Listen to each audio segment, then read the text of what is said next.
Chapter 1571, Realm Lord. Chapter 1571, Realm Lord.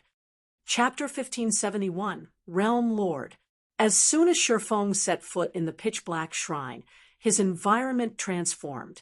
It felt as if he had just stepped through a teleportation gate and arrived in an entirely different space. A dark forest loomed before him, and the howling of wolves occasionally echoed in his ears. In the darkness of night, he faintly saw pairs of crimson eyes flicker in the treetops. This is a survival battle, Shifeng wondered as he observed his surroundings. Although it was night here, his vision was unaffected. He could see around him as clearly as if the sun hung above him. Shifeng spotted over a dozen werewolves armed with crossbows and an excellent equipment standing in the trees around him. In addition, he spotted another dozen or so werewolves with spears and greatswords beneath the tree's cover, radiating an intense killing intent. All of these werewolves were level 55 or above, with the highest at level 58. They ranged between elites and special elites. If an ordinary player attempted to take all of these monsters on by themselves, they'd definitely be torn apart. As Shifeng observed these werewolves, the sound of a system notification reached his ears. System, clear this divine shrine to obtain a reward. When the system notification ended, a system map appeared in the corner of Shifeng's vision. A teleportation point had been marked on the map in the heart of the forest. It was obvious that he had to reach said teleportation point to leave the divine shrine.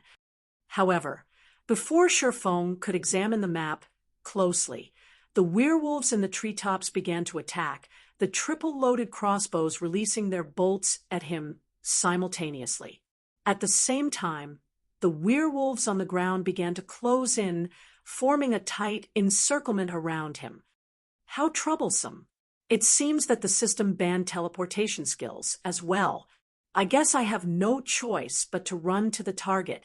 When Shifeng had noticed the werewolves' attacks, he had attempted to use space movement, teleporting to the destination directly.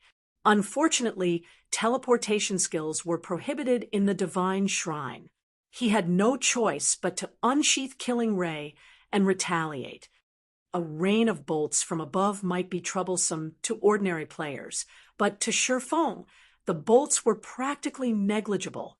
He easily dodged the bolts and appeared before a level 56 elite werewolf in the blink of an eye. He lightly swung Killing Ray at the melee-focused werewolf. Shadow Blade. Numerous streaks of shadows cut past the elite werewolf, each hit dealing several tens of thousands of damage. Like a cannonball, the 2-meter-tall werewolf's body shot backward and slammed into the werewolves behind it. The monster only returned to the ground after flying over 20 yards. By the time it landed, however, its HP had reached 0. Its body turned to ash and disappeared, leaving several copper coins in its place. These monsters actually drop loot. Shifeng was slightly confused to see the copper coins on the ground. He had assumed that he'd be striving for nothing here. This was a kind of test, and tests normally didn't provide loot. However, Shifeng did not bother to kill the other werewolves. Instead, he swiftly maneuvered out of the circle of werewolves, heading straight for the teleportation array in the forest's heart. Combat players like Shifeng were no stranger to survival battles in God's domain. These situations were common in dungeons. If players focused on defeating the monsters in survival battles, they'd only get caught up in an endless cycle of combat, wasting their time. Shifeng, of course, didn't have a lot of time to waste, and even if he could kill these monsters easily, he'd still consume stamina. If he ran out of stamina midway through a battle, he'd become a sheep for the slaughter no matter how powerful he was. As he headed deeper into the forest, the werewolves went into a frenzy, chasing after him. However, Shifeng was simply too fast, and even the special elite-ranked werewolves could only watch as the distance between them and their target grew until the swordsman eventually left their sight. After a few more minutes of running, Sure Feng reached the teleportation array in the heart of the forest. However, before he could approach the array, he felt a chill crawl down his spine. The cause of this creeping sensation was none other than a one-eyed werewolf with a massive greatsword that guarded the teleportation array. A realm lord? Sure Feng stared at the one-eyed werewolf in shock. This one-eyed werewolf was over 3 meters tall, and although it was only a level 58 special elite, the mana circling it was extraordinary. It felt like this land's protected child. Spectre Werewolf, Realm Lord, Humanoid Creature, Special Elite, Level 58 HP 4, 200,000/4, 200,000. In God's domain, the title of Realm Lord did not represent a monster's rank or bloodline. Rather, it was a buff that greatly enhanced the monster's skills and spells. Monsters with this title also had strengthened physiques and HPs. Basically, they were boss-like existences among monsters of the same level and rank. Realm Lords were not particularly rare in God's domain, but they were usually only found in level 50-plus resource-rich maps. They protected these resource maps, and as long as they remained in their designated maps, they could display far more combat power than monsters of the same level and rank. Normally, player teams avoided Realm Lords as much as possible. Fighting these monsters simply wasn't worthwhile. Despite being so much stronger than monsters of the same level and rank, Realm Lords didn't offer additional or better loot. Is the divine shrine itself some sort of opportunity? After a moment of surprise, Sure Feng's lips curled into a smile. When players had first discovered Realm Lords in the past, they had avoided these monsters as much as possible. Unfortunately, some battles were unavoidable, and players had been forced to kill certain Realm Lords. As players had killed more Realm Lords, they discovered something astonishing: the Mana Barrier Crystal Fragment. Only Realm Lords dropped this item, and there was no way to obtain the crystal fragments from other monsters. On its own, the Mana Barrier Crystal Fragment did not possess much of a function. At most, it could be used as a support material when crafting weapons and equipment, but when players synthesized the Mana Barrier Crystal Fragments into Mana Barrier Crystals, their value rose by over 100-fold. The Mana Barrier Crystals were the various NPC cities' main power source for their teleportation magic arrays. Not only did the Mana Barrier Crystal contain a frightening amount of mana, but it could also replenish itself by absorbing the mana around it. Only, the Mana Barrier Crystal required a considerably long time to replenish itself. However, this replenishment time would vary depending on the mana density around it. In an ordinary environment, for example, an empty Mana Barrier Crystal would require 48 hours to recover fully. To put it simply, a Mana Barrier Crystal was akin to an everlasting magic crystal. It was the perfect power source for teleportation arrays. With enough Mana Barrier Crystals, one could operate a teleportation array for no cost. It was easy to imagine how valuable these Mana Barrier Crystals were. After all, Mana Barrier Crystals were not that easy to obtain, yet the various large guilds and players were in dire need of them. Meanwhile, the special elite ranked Realm Lord before Sure Feng was a walking mana source. Without hesitation, he charged forward, showing no intentions of circling the Spectre Werewolf and leaving the divine shrine. As Sure Feng boldly approached, the Spectre Werewolf howled in anger. It raised its great sword and swung the massive weapon at the impudent intruder. Over a dozen magical wind blades formed before the Spectre Werewolf and shot towards Sure Feng. The attacks were spread out, making it impossible for Sure Feng to dodge them all. Fortunately, the disintegration armor wasn't currently suppressing Sure Feng's basic attributes. In other words, his strength was even higher than a great lord's of the same level. Hence, although the Spectre Werewolf's Realm Lord status enhanced its wind blades, and the attack nearly rivaled the power of a Tier 2 spell, they were insignificant to Shurfong. Sword's orbit. A galaxy of stars formed around Shurfong, striking down the approaching wind blades. Shurfong didn't even pause as he continued towards the Spectre Werewolf. Shadow Blade. Thunderflame explosion. Flame burst. When Shurfong reached the Spectre Werewolf and began to bombard it with attacks, the Special Elite's 4,200,000 HP drained like flowing water. Despite the Spectre Werewolf's struggles to fight back, it was powerless to change its fate. In the end, Shurfang's swords devoured its HP. It then collapsed, transforming into a dark mist and scattering in the wind. The berserk mana, which had surrounded the Spectre Werewolf, calmed as a result. At the same time, a pair of level 50 bronze-plate armor boots, a dark crystal shard, and several dozen copper coins appeared on the ground. Although the loot was not particularly impressive, Shurfang's eyes glowed when he saw the dark crystal shard. This shard was none other than the mana barrier crystal fragment. Chapter 1572, Blackwater Visits. Chapter 1572, Blackwater Visits. Chapter 1572, Blackwater Visits. Sure enough, the Divine Shrine's tests are also opportunities. Shurfong smiled as he collected the Mana Barrier Crystal Fragment. Mana Barrier Crystal Fragment, consumable, can be used to increase mana, a support tool for crafting items. Obtaining Mana Barrier Crystal Fragments wasn't easy, and although the item had a high drop rate, it didn't drop from every Realm Lord. Meanwhile, Realm Lords were even rarer than field bosses. High-resource leveling maps only had 2 or 3 Realm Lords. In addition, these Realm Lords' respawn time was much longer than ordinary field bosses. When the various large guilds had discovered the benefits of killing Realm Lords in the past, many guild wars had broken out over these monsters. Obtaining 1 Mana Barrier Crystal Fragment after killing a single Special Elite ranked Realm Lord was a huge boon from the system. Each Mana Barrier Crystal Fragment had sold for around 30 gold in the past. Of course, most guilds that had obtained these crystal shards had refused to sell them.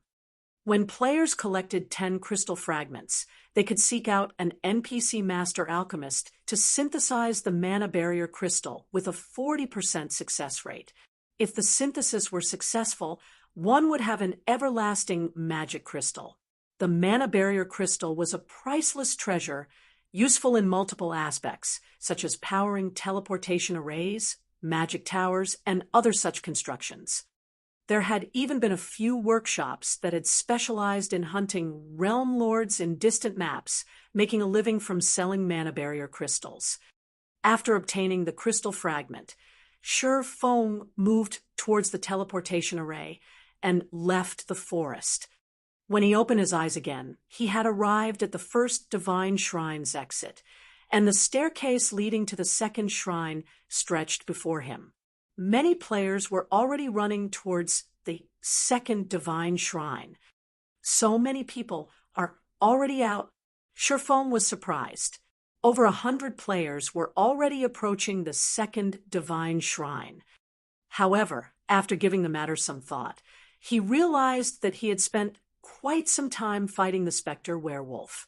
Most, if not all, of the players before him had likely avoided fighting the Realm Lord. They had simply slipped past the Spectre Werewolf to enter the teleportation array.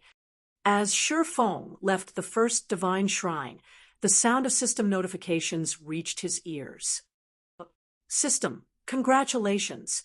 You have passed the Divine Shrine, rewarding 10 shrine points. System, congratulations. You have passed the Divine Shrine within the time limit, rewarding 10 shrine points. System, congratulations. You have killed the Guardian boss within the time limit, rewarding 50 shrine points.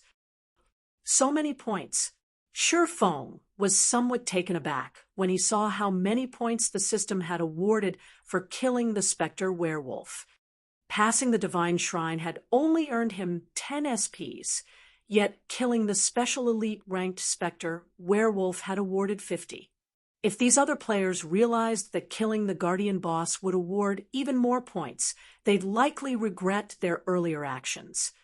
Even the cheapest item available for purchase in the Divine Shrine cost 500 SPs. If one cleared the first Divine Shrine quickly and ignored killing the Guardian Boss, they would only receive 20 SPs. With that method, who knew how many Divine Shrines one would have to clear to accumulate 500 SPs? Moreover, as players climbed the Divine Staircase, the Divine Shrines would become more challenging. If players did not earn as many points as possible early on, it would only become more difficult to earn the points they needed later. It seems that I'll have to defeat every Divine Shrine's Guardian Boss. Thinking up to this point, Feng realized the fastest way to earn shrine points from the Divine Staircase, following which he proceeded towards the second Divine Shrine. The second shrine contained a gravel ridge, and its monsters ranged between level 55 and 58. However, the second shrine had far fewer elite monsters, and nearly half the shrine's monsters were special elites. Next to the Realm Lord, a few level 58 elites guarded the teleportation array. To Feng, however, this slight increase in difficulty was no issue. He had only spent a few minutes to defeat the Realm Lord and 3 elites. This time, however, he did not obtain a mana barrier crystal fragment. He had only obtained a level 55 bronze mage top and some coins. Upon clearing the second Divine Shrine, Feng earned 15 SPs. He also received 15 SPs for clearing the shrine within the time limit and 70 SPs for killing the Guardian Boss. Although Feng had cleared the second Divine Shrine, he was clearly lagging behind the other players. Even those who had entered the first Divine Shrine sometime after him were already on their way towards the third shrine. However, Feng did not rush. Instead, he continued to ascend the Divine Staircase at his own pace. Each Divine Shrine was a little more challenging than the last and awarded 5 more SPs when cleared. When Feng entered the 5th Divine Shrine, the test's difficulty visibly increased. Now, every monster he faced was a special elite. In terms of attributes, the monsters were on par with well-equipped Tier 1 players of the same level. When facing a dozen or so of these monsters at once, even elite players would be in a bind. Even the Guardian Boss was now a chieftain-ranked Realm Lord. Not only did the chieftain possess 10 million HP, but its skills also carried great destructive power. Even Feng did not dare to meet the boss's attacks head-on. Feng only defeated this Guardian Boss after a dozen or so minutes of fighting. Meanwhile, as a chieftain-ranked Realm Lord, the boss had been very generous. It had dropped 2 mana barrier crystal fragments, instantly increasing Feng's haul to 4. Now, he only needed 6 more fragments to synthesize a mana barrier crystal. When Feng had cleared the 5th Divine Shrine, the shrine points he earned also undergone a qualitative transformation. The clear reward alone rose to 100 SPs, while clearing the shrine within the time limit awarded another 100 SPs, and killing the Guardian Boss within the time limit awarded 500 SPs. However, the ranking list before the various Divine Shrines also reported that players had already reached the 8th shrine.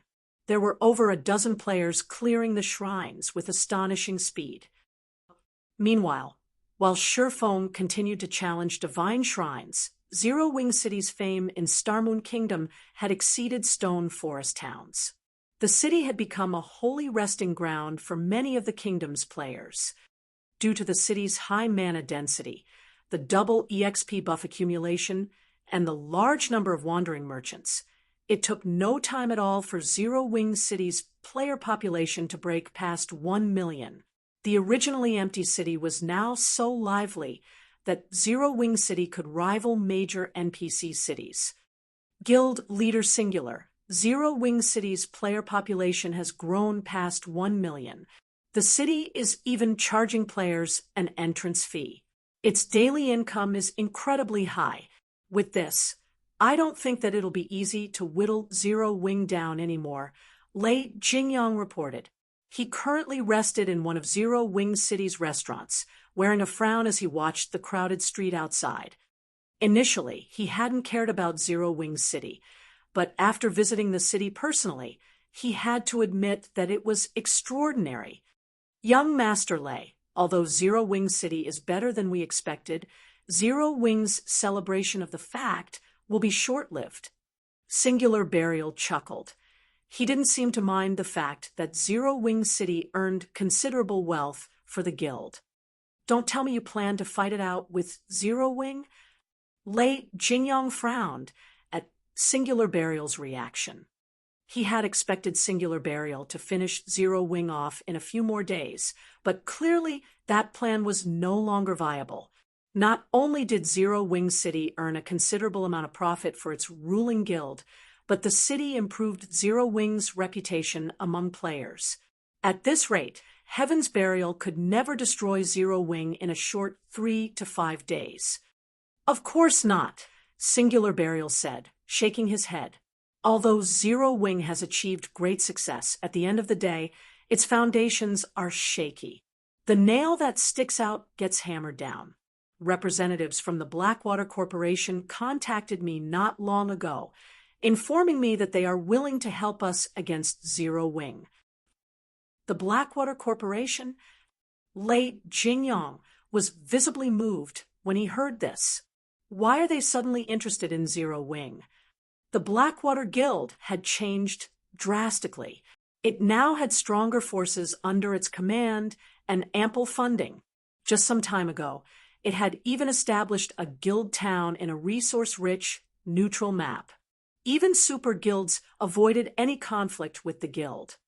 I don't know why, either, but this doesn't change our plans to take down Zero Wing, Singular Burial said, chuckling. Taking a look at the time, he continued, Blackwater's representatives should have arrived in Starmoon City by now. I should return to meet with them. Suddenly, Aqua Rose, who was currently busy managing Zero Wing City, received a message from Yaya stating, Big Sis Aqua, a few people claiming to be representatives from the Blackwater Corporation have requested a meeting with our guild's upper echelons. Should I have them wait in the guild residence? Chapter 1573, Domineering Aqua Rose. Chapter 1573, Domineering Aqua Rose. Blackwater? Why are they here? Aqua Rose grew curious as she read Yaya's message. It had been quite some time since Zero Wing had dealt with the Blackwater Corporation. According to her information, Abandoned Wave's actions had only been the Blackwater Corporation's attempt to test God's domain's waters. Afterward, the events with Zero Wing, Blackwater quickly gave up on Abandoned Wave, and the man had vanished without a trace. Blackwater then focused its development in the distant Iron Empire, taking control of the Empire after forcing several superpowers out of the competition. Logically, Blackwater should have no reason to leave the safety of the Iron Empire and travel all the way to Starmoon Kingdom to seek out Zero Wing. Hence, Aqua Rose found the situation strange. However, Aqua Rose decided to send Yaya to entertain Blackwater's representatives while they waited in one of the guild residence's reception rooms. She then dropped what she was doing and made her way to meet these individuals. A man and a woman waited in one of the elegant guild residence reception rooms in Zero Wing City. Zero Wing's elite members, who had been sent to wait on these two, stood quietly in the corner of the room, clearly tense. These elite members weren't tense just because of the two visitors' extraordinary identities, but because of the chilling aura they radiated. They could not help but feel like they stood before a pair of lions as they involuntarily shuddered. Moreover, Both representatives were very high-leveled. The man was a level 49 elementalist, and the woman was a level 48 shield warrior.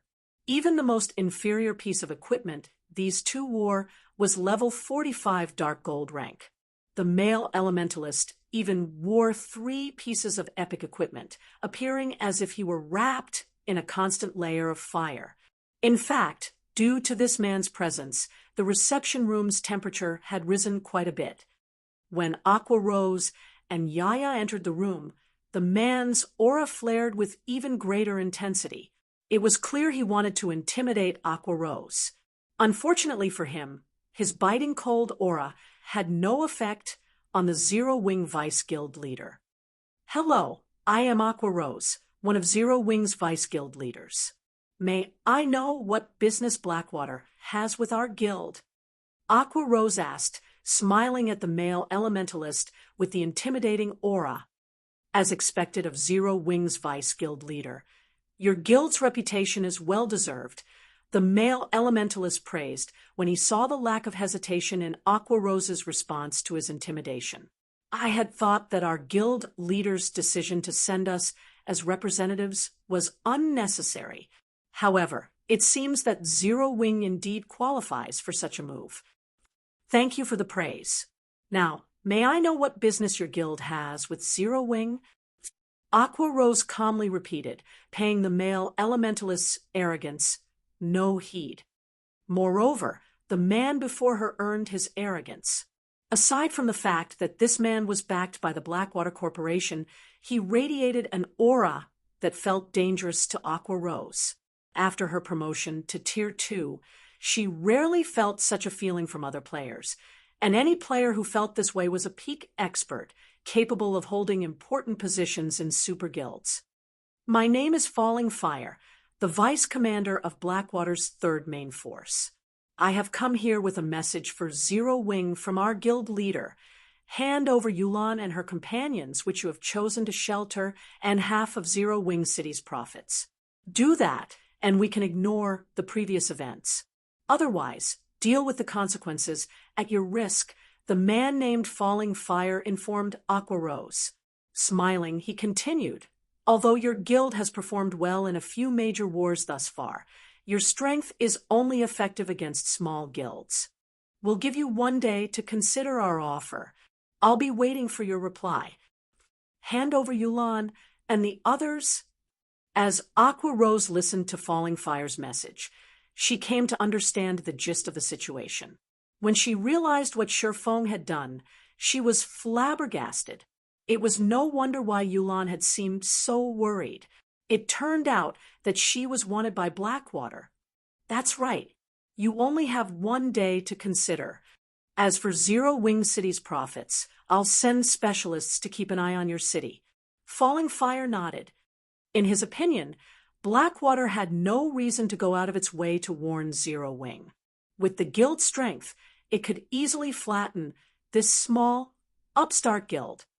While Zero Wing's past performance had been astonishing, that only held true for first-rate guilds and smaller. To superpowers like Blackwater, Zero Wing was insignificant.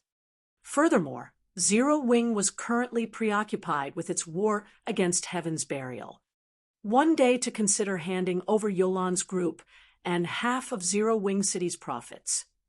Aqua Rose could not help but laugh when she heard Falling Fire's words. "I see. I understand now. Since that is the case, you too may return to your guild." "What do you mean by that?" Falling Fire's expression darkened when he saw the woman's smile. "What do I mean? Have I not made myself clear enough? You can return and tell that guild leader of yours that he can forget obtaining 50% of Zero Wing City's profits.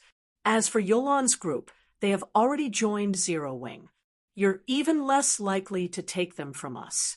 If Blackwater is looking for an opponent, although Zero Wing is very weak, we are more than willing to keep you company."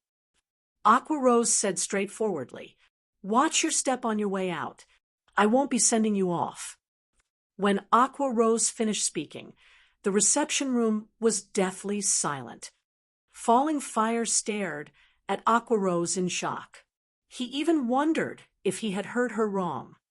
Zero Wing was in the middle of a war of attrition with Heaven's Burial. Now, it dared to declare war on Blackwater. Even Yaya, who silently stood beside Aqua Rose, gaped in astonishment. She had never realized that her vice guild leader was so domineering. The Blackwater Corporation was a titan both in and out of God's domain. In the real world, it was an incredibly famous international corporation. In God's domain, it had successfully wrestled control of the Iron Empire from several superpowers. Zero Wing simply couldn't compare. Good. Very good. Since Zero Wing dares to cast aside the opportunity we've presented, you can wait until we remove your name from God's domain. Falling Fire sneered at his host. Immediately, he and the level 48 female shield warrior stood and left the room. After the duo from Blackwater left, Yaya turned to Aqua Rose with a reverent expression. Big Sis Aqua, you're so amazing. You even slapped Blackwater in the face. The look on that guy's face just now was priceless. Yaya said with admiration flashing in her eyes. That's right. It felt wonderful putting those bastards in their place. However, how am I supposed to report this to the guild leader? Aqua Rose felt a headache begin to brew. For a moment of satisfaction, she had declared war on Blackwater without consulting Surefoam. Zero Wing City was just starting to get on the right track. The wealth the city earned even allowed Zero Wing to fight Heaven's Burial on equal footing. But if Blackwater joined the fray, Zero Wing would be at a severe disadvantage. Meanwhile, back in the World Summit's Divine Staircase, Surefoam had finally defeated the 10th Divine Shrine's guardian boss, a level 60, Lord-ranked 5-headed demon snake. Before landing the killing blow, he had made sure to activate Divine Providence. When the 5-headed demon snake died, items rained from the sky. Normally, level 50 monsters and above had significantly reduced drop rates. However, the demon snake had dropped over 20 items. No Lord-ranked monster of this level should be capable of dropping so many. A jackpot. Surefoam was overjoyed when he saw the loot on the ground. He had only used Divine Providence to increase his chances of obtaining mana barrier crystal fragments, yet he had triggered a jackpot. He truly hadn't expected such a bountiful reward. In God's domain, jackpots were exceedingly rare from monsters past level 50, much less from realm lords. Chapter 1574, Advanced Forging Design. Chapter 1574, Advanced Forging Design. Aside from weapons, equipment, and mana barrier crystal fragments, a tattered sheet of parchment rested among the many items the 5-headed demon snake had dropped. As the parchment itself was very high quality, it still radiated faint pulses of mana despite the ravages of time. Surefoam picked up the parchment out of curiosity. This is an advanced forging design. Surefoam was elated when he realized what this sheet of parchment was. In God's domain, every advanced design was extremely rare and valuable. This was because advanced designs contained techniques unknown to the general public. For example, an advanced forging design would contain a few different kinds of advanced forging techniques. If players learned these techniques, they'd increase their chances of creating a new item in the future.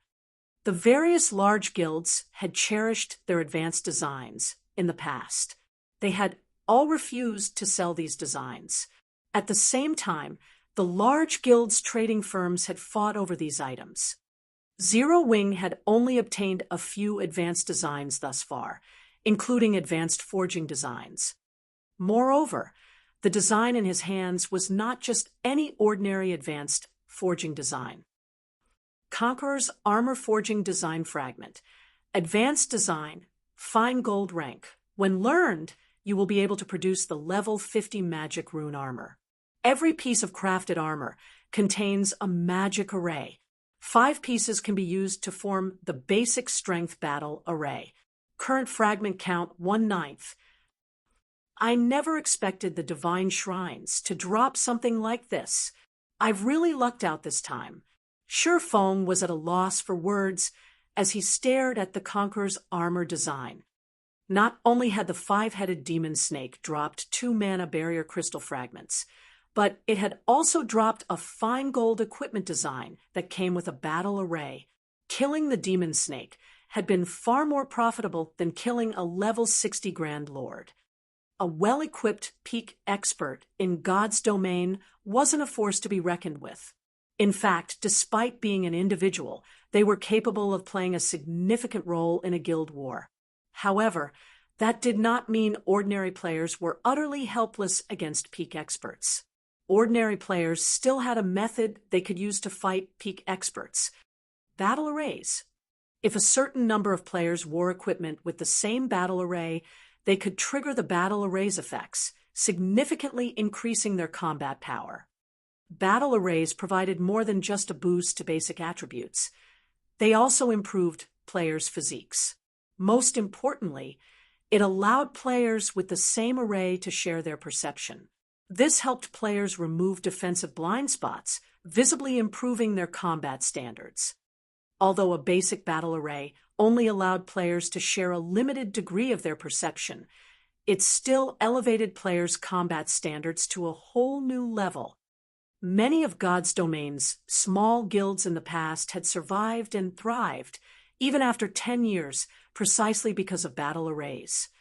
Even without peak experts, guilds with powerful battle arrays could take down a peak expert with just a few players or a dozen or so working together. Some small guilds had even stood toe-to-toe with large guilds by relying on these arrays. Of course, battle arrays were not without weaknesses. In exchange for the huge boost in strength, players' stamina and concentration consumption increased massively. When players activated a battle array, their stamina and concentration would deplete several times faster than normal. This limited the amount of time that players had when using battle arrays. However, despite such a glaring flaw, battle arrays had been highly sought after by many guilds. Equipment with battle arrays was extremely rare and usually only dropped from super large-scale team dungeons. Monsters in the fields had no chance of dropping such items. Moreover, the higher quality a piece of battle array equipment was, the more valuable it was. A piece of battle array equipment could easily sell for several times more than a piece of equipment of the same rank. Although he had only obtained a fragment of a level 50 fine gold battle array equipment design, it was still quite valuable. If he completed the design, its value would be immeasurable.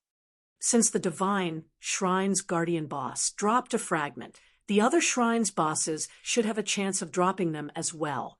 As Shifeng examined the Conqueror's armor design, he inwardly swore to complete it no matter what.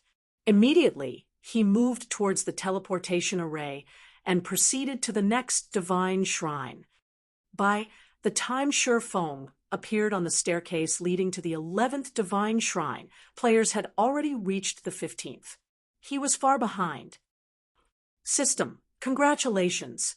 You have passed the Divine Shrine, rewarding 300 shrine points. System, congratulations. You have passed the Divine Shrine within the time limit, rewarding 300 shrine points. System, congratulations. You have killed the Guardian boss within the time limit, rewarding 2,000 shrine points. However, although other players progressed faster than he did, Shifeng contained the most SPs of any player in the World Summit. Currently, Shifeng had already accumulated 8,960 SPs. If players ascended the Divine Staircase without defeating the Guardian bosses, even after reaching the 15th Divine Shrine, they would not have even half of Shifeng's points. Time passed quickly, and the Divine Shrines became more difficult as Shifeng climbed the Divine Staircase. By the time Shifeng reached the 15th Divine Shrine, he had to face a Lord-ranked Realm Lord with a special bloodline. By the time he emerged from the 15th Shrine, many players had been eliminated in the 20th shrine. As Shifeng had guessed, the other shrine's guardian bosses had a chance of dropping the Conqueror's armor-forging design fragment if he activated Divine Providence when he killed them. By the time he had cleared the 15th Divine Shrine, he had gained another fragment. He just needed to wait for Divine Providence's cooldown to end before proceeding to the next Divine Shrine. As for Mana Barrier Crystal Fragments, he now had 17. However, Shifeng had grown a bit weary after fighting for so long. Taking a look at the time, he realized how long he had spent in God's domain. He then consumed a drop of life essence from the blood-refining crystal to boost his stamina and concentration recovery before logging out of the game. Players' accumulated time in the World Summit only decreased when players were online. Logging off to rest would not affect one's progress. Hence, to maintain their combat efficiency, many players had long since chosen to log out. After all, challenging the Divine Staircase was a long and arduous progress, and as one climbed the staircase, they'd have to navigate larger maps in the Divine Shrines. As a result, players had to spend more time clearing the shrines. By the time Shifeng logged out, the sun had risen high into the sky. The moment Shifeng's consciousness returned to his body, he was bombarded by a series of messages and call notifications. There were messages and calls from both Blackie and Aqua Rose. In fact, Shifeng received another call from Aqua Rose before he had the chance to leave his gaming cabin. What's with the urgency? Has something happened? Shifeng curiously asked after accepting the call. Guild leader, you finally picked up. Any later, and I would have sent Blackie to look for you in person, Aqua Rose said somewhat anxiously. While you were gone, Zero Wing City has developed nicely. The player population has already broken past the 1 million threshold. Once we finish constructing the NPC shops, the city will attract even more players. But some time ago, 2 representatives from the Blackwater Corporation sought me out. They told us to hand over Yulan and her companions and 50% of Zero Wing City's income as compensation. Otherwise, they'll turn the full might of the Blackwater Guild against us. Hand over Yulan, her companions, and 50% of Zero Wing City's profits. Shifeng frowned. The Blackwater Corporation's retaliation didn't surprise him in the least, but he didn't expect Blackwater to take action so quickly. Moreover, the corporation's timing couldn't be worse, targeting them while they were in a war of attrition against Heaven's Burial.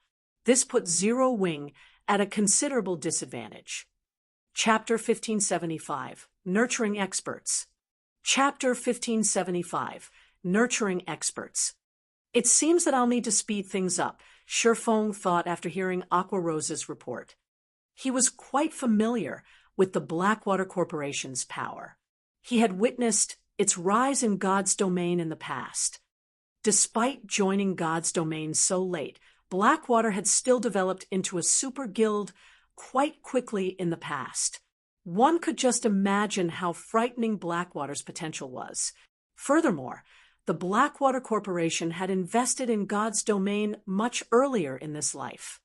Blackwater's experts had already caught up with God's domain's mainstream players. Otherwise, it wouldn't have stood a chance against the other superpowers vying for the Iron Empire. Of course, Zero Wing didn't have much to be afraid of if the Blackwater Corporation focused on its development in the Iron Empire. Based on what he heard from Yulan, the guild had only recently taken control of the empire. The guild was just starting to expand. Although Blackwater possessed plenty of experts and funding, it lacked the power to spread its influence across multiple kingdoms and empires as the various super first-rate and super guilds had. While the organization might be able to deal with small guilds right now, it couldn't touch Zero Wing. Unfortunately, that was only true if Blackwater worked alone.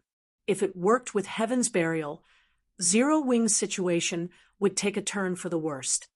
Blackwater could leave the reconnaissance to Heaven's Burial, while it supplied the guild with a large number of experts. Currently, players who wanted to grind and level up had to travel to distant maps, and most of the high-level maps weren't concentrated in a single area. Even if Shurfeng used the 7 Luminaries Rings space movement, it would take a considerable amount of time to travel from one high-level map to another. How much time have they given us to consider?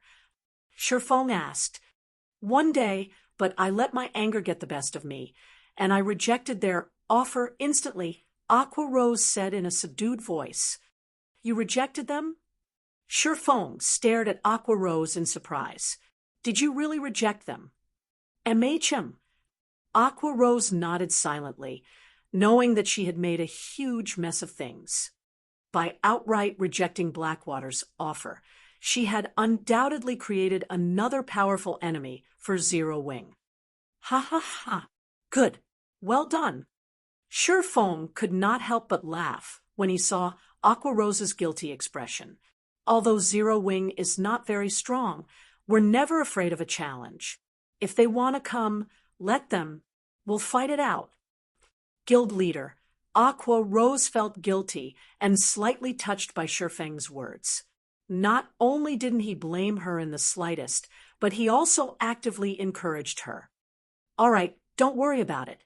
This isn't the first time we've fought a superpower, Shurfeng said, shrugging. But be careful this time. Keep an eye on their movement at all times.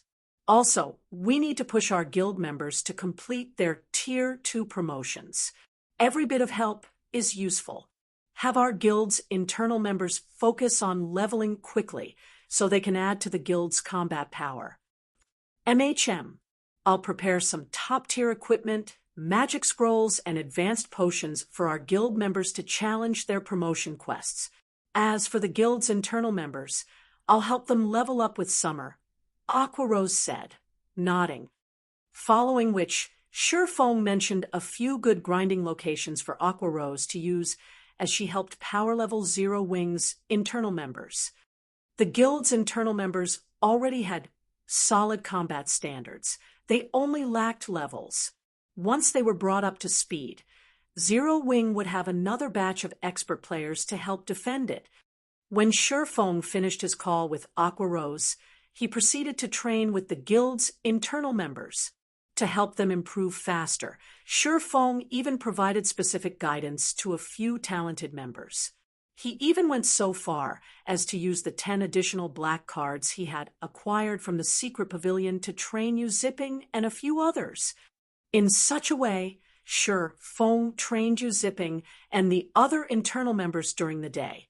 When the sun set, he'd log back into God's domain and grind through the divine staircase.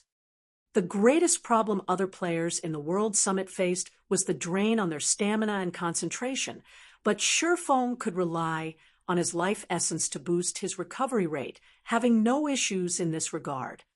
The only real problem was the divine shrines increasing difficulty. As a result, Shurfeng had to take more time to clear each shrine. Initially, he had only spent 30 minutes on each divine shrine, though he spent most of that time waiting for Divine Providence's 30-minute cooldown to end. As he ascended the divine staircase, however, the amount of time he needed to clear each shrine gradually increased to 2, then 3 hours. After grinding for 4 consecutive days, Shurfeng finally defeated the 29th Shrine's guardian boss, a great lord ranked Realm Lord. He had initially assumed that he'd earn more shrine points from each subsequent divine shrine he cleared, but that wasn't entirely the case. After the 10th divine shrine, the SP reward only increased once every 5 divine shrines, yet these shrines' difficulty constantly increased as he cleared the last.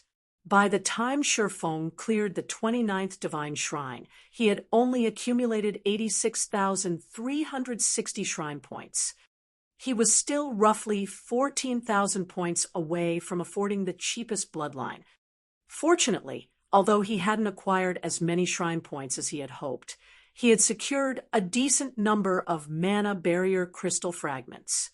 When High Lord and Great Lord ranked guardian bosses died, They'd drop at least one crystal fragment, but he had obtained up to 3 crystal fragments from a single boss. As a result, he had a total of 43 mana barrier crystal fragments. As for the Conqueror's armor design, he had collected 6 fragments thus far. He was only 3 fragments away from completing the design. He had also obtained over 100 level 50 to level 55 weapons and equipment. Their ranks ranged between bronze and secret silver, and although they weren't top tier, they were rare and valuable at this stage of the game. During this time, the White Tiger Dojo had also delivered the previously agreed 50 bottles of S-rank nutrient fluid and 20 million credits. Upon receiving the payment, Shi Feng assigned Shadow Sword to take charge of the 500 apprentices from the dojo. These apprentices would train in Zero Wing City's battle arena, improve their skill completion rates in Stone Forest Town's advanced combat rooms, and level while grinding and questing each day. As a result, their combat standards steadily rose with each passing day. Unfortunately, Zero Wing's members had encountered group skirmishes with Blackwater and Heaven's Burial's experts in the fields, increasing the guild's expenditures. Despite the massive revenue source Zero Wing City had become, the situation took a heavy toll on the guild's funds. However, monetary compensation wasn't the guild's biggest problem, but the loss of top-tier weapons and equipment. Meanwhile, the guild only had a few teams capable of acquiring such items. Although Aqua Rose and the other core members had formed teams to hunt down the enemy experts, they hadn't obtained enough level 45 top-tier equipment to replenish the guild's stock. Guild leader, I'm afraid that our stock of level 45 top-tier equipment in the guild warehouse will run out at this rate. Many of the other large guilds in the kingdom have already surpassed our raid progress in level 50 team dungeons. Aqua Rose reported, clearly frustrated. Moreover, based on the latest reports, it seems that Blackwater has sent over 4,000 experts to target our players, including Heaven's Burial's experts. Our teams are suffering a massive disadvantage while grinding in the fields. If Shi Feng were present, they might be able to slaughter Heaven's Burial and Blackwater's experts a few times by relying on his spatial gate, which would, more or less, make up for the guild's losses. Zero Wing's members were constantly ambushed in the fields, yet Tier 2 experts like her were limited in their ability to fend off every ambush. Unless their guild members stopped leveling and questing, there'd be no end to this problem.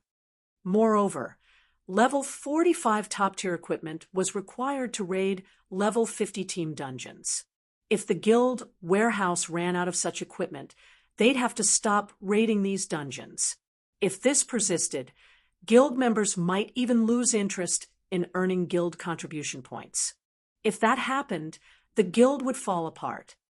Have Melancholic and the others focus on crafting level 45 equipment, and temporarily stop sales on level 45 secret silver and fine gold equipment. Use some of that stock to replenish the guild warehouse. If worst comes to worst, have Snow send some level 45 top-tier equipment from the branch guild, Shi Feng said after giving the matter some thought. He had never expected Blackwater to be ruthless enough to send 4,000 experts. To make matters worse, that wasn't the guild's full strength. Blackwater's foundations had truly exceeded his expectations.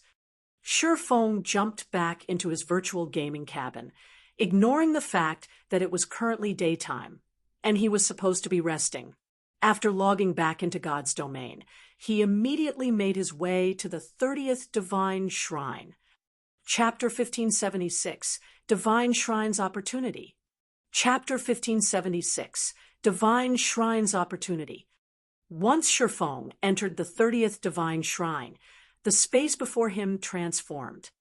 Currently, he faced a dark cavern. The cavern was very large as a sports arena. Moreover, many tunnels led out of it. From time to time, he also spotted 1 or 2 Lizardman patrol squads moving in and out of these tunnels. Even the weakest lizardman in these patrol squads was a level 58 special elite, while the strongest was a level 60 lord. The raid difficulty really has increased quite significantly. Shi Feng frowned slightly as he observed the lizardmen. It's no wonder so many expert demon players had to stop after reaching the 30th shrine. Previously, even the strongest non-boss monster in the 29th Divine Shrine was only a level 60 chieftain. In God's domain, chieftain-ranked monsters were at the Tier 1 standard. Hence, current players, particularly demon players, could still have a relatively easy time dealing with chieftains. However, when a monster reached the Lord rank, they attained the Tier 2 standard and were capable of using Tier 2 skills. It might be fine if all a demon player had to deal with were 2 or 3 lords. The crucial point was that, based on what Shi Feng could see, there was a total of 30 lord-ranked lizardmen patrolling in the cavern alone. If one entered the tunnels, who knew how many more lords they would encounter? Against 30 lord-ranked monsters, even a Tier 2 player would get overwhelmed easily, not to mention a Tier 1 player. An ordinary Tier 1 expert would be fortunate if they could survive even 10 seconds against such a large number of lords. It was no wonder many experts in the World Summit had their progress climbing the Divine Staircase halted at the 30th Divine Shrine. Currently, based on the ranking list Shi Feng saw before he entered the 30th Divine Shrine, only 5 players had successfully passed the 30th Divine Shrine. After observing the patrol routes of the lizardmen, Shi Feng activated the 7 Luminaries' Ring's aura of wind and dashed towards the tunnel that the system map indicated provided access to the heart of the cave system. The patrol squads in the cavern moved in fixed patterns. From observation, Shi Feng found out that there would not always be 30 patrol squads moving inside the cavern, but only around 4 to 10 patrol squads most of the time. As long as he used the opportunity when only 4 patrol squads were present to enter the tunnel leading to the core area, he would attract the attention of only 2 lizardman patrol squads at most. In the next moment, Shi Feng transformed into an afterimage as he dashed past 1 lizardman patrol squad. By the time the patrol squad reacted, Shi Feng was already several yards beyond it. Very quickly, he zipped by the 2nd patrol squad as well and entered the core tunnel. However, the moment Shi Feng set foot in the core tunnel, he felt the threat of death. Traps!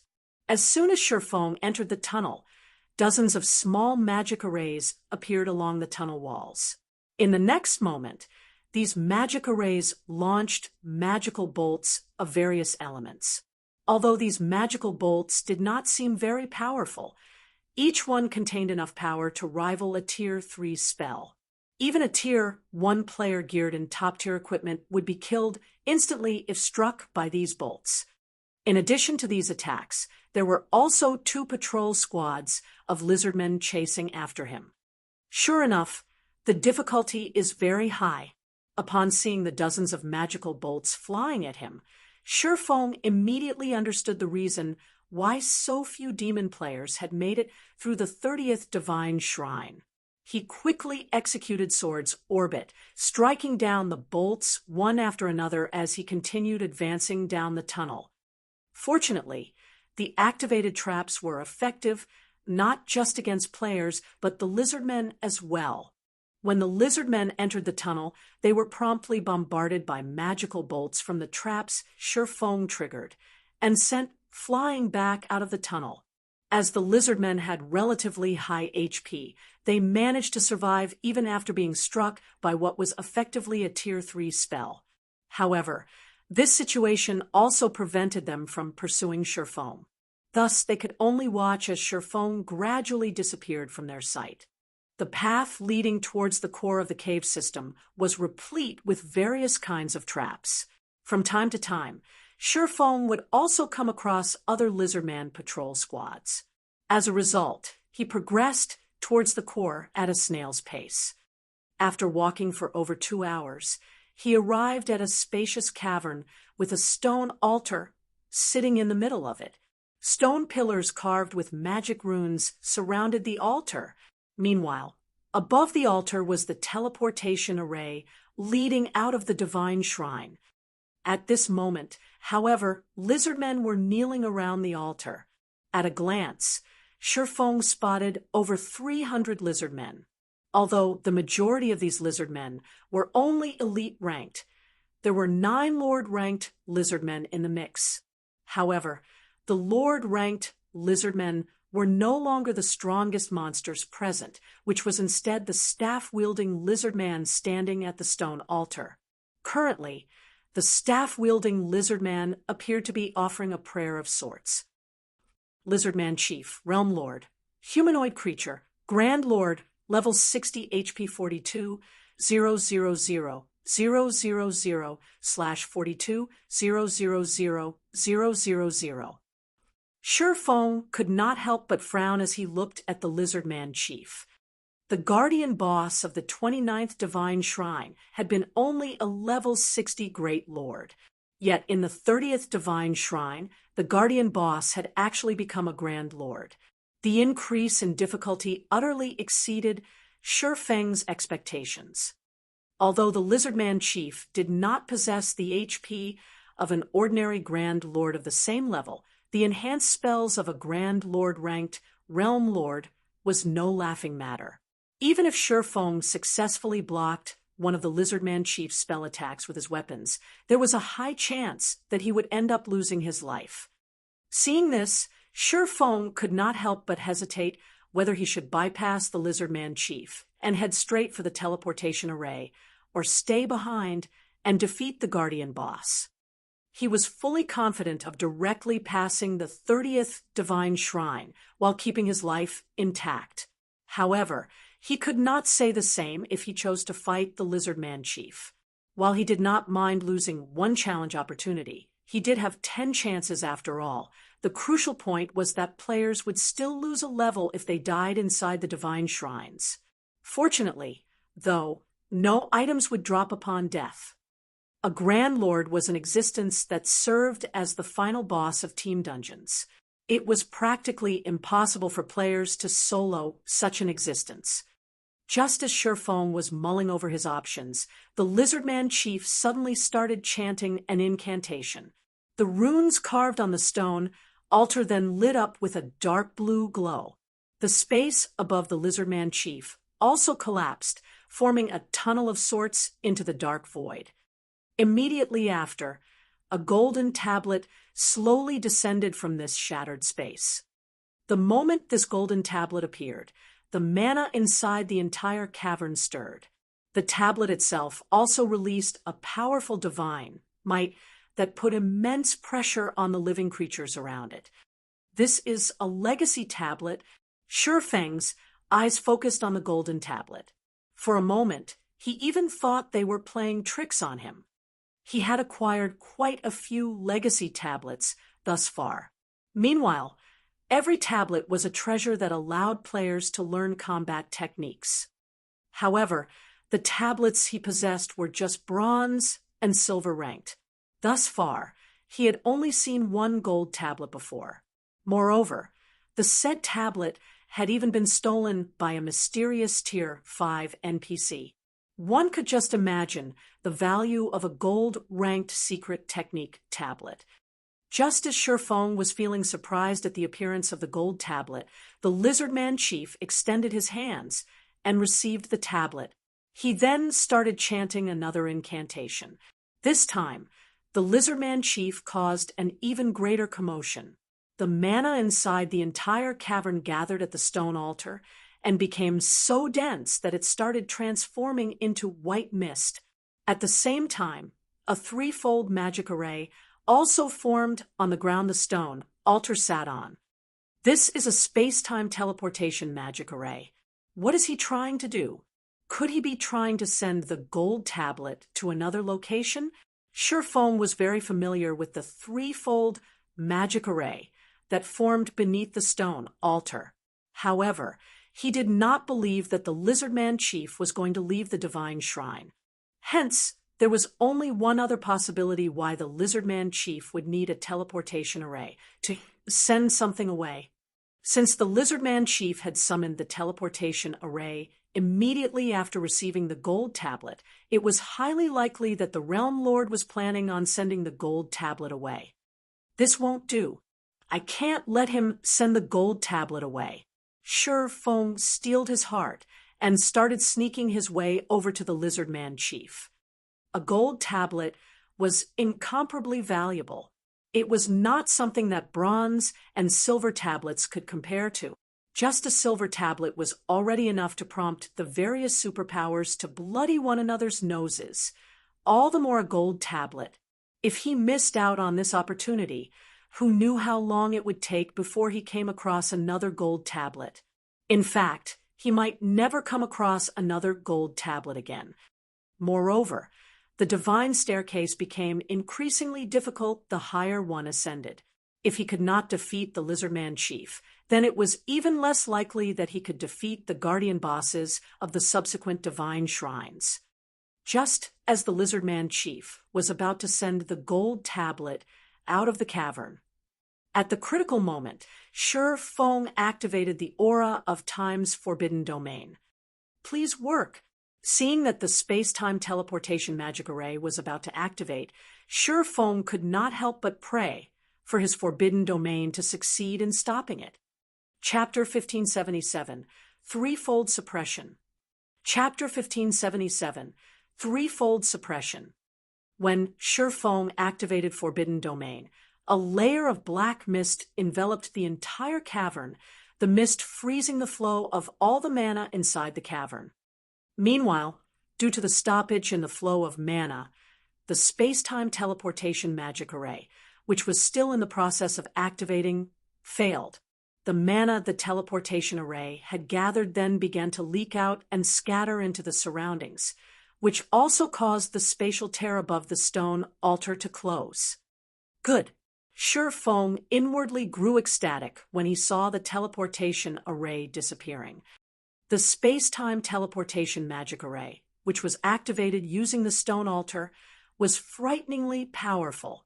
Although forbidden domain could suppress mana, if a source of mana had an insuppressible amount of power, then forbidden domain naturally would be of no avail. Fortunately, the enhanced space-time teleportation magic array had yet to reach a realm where forbidden domain was ineffective. Meanwhile, the disappearance of the teleportation array had riled up every lizardman inside the entire cavern. Immediately, they all turned to look in Shi Feng's direction. "Intruder! You dare interrupt this sacred ritual. Pay for your crime with your life." The Lizardman chief bellowed at Shi Feng, a wrathful expression on his face as he thumped his tail furiously on the ground. Every lizardman present inside the cavern promptly charged at Shi Feng. As for the Lizardman chief, he gathered mana in his staff to destroy Shi Feng's forbidden domain. Among the 300-plus lizardmen charging at Shi Feng were 9 lords and 1 high lord. In the face of such a force, even an ordinary Tier 2 expert would shudder in fear. However, rather than feeling fearful, Shi Feng smiled as he switched the aura of time to the aura of fire.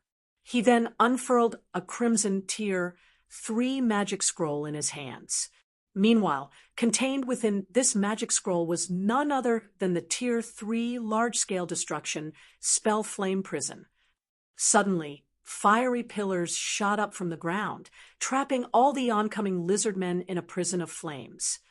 Any lizardman that came into contact with the scorching flames received devastating amounts of damage, losing over 1 million HP every second. The spell's activation instantly killed the elite-ranked lizardmen.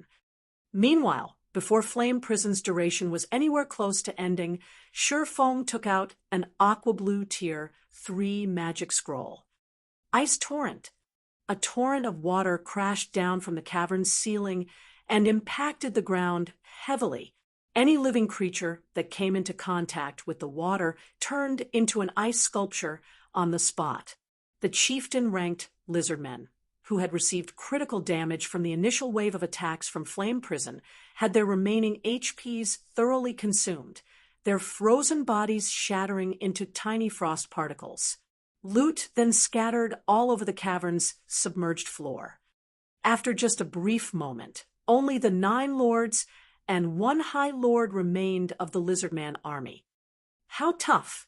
Seeing that the lord-ranked Lizardmen were already at critical HP, Shifeng followed up with Flame Domain. Although Flame Domain was not as powerful as a Tier 3 large-scale destruction spell, it was more than enough to deal with the lord-ranked Lizardmen. After the 3 large-scale destruction spells descended, only the High Lord-ranked Lizardman captain remained of the 300-plus Lizardmen that charged at Shifeng. At this moment, though, the High Lord had less than half of his HP left. Even so, Shifeng had no intentions of showing mercy, immediately advancing towards the Lizardman captain. If it were during normal times, Shifeng would pay no attention whatsoever to a High Lord-ranked monster. However, he currently had to deal with the Grand Lord-ranked Lizardman chief. If he left the Lizardman captain alone now, he might very well come to regret it later on. Currently, the Lizardman chief was much more powerful than the Grand Lord-ranked purgatory puppets Shifeng had fought during the entrance test. The Realm Lord also possessed much greater HP. Moreover, Shifeng was alone right now, and the system disallowed the use of summoning scrolls. Hence, it would be extremely difficult for him to kill the Lizardman chief, and he definitely could not afford even the slightest bit of carelessness. However, just when Shifeng arrived before the Lizardman captain and was about to use Flame Burst to finish off the High Lord, numerous flame spears suddenly shot at him. Upon seeing this, Shifeng retreated in surprise. Boom, boom, boom.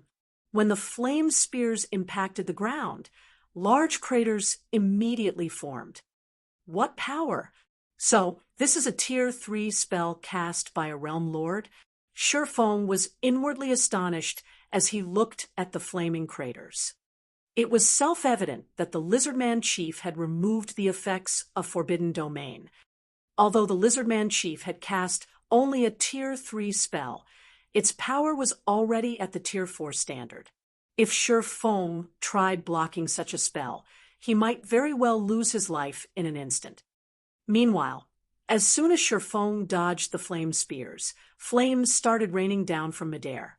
At the same time, chains made of flames emerged from the ground and shot at him, giving him no chance to catch a breather. Whether it was the rain of flames or the flaming chains, both were spells capable of killing Shifeng upon contact, right now. Damn it! Gritting his teeth, Shifeng activated Heavenly Dragon's power. He then executed the Tier 2 instant strike at the Lizardman captain. In the blink of an eye, Shifeng's body disappeared from the trajectories of the Lizardman chief's attacks and appeared before the heavily injured Lizardman captain. Phantom kill. 9 dragons slash. Shifeng held nothing back as he launched one powerful attack after another at the Lizardman captain, who only had around 4 million HP remaining. Due to Heavenly Dragon's power's effect, Shifeng's strength attribute increased by 150%. His strength was now superior to even a Grand Lord's of the same level. There was also instant strikes effects, which increased his attack speed by 500% and damage dealt by 400%. In the next moment, damages exceeding minus 100,000 appeared above the Lizardman captain's head one after another. Sometimes, a critical hit dealing over minus 300,000 damage would also occur, as Shifeng and his doppelganger hacked and slashed at the Lizardman captain. They also activated Defensive Blade to block the spell attacks coming from the Lizardman chief. The fight with the Lizardman captain lasted only a matter of seconds. During this period, the High Lord had very little chance to counterattack. By the time the Lizardman captain was dead, Shi Feng and his doppelganger had mostly exhausted the block counts of their defensive blade. Although only the Lizardman chief remained now, Shi Feng did not dare to be careless. As a precaution, he stabbed the abyssal blade into the ground and activated Abyssal Curse. Suddenly, pitch-black shackles emerged from the ground beneath the Lizardman chief's feet, binding the Realm Lord completely. The Realm Lord's basic attributes then began decreasing rapidly. However, the Lizardman chief was not an easy opponent to defeat. With a shout, he shattered the restraints on his body and stopped his basic attributes from decreasing any further. In the end, the Realm Lord still retained 80% of his basic attributes, remaining a nightmarish existence to current players. However, Shi Feng had long since expected such an outcome. He then activated Disintegration Field, causing the Lizardman chief's basic attributes to plummet once more. Eventually, the Lizardman chief's basic attributes fell to only 60% of their original values. However, Shi Feng was still not satisfied with this result. He took out the Ring of Gospel and spent 5,000 magic crystals, activating World Projection. Threefold Suppression. If players in the outside world were to see this scene, their eyes would most likely fall out of their sockets. Shi Feng had actually suppressed a Realm Lord grade Grand Lord to the point where the boss possessed only 45% of his original basic attributes. Now, the Lizardman chief was no different from a Great Lord of the same level. However, the Lizardman chief was thoroughly enraged under Shi Feng's threefold suppression. Waving his staff, he cast the most powerful spell in his arsenal, Hell Pythons. Suddenly, the Lizardman chief's staff transformed into a bundle of flames, which then expanded and became 9 massive flaming pythons that were fully under the Lizardman chief's control. He still had such a trump card to play. Shi Feng's complexion darkened when he saw the flaming pythons striking at him. Although he had yet to clash with these flaming pythons, he could already tell that they were not something a Tier 2 player like himself could hope to stop. Just when the 9 flaming pythons were about to come into contact with Shi Feng, the latter suddenly split into 10 identical copies of himself. This move was none other than Divine Steps. Even if he left the 9 pythons alone, the latter would be able to attack only 9 targets at most at any time. With the flaming pythons distracted, Shi Feng immediately made his way towards the Lizardman chief. Thundering Flash, Flame Burst, Shadow Blade. Both Shi Feng's main body and doppelganger attacked the Lizardman chief in a frenzy. Although the Lizardman chief was a Realm Lord, his basic attributes were now suppressed to the point where they only rivaled a Great Lords of the same level. Moreover, the Lizardman chief did not excel in melee battles. As a result, the Lizardman chief became no different from a punching bag to Shi Feng, whose basic attributes were currently superior to a Grand Lord's of the same level. 99%, 95%, 90%. When Divine Steps ended, Shi Feng took out a Tier 3 defensive scroll, Sacred Shield of Water, and used it. The defensive spell was capable of blocking Tier 4 attacks, even for a short moment, let alone the Tier 3 attacks of the Flaming Pythons. By the time Hell Python's 20-second duration was over, the Sacred Shield of Water still had over a quarter of its energy remaining. Without the annoyance of the Hell Pythons, Shi Feng had a much easier time dealing with the Lizardman chief, and was able to whittle down the Realm Lord's HP. When the duration of Heavenly Dragon's power ended, Shi Feng promptly followed it up by activating Power of Darkness, maintaining his strength at the level of a Grand Lord. Meanwhile, every one of his normal attacks dealt over minus 30,000 damage to the Lizardman chief and minus 80,000 for a critical hit. His skill attacks dealt over minus 100,000 damage each and minus 300,000 for a critical hit. However, Shi Feng would occasionally be forced to block one of the Lizardman Chief's spell attacks with his weapons, losing 10,000 to 20,000 HP in the process. Fortunately, Shi Feng had Life Domain and Void Shield to help him recover and block a portion of those attacks. Hence, he had no problems keeping his HP above a safe margin. The only real challenge he faced was that the high-intensity combat was depleting both his stamina and concentration at a severe rate. As the minutes passed by, the Lizardman Chief's HP steadily decreased. 50%, 30%, 10%. Despicable intruder. I will not let you win. The Lizardman Chief suddenly exploded in violent fury and tossed aside his staff. He then started gathering a stupendous amount of mana inside his body, following which not only did his body turn pitch black, but it also doubled in size. Mana madness. At this moment, when Shi Feng looked at the Lizardman Chief, he could feel the threat of death from the Realm Lord. Actually, even if his mind did not warn him about the Lizardman Chief, his eyes could see very clearly just how dangerous the Realm Lord was right now. Despite the Lizardman Chief just standing still right now, the ground beneath the Realm Lord buckled and shattered from the intense aura his body radiated. The air surrounding the Lizardman Chief had also become extremely heavy as well as scorching hot. Roar! The Lizardman Chief bellowed and dashed forward, appearing in front of Shi Feng in the blink of an eye. The Realm Lord then raised his massive arms and smashed down at Shi Feng. Come! Shi Feng had no intention of dodging the Realm Lord's attack. Instead, he activated the Tier 2 Blade Liberation, increasing his basic attributes once more. Shadow Blade. Suddenly, several streaks of shadow merged with the slash Shi Feng executed using Killing Ray, the combined attack landing squarely on the Lizardman Chief's fists. Boom!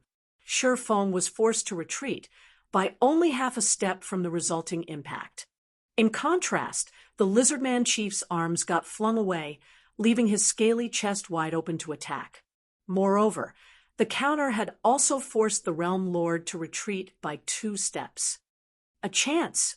Shi Feng used this opportunity to activate Divine Providence and stabbed the abyssal blade at the Lizardman Chief.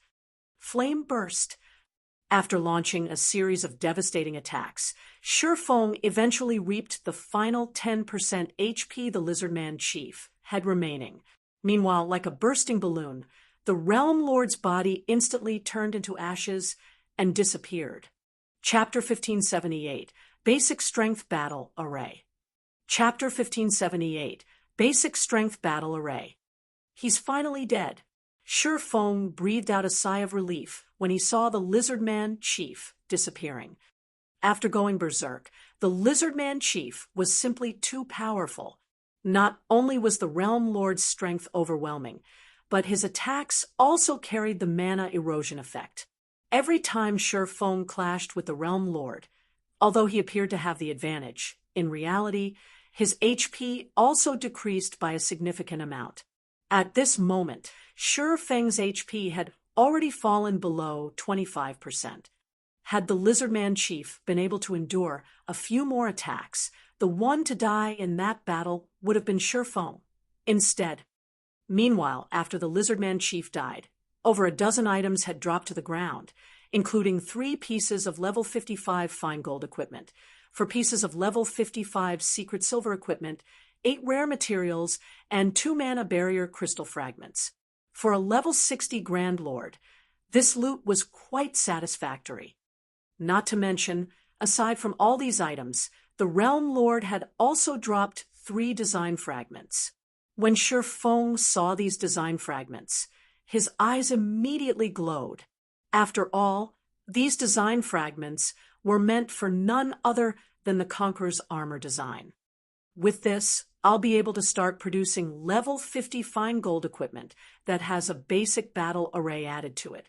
Shi Feng smiled as he looked at the 3 design fragments. He then combined the 9 design fragments, forming a complete forging design. Conqueror's Armor Forging Design, Advanced Design, Fine Gold Rank.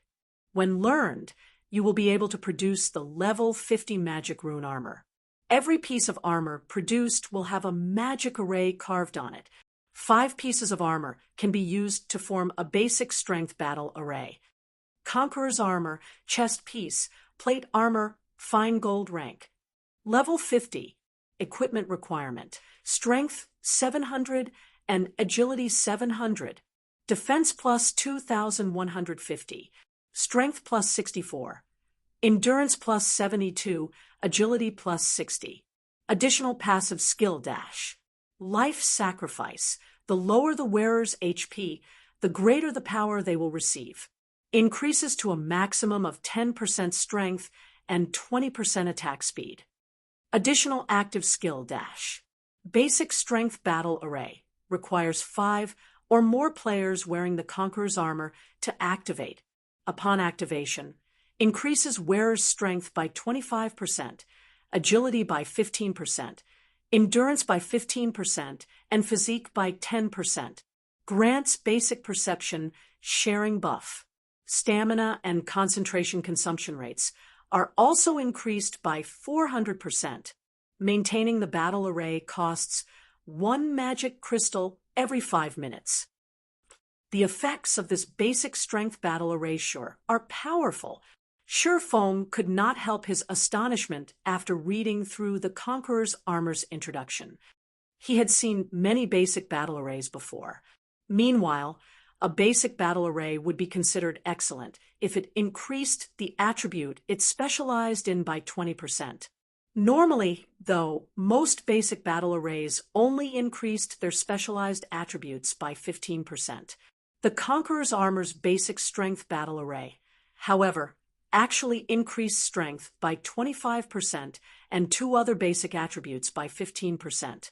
There was also the 10% improvement to physique. The effects of the basic strength battle array could already rival the transformation effects of demon players. In fact, the basic strength battle array provided even greater improvements to a player's combat power than a demon player's demon state did. After all, the battle array's perception sharing buff allowed players to eliminate their defensive blind spots. This, in turn, would improve a player's combat standards significantly. Moreover, coordination between players wearing the Conqueror's Armor would also become much better, and they would be able to execute much more frightening attacks. If a party of 5 elite players was equipped with the Conqueror's Armor, they might be able to defeat even a party of 5 ordinary experts. This was the reason the various large guilds had been extremely desperate to obtain equipment with battle arrays in the past. Moreover, the basic strength battle array was only a basic battle array. If the Conqueror's Armor had an intermediate or advanced battle array instead, it could provide even more frightening improvements to a player's combat power. In the past, it was also because of some special battle arrays that many insignificant small guilds had managed to survive despite not subordinating themselves to a large guild. Currently, the value of the Conqueror's Armor design was worth even more than fragmented legendary items. After going through the Lizardman Chief's loot, Feng approached the stone altar and carefully picked up the gold tablet placed on top of it. Feng was very curious to find out just what kind of combat technique the tablet recorded. To all players, secret technique tablets were precious treasures that they could use to learn combat techniques from. Moreover, the higher the rank of a secret technique tablet, the more powerful the combat technique one could learn from it. In fact, in order to obtain a gold tablet, an NPC had gone as far as to commit robbery in the middle of Blackwing City. After suppressing the excitement in his heart, Feng clicked to inspect the gold tablet. Secret Body Technique. The pattern engraved on this tablet is too vague and incomplete, and no information can be deciphered. However, some kind of divine power hides within this pattern. If one gathers all of the stone tablets, this vague and incomplete pattern can be restored. Current tablet count 1/3. A secret body technique. Shifeng's eyes glowed as he looked at the gold tablet. It was common knowledge that among the various combat techniques available in God's domain, combat techniques focused on the physical body were the most valuable. Moreover, just like void steps, such techniques were suitable for both physically and magically oriented classes. Even if one failed to grasp the combat technique completely, they would still be able to improve their control over their own bodies. After he finished inspecting the gold tablet, before he could even store it away, a golden light suddenly shone down on him. This is a pleasant feeling filled Shifeng's body as he was enveloped in this golden light. He also fully recovered all the stamina and concentration he had exhausted previously. System, congratulations! You have exceeded your own limits and achieved an exploit acknowledged by the gods. System, congratulations! You are the first player to have achieved an exploit on the Divine Staircase, rewarding 15,000 shrine points. So this is an exploit. Shifeng could not help but feel joyous when he saw the proof of having achieved an exploit appearing in his status window. Also, 15,000 shrine points? The system sure is generous. Unlike shrine points, one's accumulated exploits would not reset upon leaving the World Summit. They would remain until players spent them or deleted them deliberately. Meanwhile, the more valuable items available at the Divine Staircase, such as bloodlines and fragmented legendary items, all required exploits to exchange for. Otherwise, even if one had the necessary shrine points, they would only be able to stare at their desired items, helpless to do anything. Moreover, due to the system reward this time, Shifeng's accumulated shrine points had finally broken past the 100,000 point threshold. He was now qualified to exchange for the cheapest bloodline. After thinking up to this point, Shifeng could not help but quickly leave the 30th Divine Shrine. When he appeared back on the Divine Staircase, a series of system notifications entered his ears. System, congratulations! You have passed the Divine Shrine, rewarding 1,500 shrine points. System, congratulations! You have passed the Divine Shrine within the time limit, rewarding 1,500 shrine points. System, congratulations! You have killed the Guardian Boss within the time limit, rewarding 4,000 shrine points. After including these rewards, Shifeng's total shrine points reached 109,360.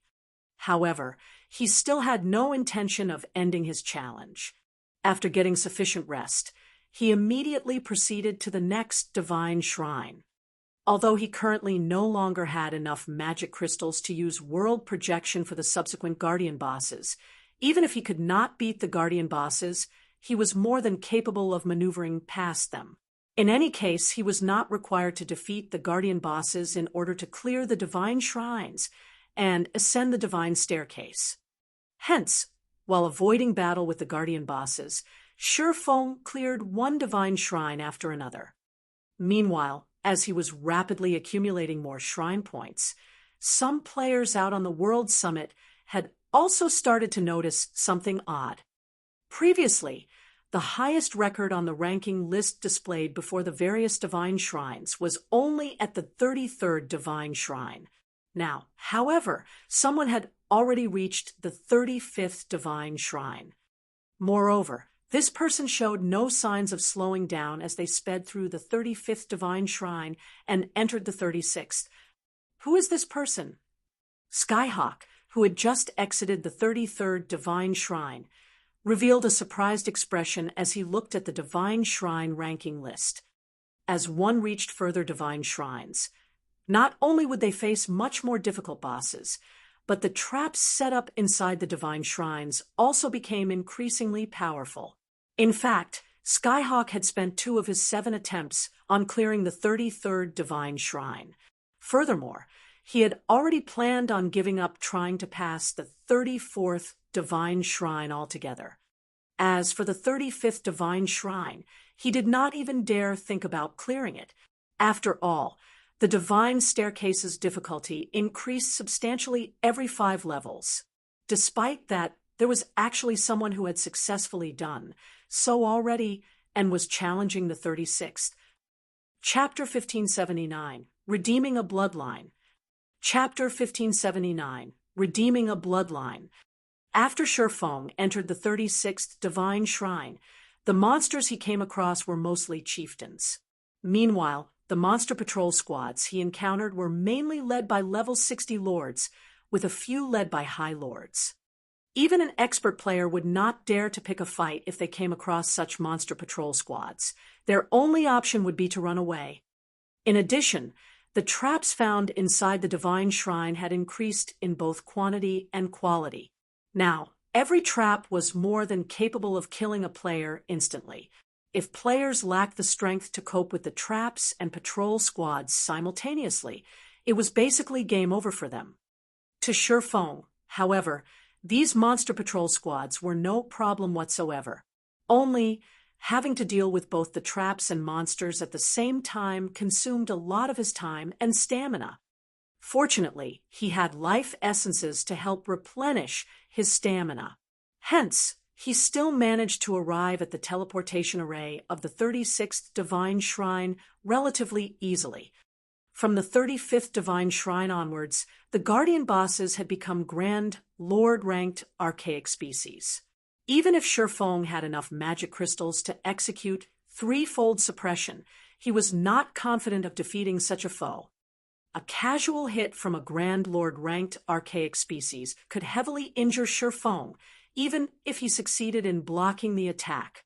If he failed, needless to say, he would be killed instantly. As a result, Shifeng had to resort to Heavenly Dragon's power and Life Domain to keep himself alive. He then used the doppelganger summoned through Phantom Kill to activate the teleportation array.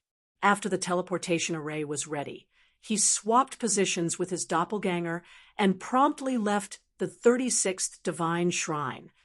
Although Shifeng failed to kill the Guardian boss, passing the 36th Divine Shrine still granted him a total of 4,000 shrine points. Through this method, he smoothly ascended the Divine Staircase all the way up to the 40th Divine Shrine, causing a huge commotion among the players in the World Summit. After all, the second-ranked player only managed to clear the 33rd Divine Shrine.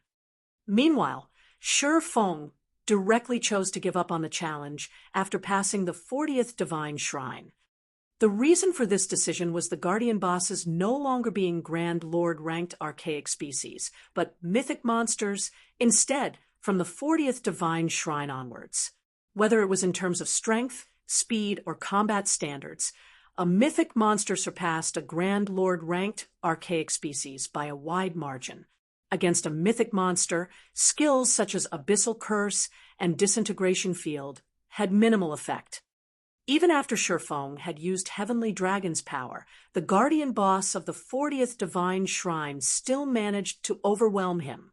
Had Shifeng made even the slightest mistake during the fight, he would have definitely been killed instantly. In the end, he was left with no choice but to resort to twofold berserk. However, even after he did so, against an unsuppressed mythic monster, it had taken him everything he had just to keep his life. Fortunately, he was able to hold out long enough for his doppelganger to activate the teleportation array, and he succeeded in leaving the 40th Divine Shrine. However, after activating twofold berserk, he had also entered a weakened state, which had a very long duration. As this method of clearing the Divine Shrines was simply too time-consuming, Shifeng decided that it was better to give up and use his remaining time to explore the other shrines on the World Summit. After Shifeng chose to leave the Divine Staircase, he arrived back at the Divine Hall located at the bottom of the World Summit. There are so many people. Upon arriving at the Divine Hall, he discovered that most of the demon players he encountered at the World Summit's main entrance were currently present in the Divine Hall, buying demon potions, 150 gold per bottle, willing to use level 45 top-tier weapons, and equipment to exchange as well. Purchasing set pieces for level 50 dark gold or fine gold set equipment. Prices negotiable. Among the players present inside the Divine Hall, very few were here to exchange for items using their shrine points. Instead, the majority of the players were purchasing items exchanged using shrine points. Rather than an exchange center, the Divine Hall looked more like a marketplace right now. At this moment, a cloaked player approached Shifeng and asked, "Fellow friend, you just came out from the Divine Staircase, right? If you still have points remaining after you're done exchanging for the items you want, I'm willing to purchase those points at a high price. I'll buy 20 points for 1 gold.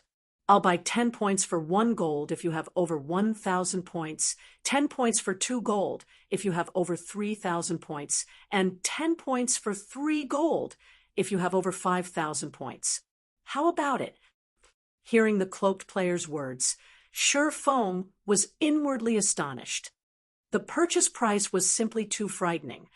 If players had over 5,000 points on hand, that meant passing the first divine shrine alone could already earn them 6 gold coins.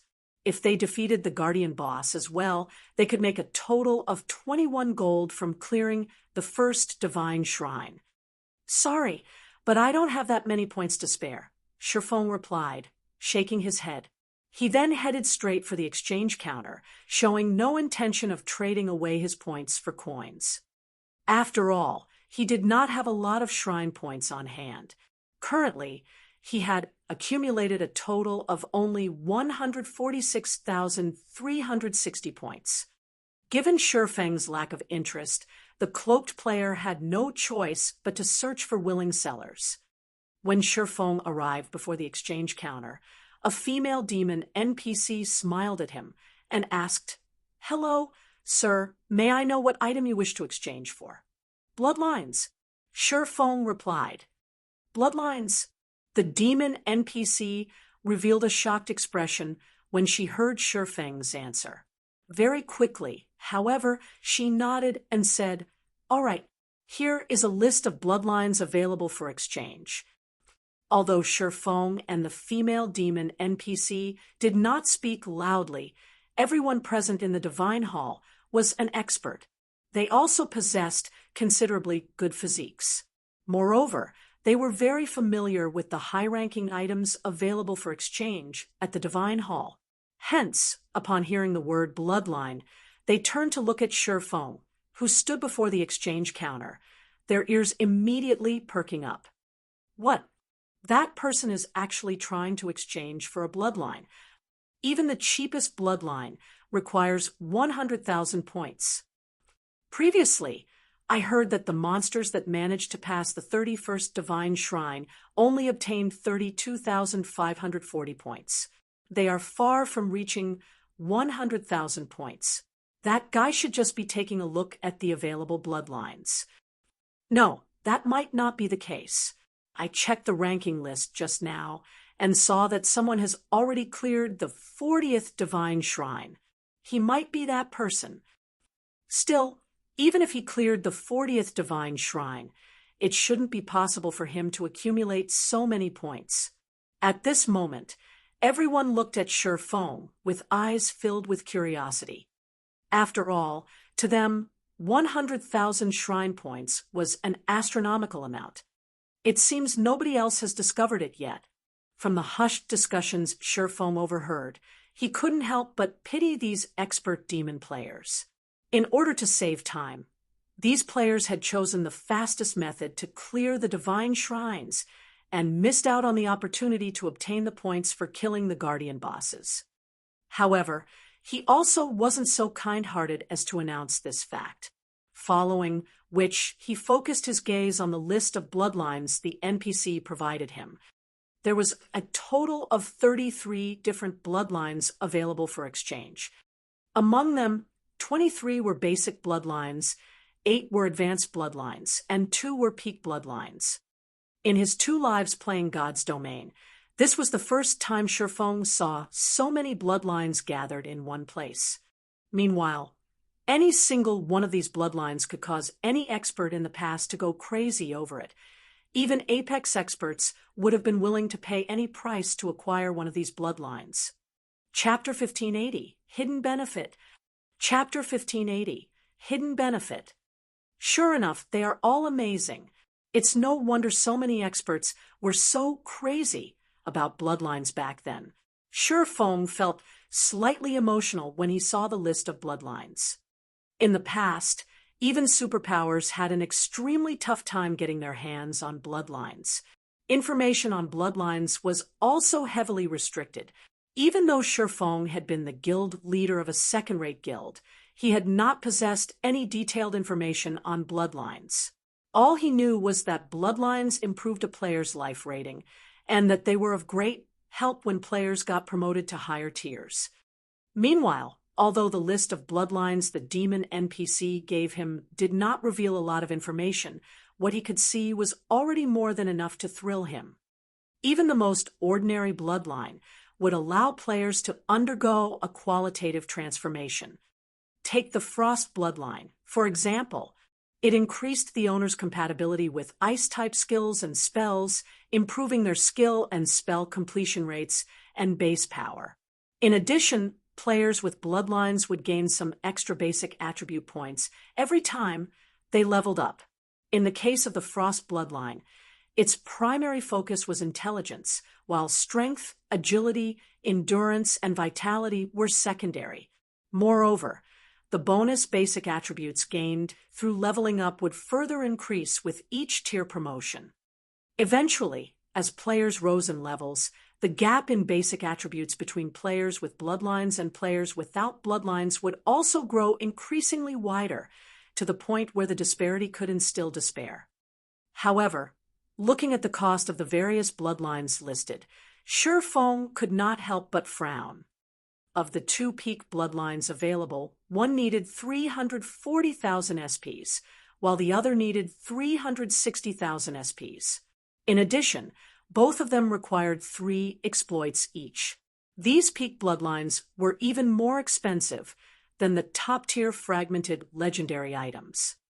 As for the 8 advanced bloodlines, they, too, were far beyond Feng's reach, as even the cheapest among them cost 200,000 SPs and 2 exploits, while the most expensive one cost 260,000 SPs and 2 exploits. Even if he managed to kill the mythic-ranked guardian boss in the 40th Divine Shrine, accumulating 200,000 SPs was unlikely. It seems I can exchange for only a basic bloodline. Feng could not help but sigh. Revealing a bitter smile, he set his eyes on the 23 basic bloodlines. Even the cheap basic bloodline, which was named Boulder Bloodline, cost 100,000 SPs and 1 exploit. The Boulder Bloodline improved a player's defense, and the main basic attribute it increased was endurance. It was a bloodline more suited for MTs rather than swordsmen. In the end, Feng narrowed his choices to 3 bloodlines. Hurricane Bloodline increases compatibility with wind-type skills and spells, mainly improves agility, followed by endurance, strength, vitality, and intelligence. Requires 115,000 shrine points and 1 exploit to exchange. Scorching Flame Bloodline increases compatibility with fire-type skills and spells, mainly improves endurance, followed by strength, agility, vitality, and intelligence.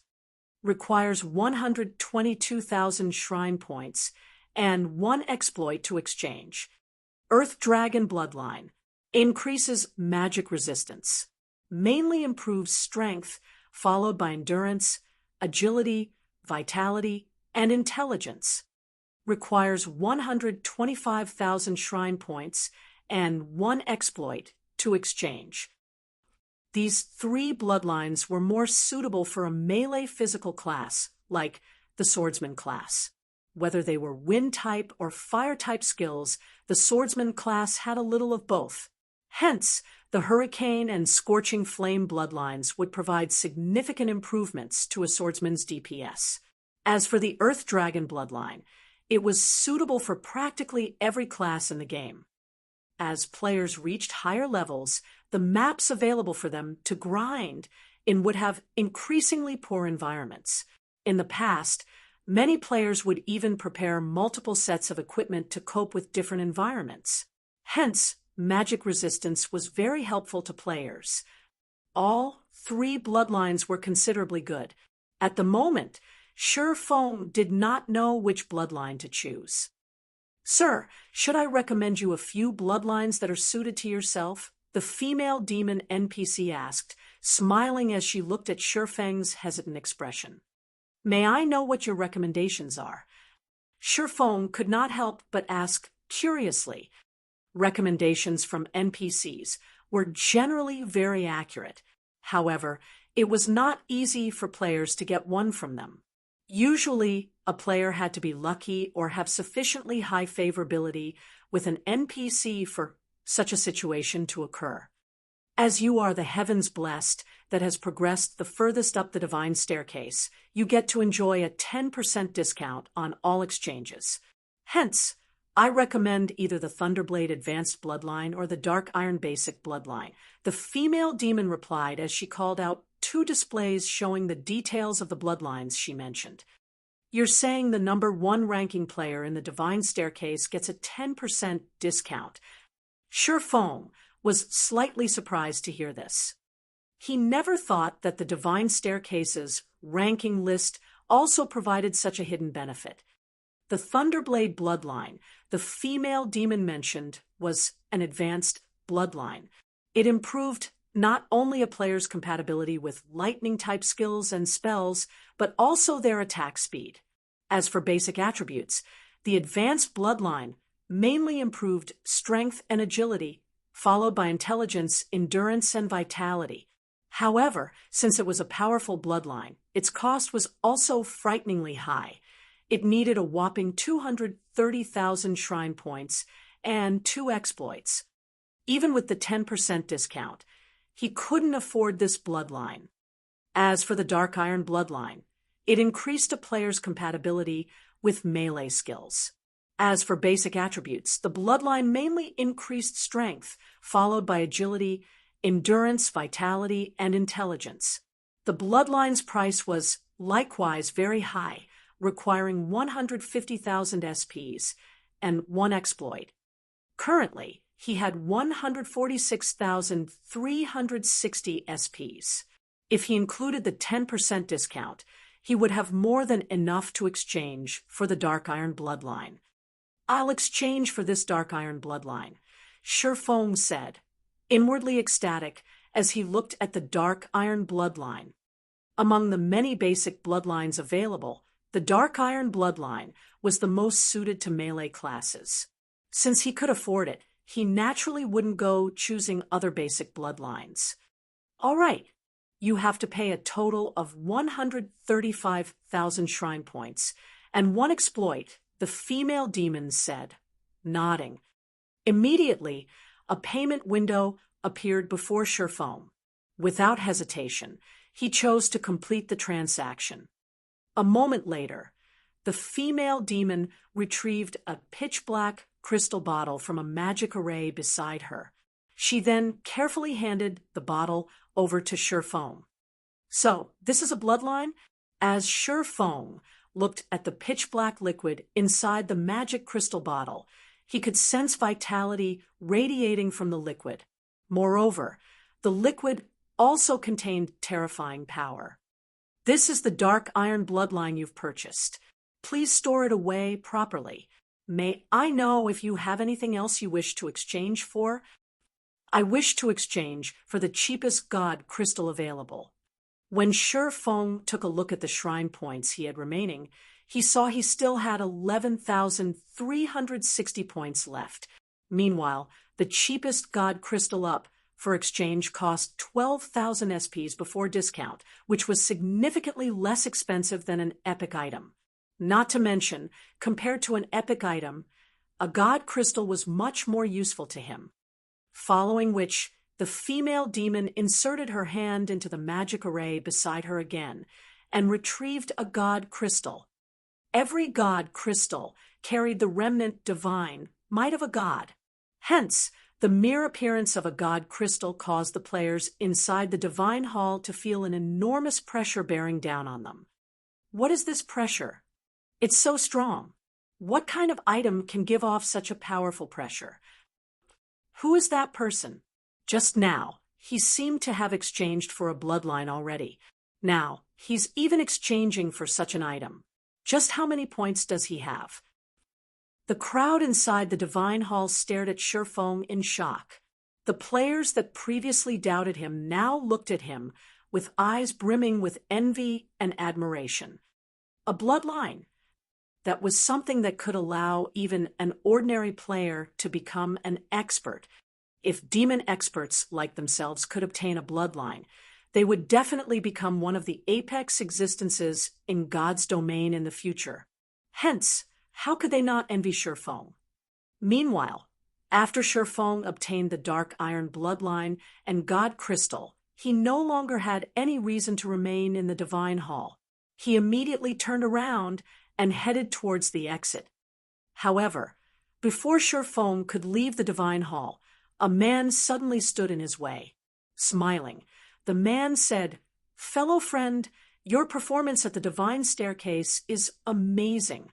May I know if you can hand over that bloodline you have to the Flower of Seven Sins? Rest assured, the Flower of Seven Sins definitely will not mistreat you and will reward you amply." With a look, Shifeng identified the man before him as none other than Skyhawk of the Flower of Seven Sins. Chapter 1581, Disintegration Armor Recovers. Chapter 1581, Disintegration Armor Recovers. Chapter 1581, Disintegration Armor Recovers. Overhearing Skyhawk's request, the players inside the Divine Hall could not help but turn to look at him with shocked expressions. What? That guy is actually someone from the Flower of Seven Sins? Sure enough, even a superpower like the Flower of Seven Sins is highly interested in bloodlines. I wonder if that person will agree to trade his bloodline away. Why wouldn't he agree? That's the Flower of Seven Sins we're talking about. It's the strongest assassination organization in the virtual gaming world. Who would dare defy them? The surrounding onlookers started a quiet discussion among themselves as they looked at Skyhawk. The Flower of Seven Sins was known by practically everyone in the virtual gaming world. However, the members of the Flower of Seven Sins always took action covertly, so most players had only ever heard about the organization and knew that it specialized in commissions for assassination. As long as one could afford the price, the Flower of Seven Sins would dare to take action even against super guilds. Moreover, every member of the Flower of Seven Sins was an expert among experts. Even super guilds felt fearful of some of the organization's experts. Meanwhile, regarding the matter of Shifeng acquiring a bloodline, although the onlookers felt very envious of him, they also knew that any player capable of exchanging for a bloodline was definitely no ordinary expert. Hence, there was very little chance they could steal the bloodline from Shifeng. However, it would be a different story if the Flower of Seven Sins was the one asking for it. The Flower of Seven Sins dared to take action against even the old monsters of super guilds. Although Shifeng was someone capable of acquiring a bloodline, the Flower of Seven Sins would still consider him an insignificant existence. Just as everyone was wondering what kind of decision Shifeng would make, Shifeng rolled his eyes at the arrogant Skyhawk. "I'm not interested in this transaction. You'd best look for someone else," Shifeng said before continuing towards the main entrance of the Divine Hall. Bloodlines were limited items in God's domain. Although they were available for exchange at the Divine Staircase, every bloodline was unique. Once one was taken, its listing would no longer appear at the Divine Staircase. In addition, players wouldn't be allowed to exchange for items of similar rank and type in the future, which implied that players could exchange for only one basic bloodline at the Divine Staircase in their lifetime. If Shifeng wished to exchange for another bloodline in the future, his options would be only advanced bloodlines and peak bloodlines. The same rule applied for epic and fragmented legendary items as well. Players were limited to only one such item. Hence, Shifeng naturally wouldn't be so foolish as to trade away his bloodline. Moreover, even if he could exchange for an unlimited number of bloodlines, he still wouldn't trade the Dark Iron bloodline away. Bloodlines were incomparably precious. Aside from the Divine Staircase, Shifeng had no idea where he could obtain a bloodline with absolute certainty. Hence, if he managed to get his hands on additional bloodlines, he would naturally give it to the other members of his guild. Only a fool would try to sell their bloodlines away. Upon Shifeng's departure, Skyhawk's complexion darkened immediately. That guy's dead.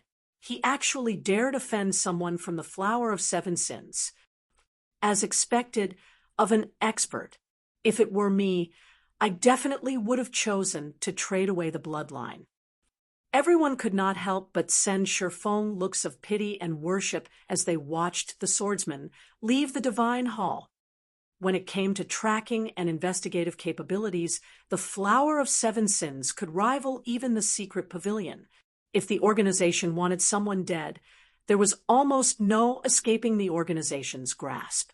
Hence, if given a choice, independent experts would rather provoke a super guild than the Flower of Seven Sins. Commander, that person sure is arrogant.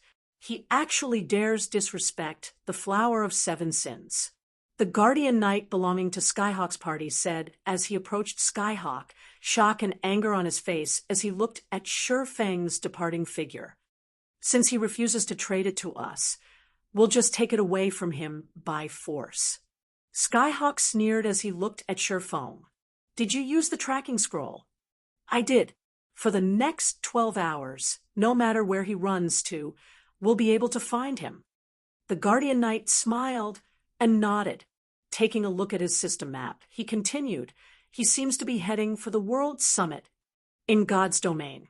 While it was indeed true that only rangers and assassins possessed tracking abilities, other players could rely on special magic scrolls to track players. Meanwhile, as these special magic scrolls did not deal any damage, even when used on a player, the said player would not notice the tracking marker, and neither could they remove it. Unless the targeted player logged out of the game, they could be located regardless of where they went.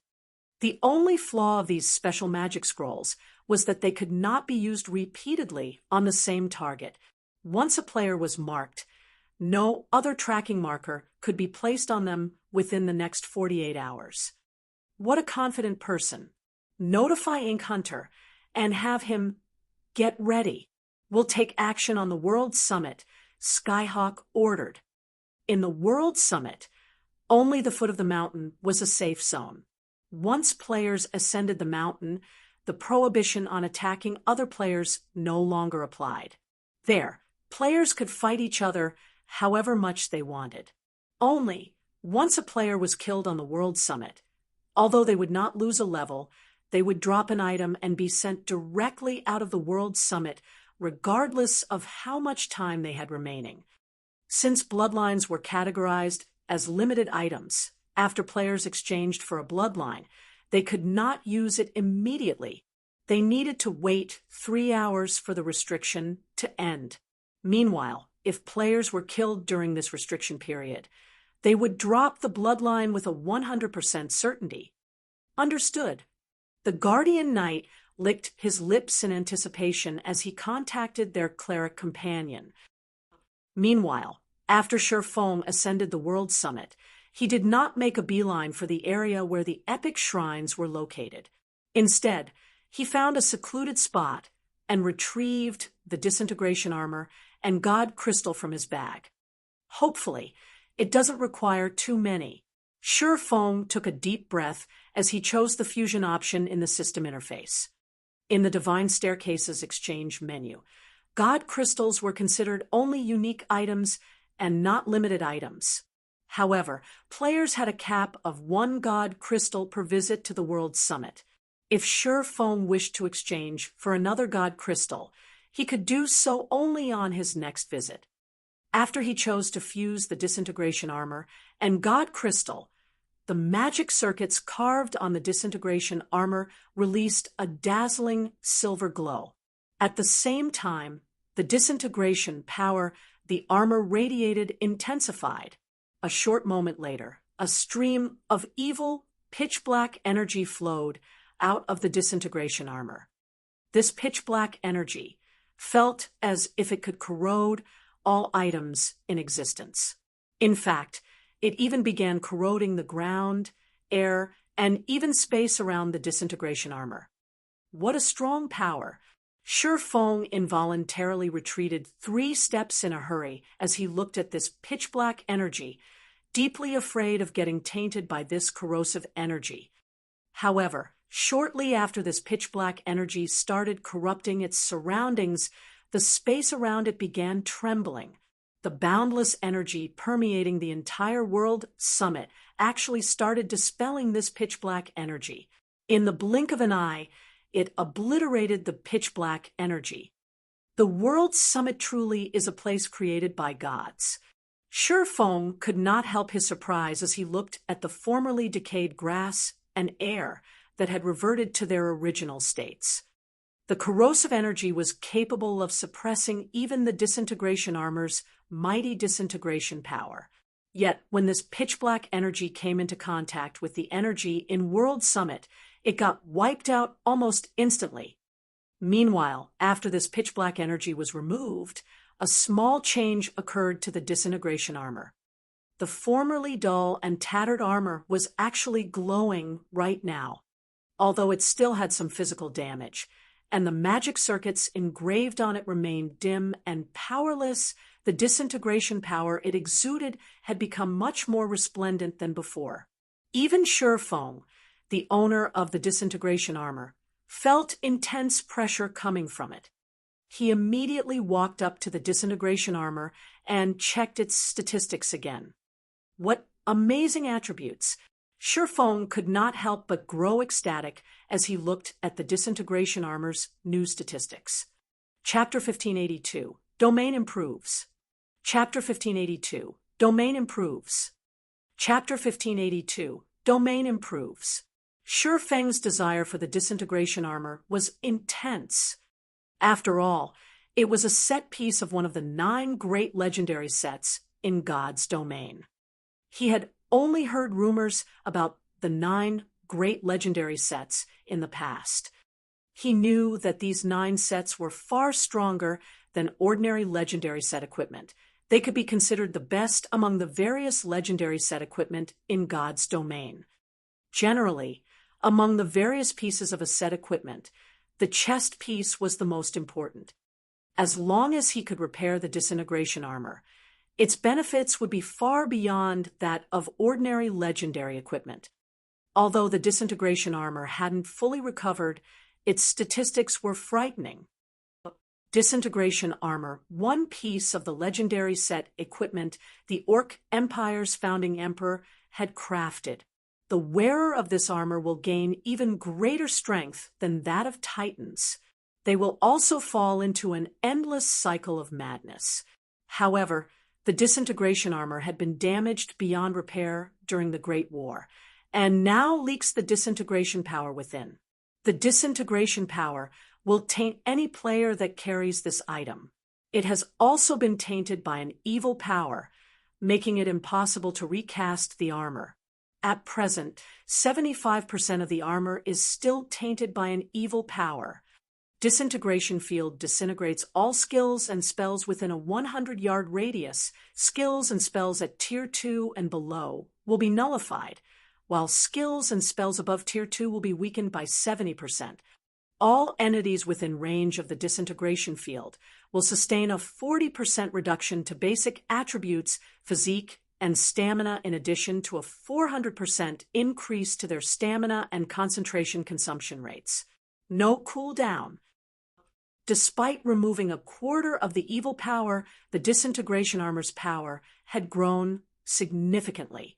He didn't dare to imagine how powerful the disintegration field would become once he removed the remaining evil power. Disintegration Field's ability to weaken skills and spells above Tier 2 by 70% was outrageous. Such suppression would basically cripple any skill or spell it encountered. The skill or spell would likely deal even less damage than a normal attack, and that's not even including the 40% reduction to basic attributes. Only 3 more to go. Sure Feng could not help his grin as he looked at the remaining evil power in the armor. Although he had spent more time on the divine staircase than any other player, he had earned a lot of time in the entrance test.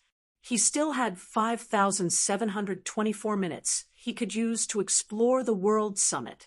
If he spent this time wisely, he shouldn't have any issues acquiring 3 more God Crystals.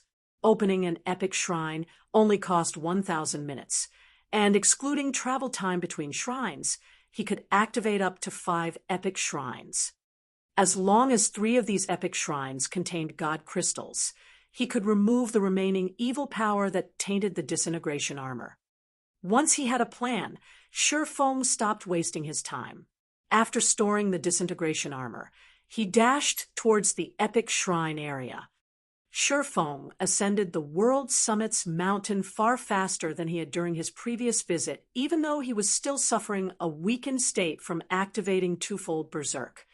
After climbing the mountain for a little over an hour, he had made it past the bronze area, and was already past the mysterious iron area. During his climb, he had spotted many players who tried to make the most of their remaining time as they entered as many low-rank shrines as possible. Unlike the Dark Gold and Epic Shrines, which cost 400 minutes and 1,000 minutes to activate, respectively, lower-ranked shrines were relatively cheap to activate. The Bronze and Mysterious Iron Shrines, in particular, only cost 50 minutes and 100 minutes to activate. Just as Sure Feng was about to reach the secret silver area, 3 figures moved to intercept him. Leading this trio was none other than the Flower of 7 Sins, Skyhawk. What a coincidence! We meet again, Skyhawk said, smiling at the cloaked Sure Feng. A coincidence. Glancing at Skyhawk and his 2 companions, who currently wore sneers, Sure Feng said, "I'm wearing a black cloak like many of the players in the World Summit. Quite a few of them are swordsmen as well. Aside from using a tracking scroll, I don't think you have any other methods of differentiating me from anyone else."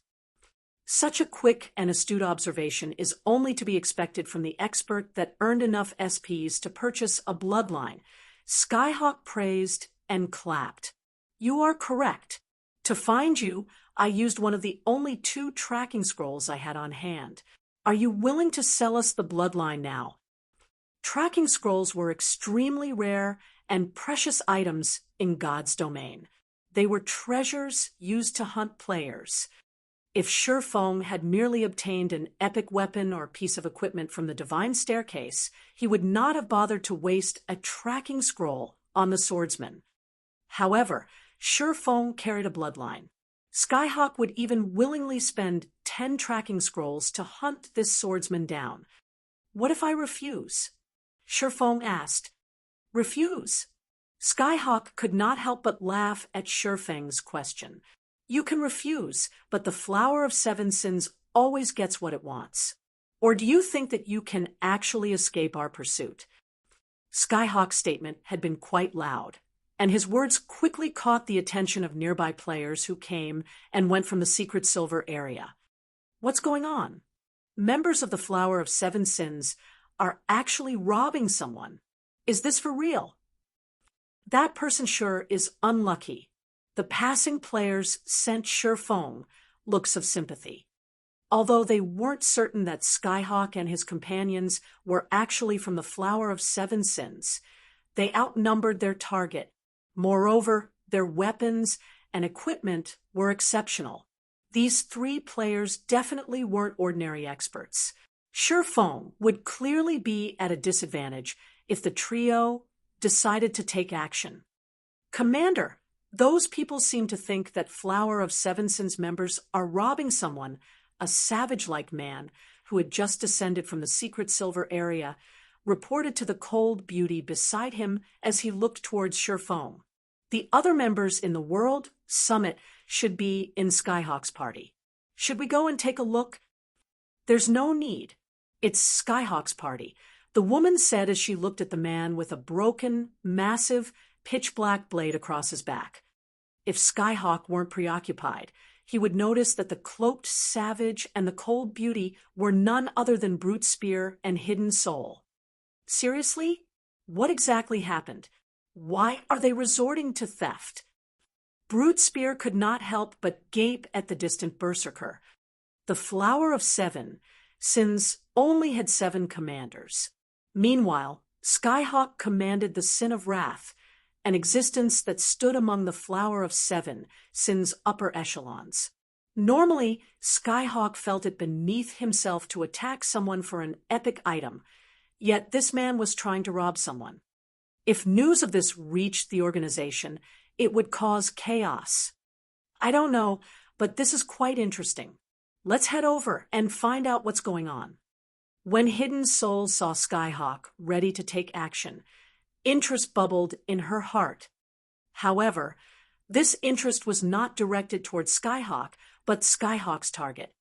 A player daring enough to offend Skyhawk had to be extraordinary. Immediately, these 2 players approached the battle to get a better grasp of the situation. Meanwhile, Skyhawk's party burst into action. As companions that frequently fought alongside each other, the trio had long since reached an instinctual understanding of the party's battle formation. Immediately, Ridiculous, the tall, robust Guardian Knight, charged towards Sherfong. Meanwhile, Skyhawk took advantage of the Ridiculous' large frame, shielding himself as he stealthily circled to Sherfang's side. As for the cleric, Ink Hunter cast a truth shield on Ridiculous. At the same time, he used Soul Cloud to assist in battle. Instantly, the trio formed a well-coordinated, 3-pronged attack. If not dealt with properly, this attack would even instant-kill a peak expert. Die! Ridiculous shouted as he radiated a golden glow, activating Justice Roar, and forcing Sherfong to attack him. At the same time, he swung his one-handed axe at the swordsman, utilizing the dazzling glow from his body to hide his attack. However, as Ridiculous swung his axe, an energy pulse radiated from Sherfong, extending across 100 yards before dissipating. Everyone within range suddenly found themselves under an intense suppression. Skyhawk, Ridiculous, and Ink Hunter's basic attributes began to plummet as exhaustion settled in their bones. Disintegration Field. Chapter 1583, Mana Cutter. Chapter 1583, Mana Cutter. Chapter 1583, Mana Cutter. When the disintegration field took effect, the 3 members of Skyhawk's party visibly slowed. Meanwhile, when Ridiculous' one-handed axe was a few inches away from Sherfang's face, it clanged against a blue longsword, unable to move an inch further. This is a domain suppression. When Ridiculous felt his basic attributes decrease, he could not help but stare at the cloaked swordsman before him in astonishment. At this stage of the game, domain skills were as rare as a phoenix's feather. Not only had Sherfong used a domain skill, but it had also reduced his basic attributes by 40%. Only a high-tiered domain skill was capable of accomplishing this. Yet, since the start of the battle, he hadn't seen Sherfong use any magic scrolls. During Ridiculous' brief shock, Skyhawk approached Sherfang's right side and swung the broken, pitch-black blade in his hands. Indiscriminate slash. Immediately, over a dozen black energy blades flew towards Sherfang's blind spots. At the same time, Ink Hunter bombarded the swordsman with Soul Cloud, launching magic blades from above. What exquisite coordination! Skyhawk and Ink Hunter's performance shocked the spectating crowd. The 2 players had timed their attacks perfectly, targeting every one of the swordsman's blind spots. Even an expert player would be forced to activate their strongest, life-saving skill in such a predicament. There was no way to block every attack. However, as the numerous attacks soared toward Shifeng, the latter didn't move to defend himself. Rather, Shifeng slashed the abyssal blade toward Skyhawk, who followed his indiscriminate slash with a normal attack. Is he trying to get himself killed? Skyhawk was confused as he watched Shifeng ignore both his indiscriminate slash and Ink Hunter's soul cloud. Others might not realize how powerful his indiscriminate slash was, but he was very familiar with the attack. Even though his attributes had decreased, if every one of the dozen or so energy blades struck an MT of the same level, they'd either be near dead or lose half of their HP. Dang!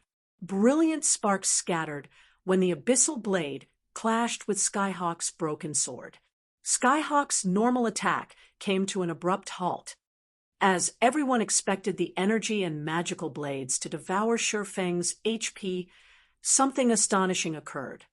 Both attacks vanished half a yard from Shifeng. It was as if these attacks had never existed. What is going on? Did he use an invulnerability skill? Is he an NPC? Everyone's jaws dropped. All of the watching players were experts in God's domain. They had seen countless skills and spells in their travels, and they had a certain understanding of invulnerability skills. As far as they knew, invulnerability skills typically formed an eye-catching barrier of sorts to protect the player. Yet despite the lack of any barrier around Shifeng, both Skyhawk and Ink Hunter's attacks had been nullified. This was simply inconceivable. A defensive skill? Skyhawk remained relatively calm despite his failed attack. Sneering at Shifeng, he hissed, "How long do you think this skill of yours can last? Do you think it can protect you from this?"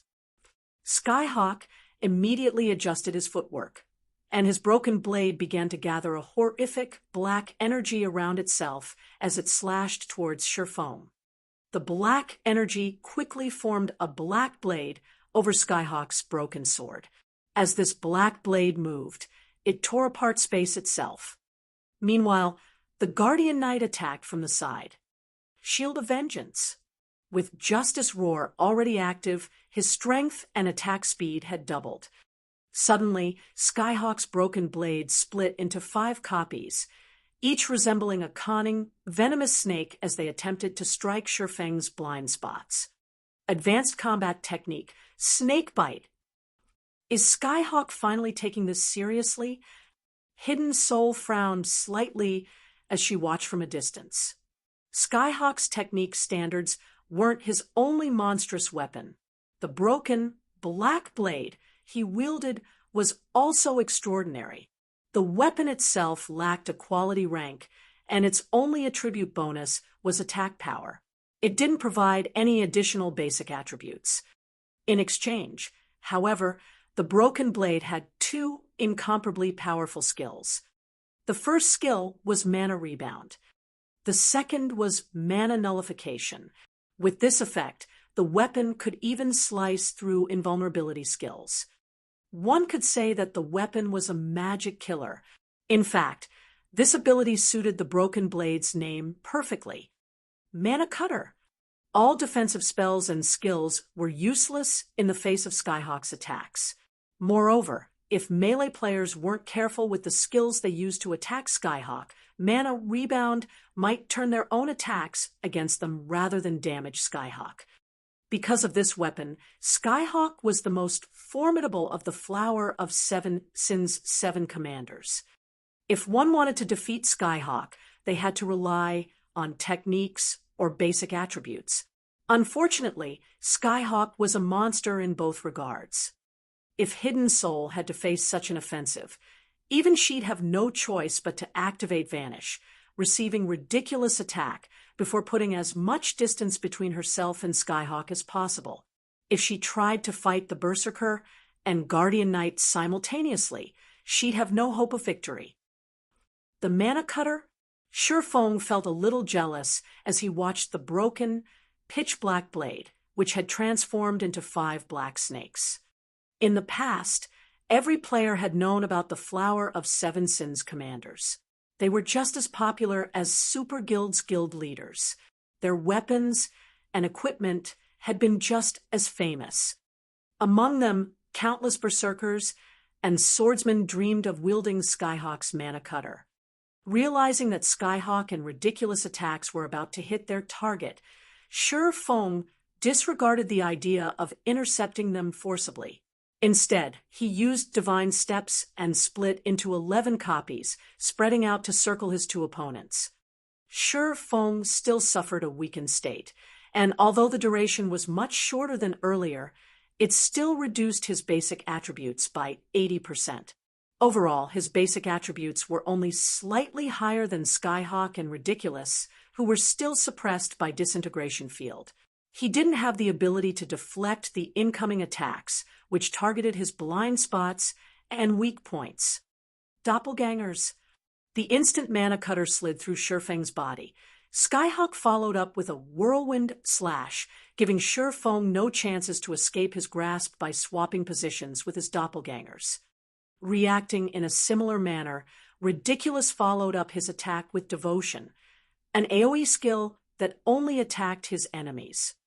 Based on his experience with skills that summon doppelgangers, he immediately determined that Sure Feng's doppelgangers were likely invulnerable to attacks and couldn't be differentiated from the true body.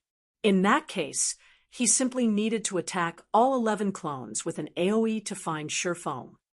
This, however, Ridiculous was dumbfounded after he used Devotion.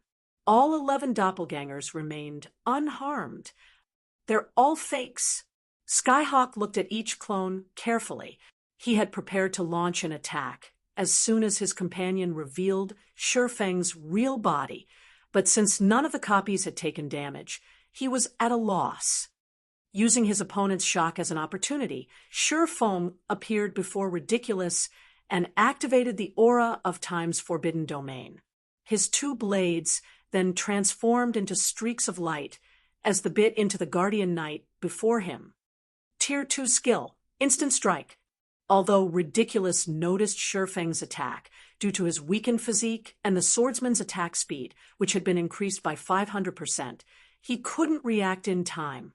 He didn't even have time to activate his life-saving skill before Sure Feng's attack struck. In the end, he could only watch as the abyssal blade and killing ray slashed down at him in succession. Before Skyhawk could react, the Guardian Knight's 30,000 HP had fallen to 0. Chapter 1584, Wrong Opponent. Chapter 1584, Wrong Opponent. Chapter 1584, Wrong Opponent. As Ridiculous HP hit 0, silence descended on the spectating players. As they watched the battle, everyone realized that Skyhawk, Ridiculous, and Ink Hunter were definitely peak experts. The trio's combat standards were even better than theirs, and their weapons and equipment were nothing compared to the trio's. Yet despite 3 such excellently geared peak experts working together, Sure Feng killed one of them without receiving a single point of damage. Moreover, the swordsman had taken out the player with the highest defense and HP. This was simply inconceivable. How is this possible? Ridiculous stared at Sure Feng in shock as his vision began to fade to black. No matter how he thought about it, he couldn't rationalize what had just happened. All 11 clones should have been Sure Feng's doppelgangers. Sure Feng's main body should not be among them. When he had used Devotion, none of the clones had been affected in the slightest. The only logical explanation was that all 11 clones were doppelgangers, yet one of these clones had killed him.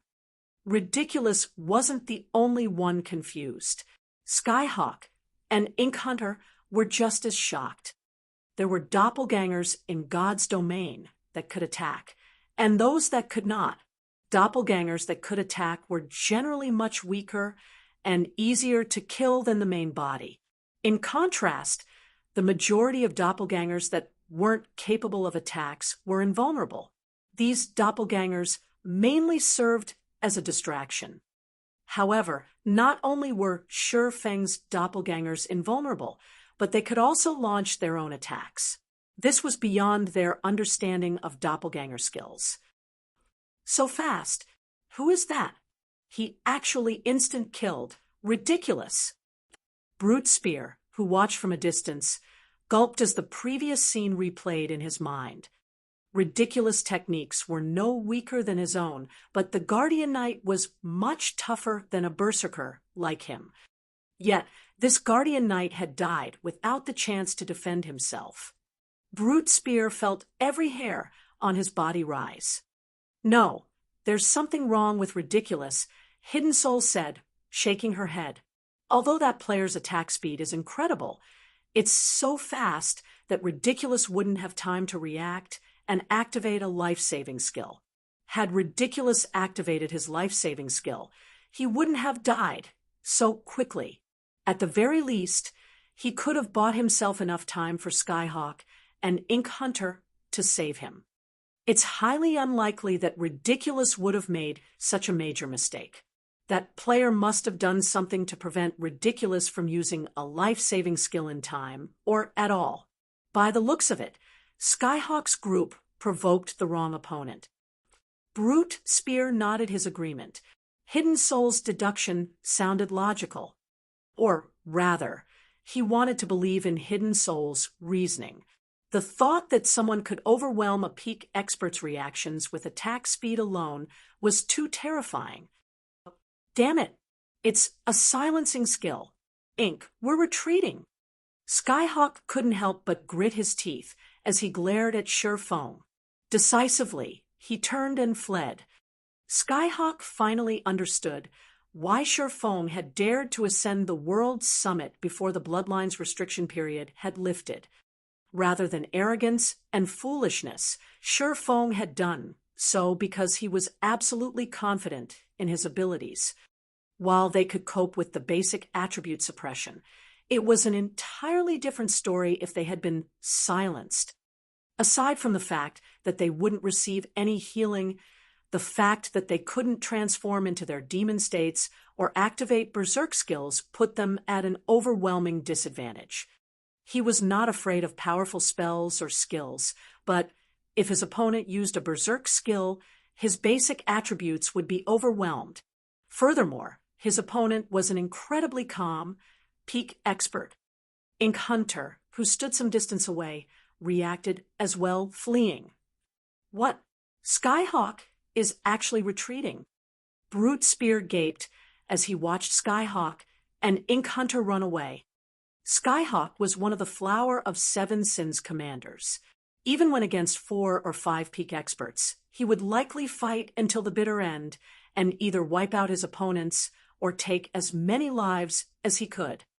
Yet, against Sherfong, Skyhawk had decided to flee. In fact, Brute Spear wasn't the only one shocked. All of the spectating players were dumbfounded. Only, unlike Brute Spear, they weren't surprised by Skyhawk and Ink Hunter's retreat. They were shocked by the strength Sherfong had displayed. Not only had the swordsman killed a peak expert instantly, but he had also followed up by scaring away 2 other peak experts. He's too strong. Is he an NPC? He actually killed a peak expert from the Flower of Seven Sins. I never knew that there was such a frightening expert among demon players. It would be great if I could get to know him. Everyone deeply admired Sherfong. They, too, were experts in God's domain, and they realized how powerful Skyhawk and his party members were. Ordinary experts couldn't compare to the trio, yet Sherfong had overwhelmed them despite being outnumbered. These players agreed with Skyhawk and Ink Hunter's decision to retreat. Only a fool would try to fight Sherfong after seeing the swordsman's display of strength.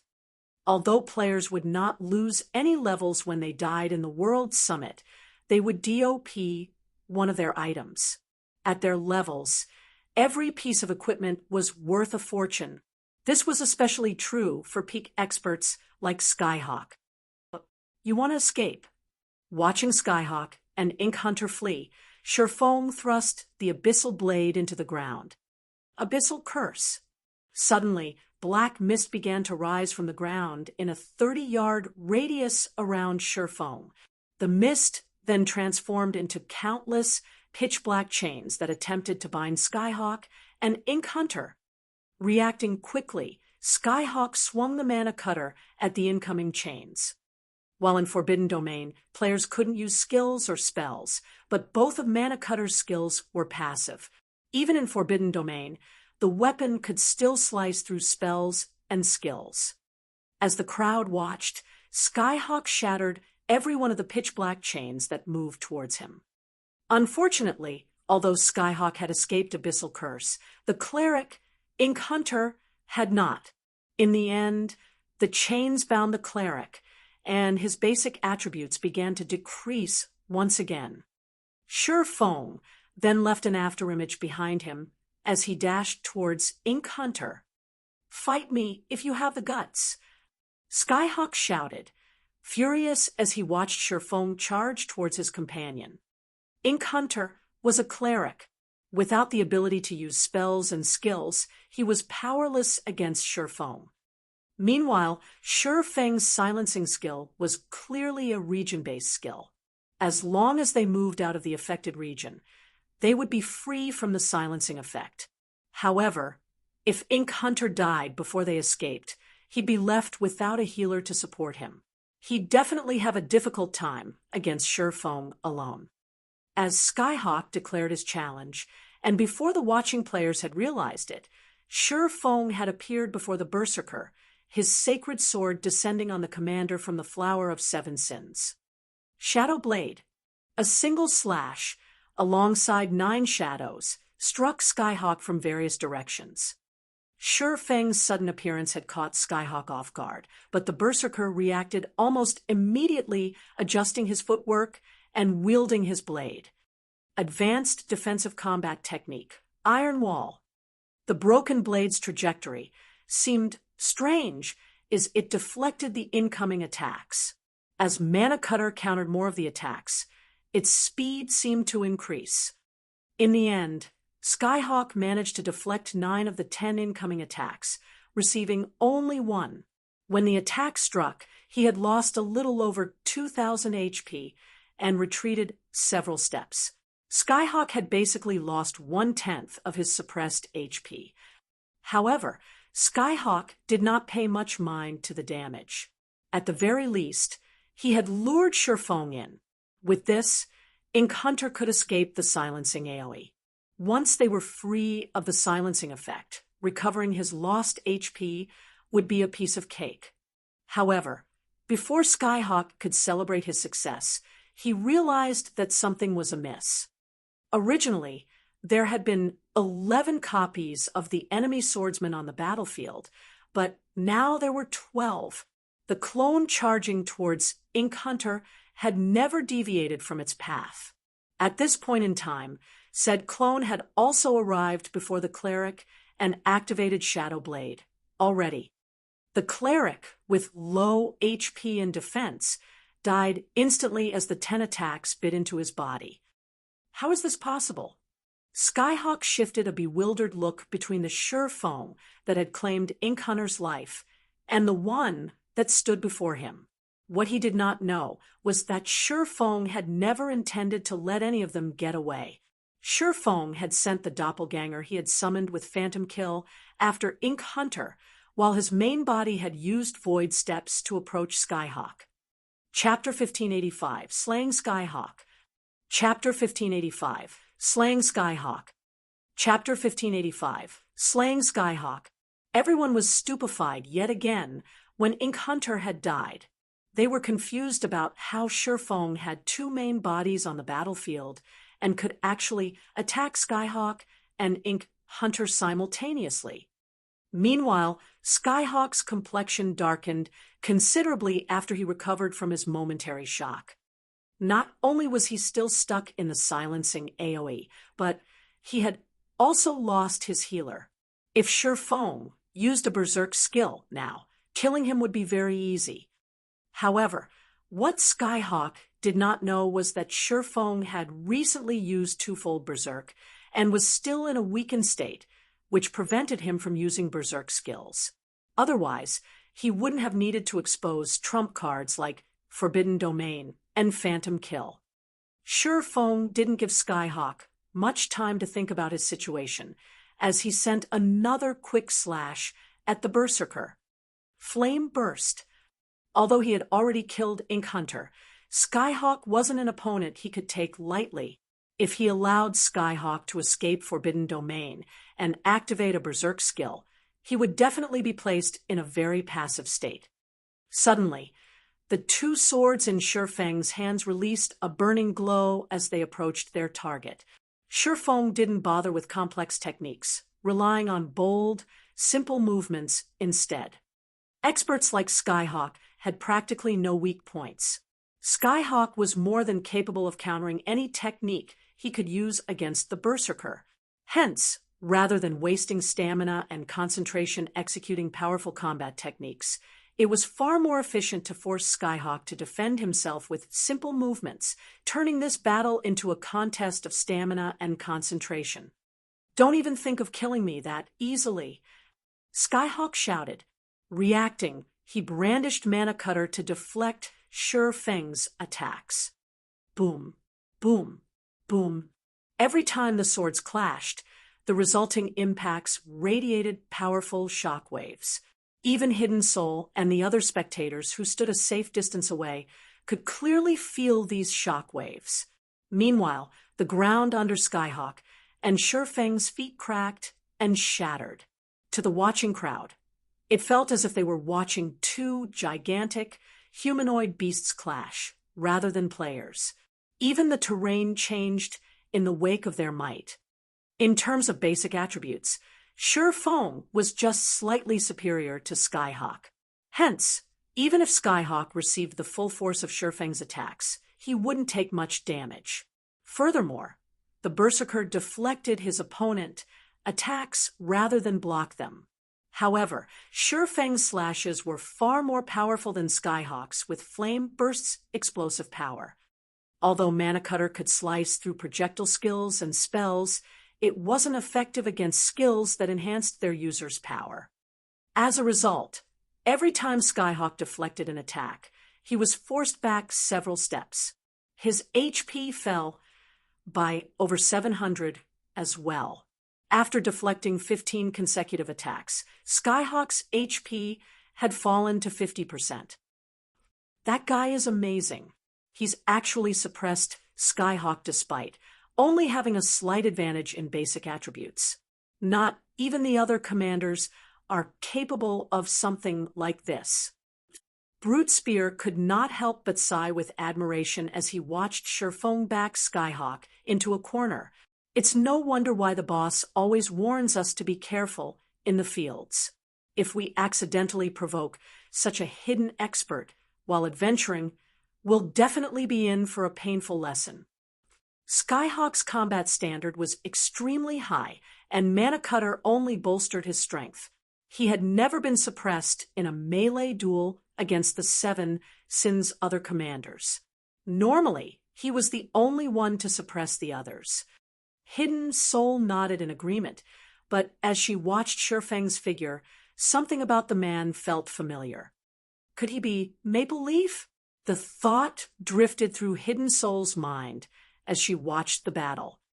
She thought it was unlikely that 2 unknown monster-level experts had visited the World Summit at the same time. Moreover, the doppelganger skill Sure Feng had used against Skyhawk was the same skill he had used against the Purgatory puppets.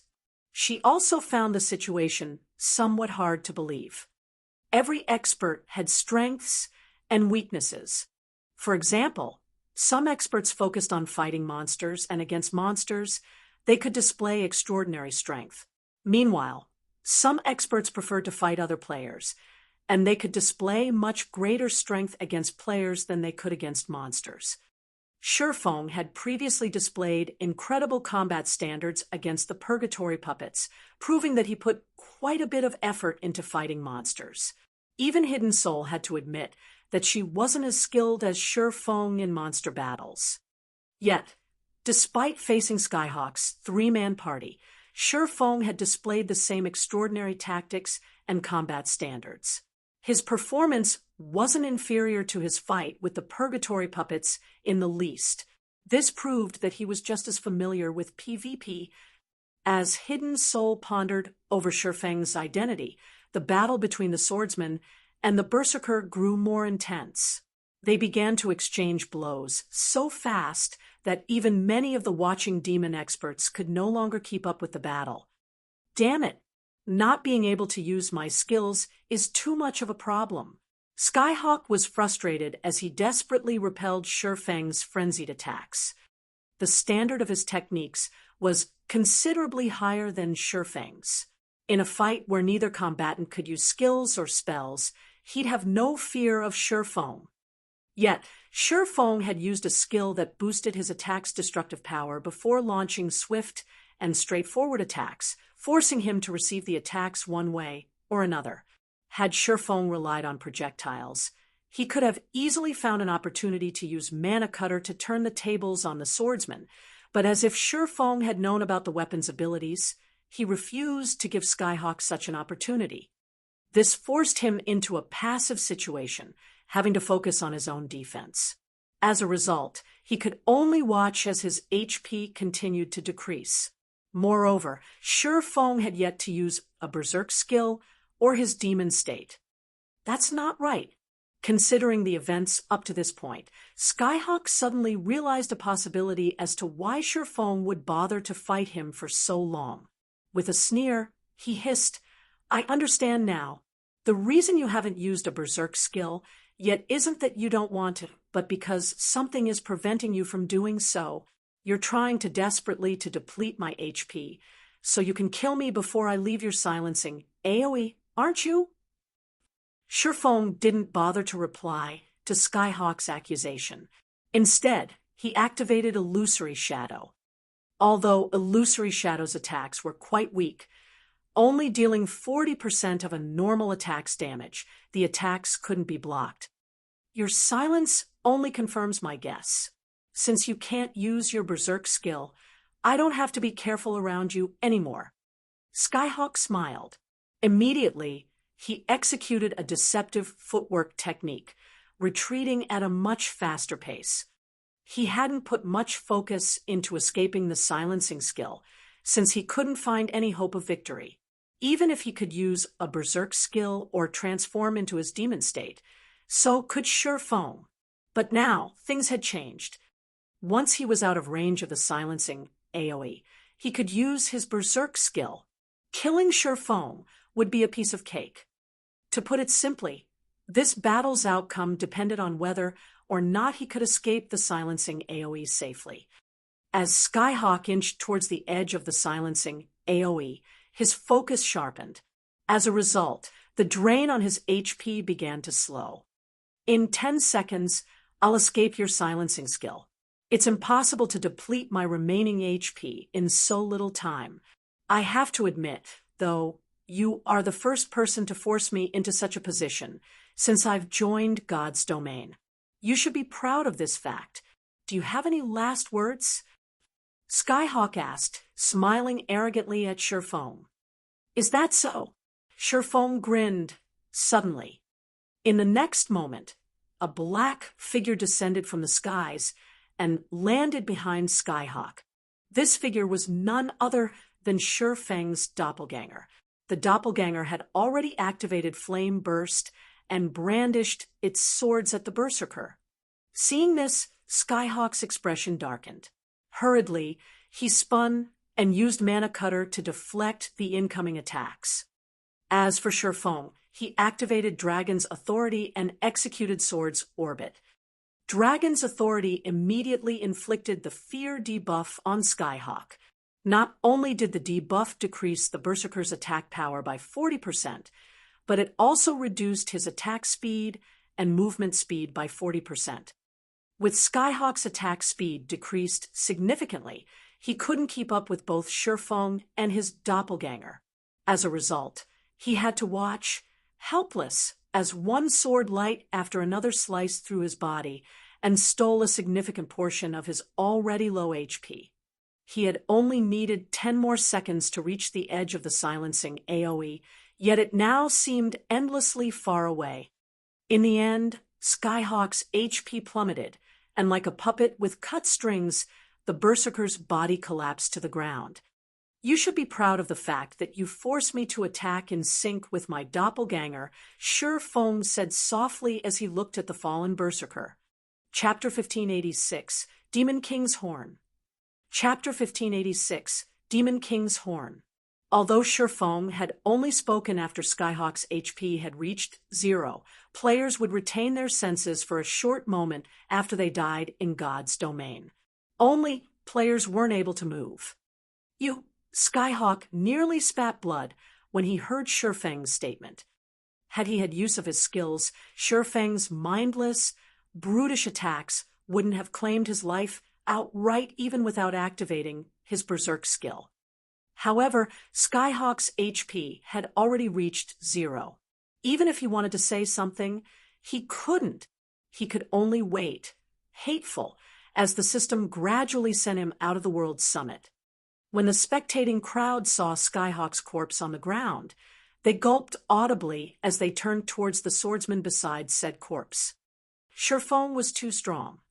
This was the first time that they, as expert players, had realized that players could dominate a battle by relying on skills, not just basic attributes and techniques. Despite facing 3 peak experts simultaneously, Sure Feng had killed all 3 by relying on his skills. Sure Feng's skills were so powerful that Skyhawk's party hadn't been able to retaliate in the slightest. First, Sure Feng had suppressed his opponents with a domain skill. He then used a silencing AoE skill and another skill that allowed him to instant kill a Guardian Knight. In the end, he had relied on his doppelgangers to fight a 2-on-1 battle. With his numerous skills, he had crushed any advantage his opponents had possessed. After this battle, these expert players realized how important skills and spells actually were. Now, they understood that skills and spells could make up for their imperfections, furthering their combat powers. Even when struggling with an overwhelming disadvantage, they could rely on the synergy of powerful skills and spells to turn the tide of battle. Sure Feng was proof of this. Skyhawk died, just like that. He's definitely going to get an earful when he reports back to the main headquarters. Brute Spear could not help but laugh as he watched Skyhawk's body gradually disappear. We really have to thank this mysterious expert. As the Sin of Wrath's commander, everyone in the Flower of Seven Sins recognized the man's strength. He had achieved quite a bit in the organization. This was also why Skyhawk was so dissatisfied with Hidden Soul, who had recently been promoted to the Sin of Pride's commander due to her connections. Hidden Soul faced a lot of pressure in the organization, but now that Skyhawk had died during an attempted robbery, he would lose quite a bit of influence. Mysterious expert. Hidden Soul could not help but shake her head. Smiling bitterly, she said, "He is no mysterious expert. In fact, you know him." "I know him." Brute Spear was confused. "If I'm not mistaken, he is Maple Leaf," Hidden Soul said, as she stared at Sure Feng's distant figure. Although he had hidden his appearance under a black cloak, one of the doppelganger skills he used during the fight is the same skill Maple used in the entrance test. "He's Brother Maple?" Brute Spear turned to Sure Feng with wide eyes, shocked. He couldn't believe it. Not only was Sure Feng ridiculously powerful against monsters, but he was equally powerful in PvP. "Commander, if we can deepen our relationship with Brother Maple, wouldn't we have a better chance of retrieving the item?" Brute Spear suggested excitedly. "MHM, but this isn't the time to ask him," Hidden Soul said, after giving the matter some thought. "He has just killed Skyhawk. Even if Skyhawk can stomach this grievance, the elders aren't likely to turn the other way. They'll do everything to learn as much as they can about him. It won't be too late to contact Maple once the elders have discovered his true identity." After giving the matter some thought, Brute Spear understood Hidden Soul's reasoning. The Flower of Seven Sins was a mysterious organization which everyone in the virtual gaming world feared and revered. Meanwhile, news of a mysterious player killing a commander like Skyhawk would leak sooner or later. The other superpowers would laugh at and ridicule the Flower of Seven Sins. If the organization wanted to maintain its reputation, it couldn't sit still and do nothing. Otherwise, the organization's prestige would plummet. While the watching players discussed Sherfong and the battle, the swordsman began to collect the loot Skyhawk and his party had dropped. Skyhawk, Ridiculous, and Ink Hunter were all bona fide peak experts. Every weapon and piece of equipment they used was the best of the best. When Skyhawk had died, not only had he dropped level 45 dark gold plate armor gloves, but he had also dropped a horn that radiated dense demonic power.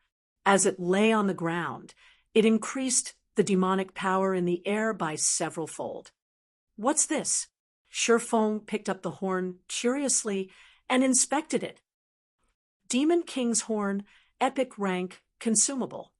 This horn carries the power of a living Demon King.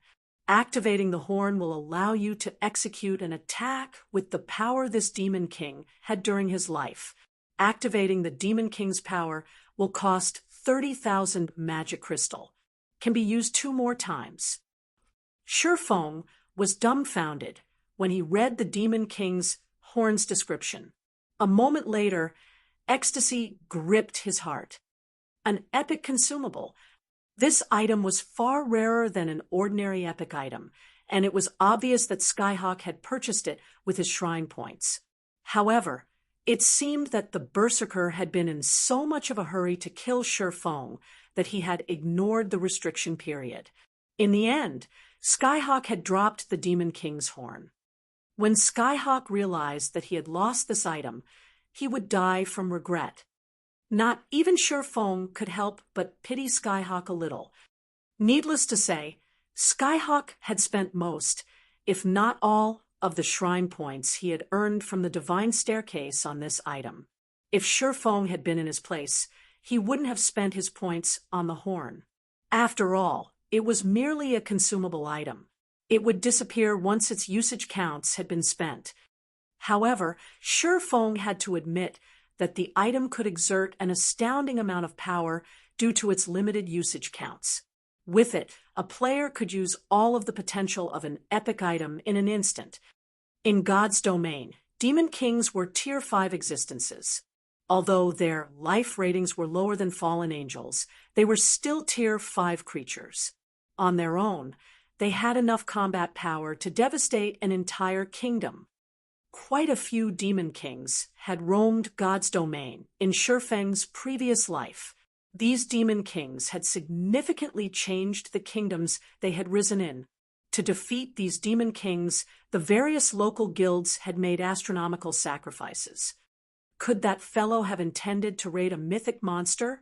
Sherfong wondered as he gazed at the Demon King's horn. Since the Demon King's horn allowed a player to use a Demon King's power, the player could launch an attack of a Tier 5 creature. A Tier 5 attack could even wound a Tier 5 monster severely if not dealt with properly. To current players, however, Tier 5 monsters were practically invincible. No player would be foolish enough to challenge a Tier 5 creature at this stage of the game. The only reason why Skyhawk would purchase this item was to face a Tier 4 mythic monster. Although mythic monsters were still insurmountable to current players, it was possible to take one down with the help of the Demon King's horn and a few other powerful items. Now that Sherfong had obtained the Demon King's horn, he had gained another trump card, which was even stronger than the elemental sources, to deal with mythic monsters in the future. He could even use it to deal with the final boss in a level 50 super large-scale team dungeon. The only problem was the high requirement of magic crystals to activate the Demon King's horn. Not just any guild could afford to part with 30,000 magic crystals. Not even Zero Wing could afford the expenditure. Many aspects demanded magic crystals of the guild. Right now, Zero Wing couldn't even afford to spend 10,000 magic crystals, let alone 30,000. Forget it. It's better than not having it at all. After pondering the situation for a moment, Shifeng decided to set the Demon King's horn aside for now, continuing towards the World Summit's epic area. Meanwhile, news of Shifeng's single-handed annihilation of Skyhawk's party spread like wildfire, quickly reaching the various superpowers' ears. Chapter 1587, Mysterious Expert. Chapter 1587, Mysterious Expert. Chapter 1587, Mysterious Expert. Players bustled about on the streets of a guild town, protected by tall walls. Quite a few of these players were architects, busily construction all types of buildings. From the top floor of an open-air restaurant in the town, a middle-aged man in dark gray armor quietly watched these architects. A flame-shaped shield rested beside his chair. Suddenly, a young man burst into the room, running up to the middle-aged man. "Uncle Yuan, something big has happened," the young man excitedly reported. "We just received news that Skyhawk, one of the Flower of Seven Sins commanders, has been killed." The middle-aged man in question was none other than the secret pavilion's Yuan Tiexin. He had already reached level 50 and wore the level 50 fine gold ranked landslide set, a set equipment for shield warriors which could only be obtained from level 50 100-man team dungeons. "Skyhawk has been killed." Yuan Tiexin turned towards the young man in astonishment. "How is that possible? Did someone organize an expert team to ambush him? No, that can't be right. We're talking about one of the Seven Sins commanders here. The Flower of Seven Sins definitely won't take such a blow lying down." Skyhawk was one of only 7 commanders in the Flower of Seven Sins. His individual strength even ranked near the top in the assassination organization. Yuan Tiexin found it truly hard to believe that a handful of players could kill such an expert. The only possibility was that some superpower had organized a small army to ambush the man. They'd also need various powerful tools to ensure that he couldn't escape. No, that's not the case. Based on what we've heard, it seems that Skyhawk and 2 of his close aides attempted to rob another player. In the end, that player turned the tables, and the 3 lost their lives, the young man explained, stammering. "Skyhawk led his men to kill a player, but ended up dead instead. How is that possible?" Yuan Tiexin was even more shocked. Not only had Skyhawk died, but he had also been killed by a lone player. The man had even had the numerical advantage in the situation. No matter how Yuan Tiexin considered the younger man's words, they sounded like a joke. "It's true. Here's a video of the battle," the young man said as he hurriedly relayed the recording. The video had been recorded some distance from the battlefield, so the fight's details weren't clear. However, Skyhawk's mana cutter was. There was no doubt that the berserker wielding the broken blade was indeed Skyhawk. What powerful skills! Although Yuan Tiexin could not see the entire process of the battle clearly, he could, more or less, deduce the reason that Skyhawk's party had lost. Just who is that player? We're already doing our best to investigate this matter. Unfortunately, we can only glean a limited amount of information from the video. Although the Flower of Seven Sins should have access to more details, our spies in the organization are too low-ranked to gain access to the information.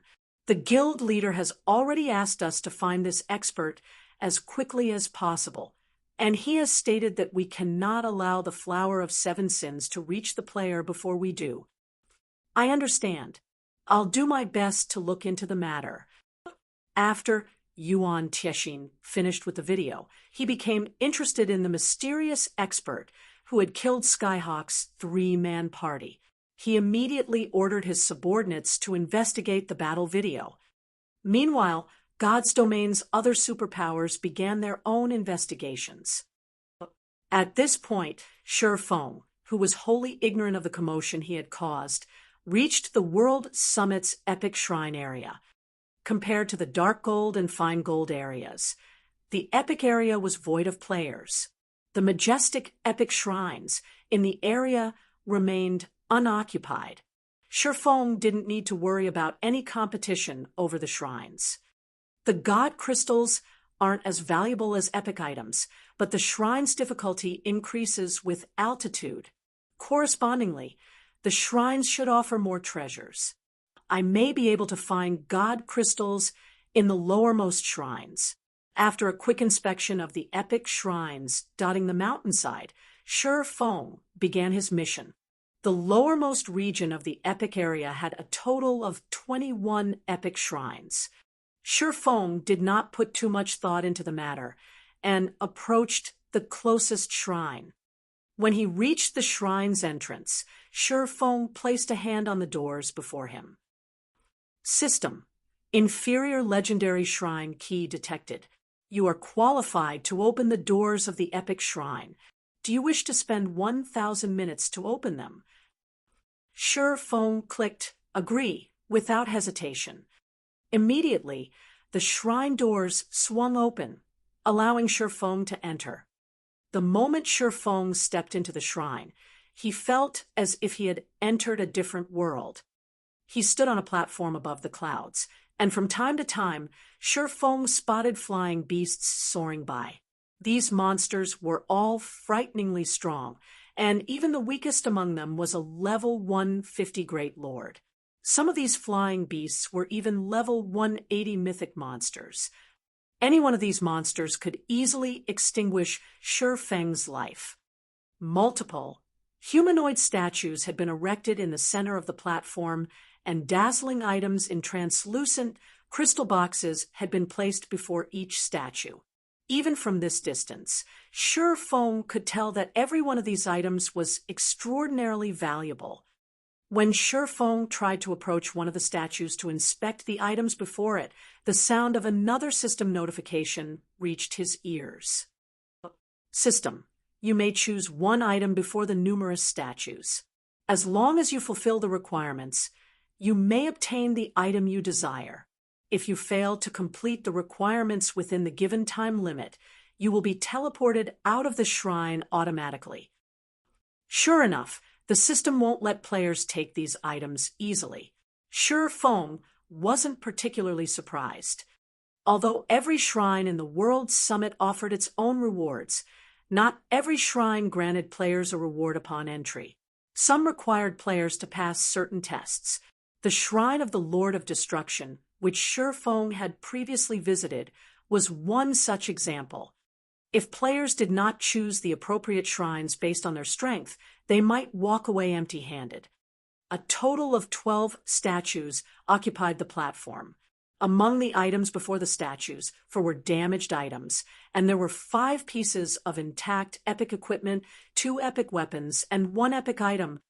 According to the acquisition difficulty in God's domain, the epic item would be the most difficult to obtain, while the damaged items would be the easiest. It was relatively easy to determine the various statues' difficulty levels. However, none of this mattered to Shifeng. After all, he was not here for practical items. The god crystals were his only goal. Please, let this be a god crystal. Shifeng then approached one of the statues with a damaged item. The moment he made his choice, the stone statue before him began to crack. The cracked stone fell to reveal a stalwart man wielding a 2-handed sword and wearing golden armor. Shrine Knight, High Human, Tier 4 Sword Emperor. Level 100, HP 20, 000, 000/20, 000/000. The moment the Shrine Knight appeared, Shifeng felt an unprecedented pressure bear down on him. Normally, NPCs' combat techniques were far stronger than monsters of the same level and tier. Furthermore, the NPC before him was a high human. High humans were unlike the current humans populating the God's Domain continent. High humans had long since gone extinct in God's domain. Long ago, the gods had blessed high humans, and their life rating was much higher than their ordinary current cousins. They were bona fide humanoid monsters. In fact, the legends that spoke about humans who had slain dragons didn't refer to current humans, but high humans. Current humans' life rating was far lower than dragons, and not even a Tier 5 NPC would be a match for an ordinary Tier 5 dragon. However, high humans could fight and defeat dragons. As another example of how powerful high humans were, the Tier 4 Shrine Knight before Sherfong could easily kill mythic monsters of the same level as if they were ants. Chapter 1588, Bloodline Improves. Chapter 1588, Bloodline Improves. Chapter 1588, Bloodline Improves. After the stone enveloping the Shrine Knight shattered on the platform, it started to move towards Sherfong. As the situation developed, the pressure Sherfong felt continued to build. Had Sherfong not known that the shrine's trials wouldn't kill the challengers, he would have likely used absolute domain to defend himself. Challenger, you have two choices. The first is to dodge all of my attacks. The second is to surpass me in combat standards. Your time limit is 3 hours. You have 3 minutes to consider. If you do not decide in 3 minutes, you'll be forced out of the shrine automatically, the Shrine Knight mechanically explained. Dodge all of his attacks or surpass him in combat standards. Sherfong took a closer look at the Shrine Knight before him. After a moment of consideration, he declared, "I choose the second option." The Shrine Knight was a Tier 4 Sword Emperor. Even if the NPC were the same level as Sherfong, its attacks wouldn't be a trivial matter. Furthermore, Sherfong was still in a weakened state. That would make it even more difficult to dodge every one of the Sword Emperor's attacks. Competing against the Shrine Knight in combat standards was his only chance to clear the challenge. Normally, after NPCs reached Tier 3, their combat standards would be on par to ordinary expert players. Some powerful Tier 3 NPCs could even reach the refinement realm. Including NPC superior attributes, Tier 3 NPCs were generally far more powerful than Tier 3 players. Even the weakest Tier 4 NPCs' combat standards were at the refinement realm, and the more powerful ones could even reach the void realm. Not even Tier 4 peak experts would have dared to provoke Tier 4 NPCs in the past. As for the heroes who were summoned to protect towns and cities, those capable of reaching Tier 4 had no issue reaching the Void Realm. This was precisely why they could summon towns and cities. Although Sherfong bore a weakened state, his combat standards weren't affected. Moreover, competing against a Tier 4 NPC via techniques was a rare opportunity. Unlike players, an NPC's combat techniques were far more refined. Their application could even stun players. Excellent. Let's start the battle then. During this time, my basic attributes will drop to match yours. I will also be set at Tier 2. Neither of us will be allowed to use any skills or spells during this fight. You're also prohibited from using any tools. You will only complete the trial after depleting my HP completely, the Shrine Knight said, nodding. His aura then began to weaken as the Shrine Knight fell from a level 100 Sword Emperor to a level 61 Sword Master. For a brief moment, Sherfong felt restricted. A notification then appeared, telling him that he was temporarily barred from using skills, spells, or tools. Shrine Knight now had 1 million HP remaining. It was entirely possible for Sherfong to end this battle quickly, even while relying on his combat techniques. Before Sherfong could prepare, the Shrine Knight appeared before him, its golden greatsword transforming into a streak of golden light that struck at Sherfong repeatedly in quick succession. So fast, Sherfong promptly executed sword's orbit as the Shrine Knight's blade descended. There wasn't a shred of hesitation in the Shrine Knight's movements. It seemed as if the NPC moved on instinct rather than rational thought. He was unlike players, who usually thought before taking action. The near-instinctive movements allowed the Shrine Knight to execute attacks that were so fast that Shifeng couldn't preemptively defend himself. As a result, Shifeng had to rely on passive defense techniques like Sword's Orbit to protect himself from the incoming attacks. Dang! Dang! Dang! Metallic clangs echoed across the platform as dazzling sparks lit the air. If other players saw this, they'd be dumbfounded. As time passed, both fighters' movements became faster and smoother, and any ordinary expert would be overwhelmed by the scene. Although Shifeng and the Shrine Knight's swings were incredibly fast, their speed wasn't a result of high attack speed. Rather, it was due to their instinctive execution. Even after exchanging blows for several minutes, neither side had dealt any damage. As expected of a Sword Emperor, if I don't rely on Sword's Orbit to block his attacks, he'll likely kill me very quickly. Shifeng could not help his bitter smile as he deflected the NPC's frenzied attacks. Fighting the Shrine Knight reminded Shifeng of how powerful NPCs were. Despite their equally high attack speeds, the Shrine Knight overwhelmed Shifeng due to the difference in their reaction speeds. This won't do. I can't allow this to drag on. Realizing that none of his attacks reached the Shrine Knight, Shifeng retreated to search for more favorable terrain. Although the Shrine Knight had the same basic attributes as Shifeng, NPCs had far more stamina and concentration. Shifeng did not doubt for a second that the Shrine Knight could outlast him in a battle of endurance. As Shifeng retreated, he soon discovered a small grove of tall trees near the edge of the platform. That should work. Shifeng immediately made his way towards the small grove. Unlike players, NPCs weren't good at taking advantage of their surroundings. This fact even held true for Tier 4 NPCs. If he used the trees to block a portion of the Shrine Knight's attacks, he would have more opportunities to deal damage. However, as soon as Shifeng left the platform's central area, the Shrine Knight stopped his attacks and leaped backward, withdrawing from the battle.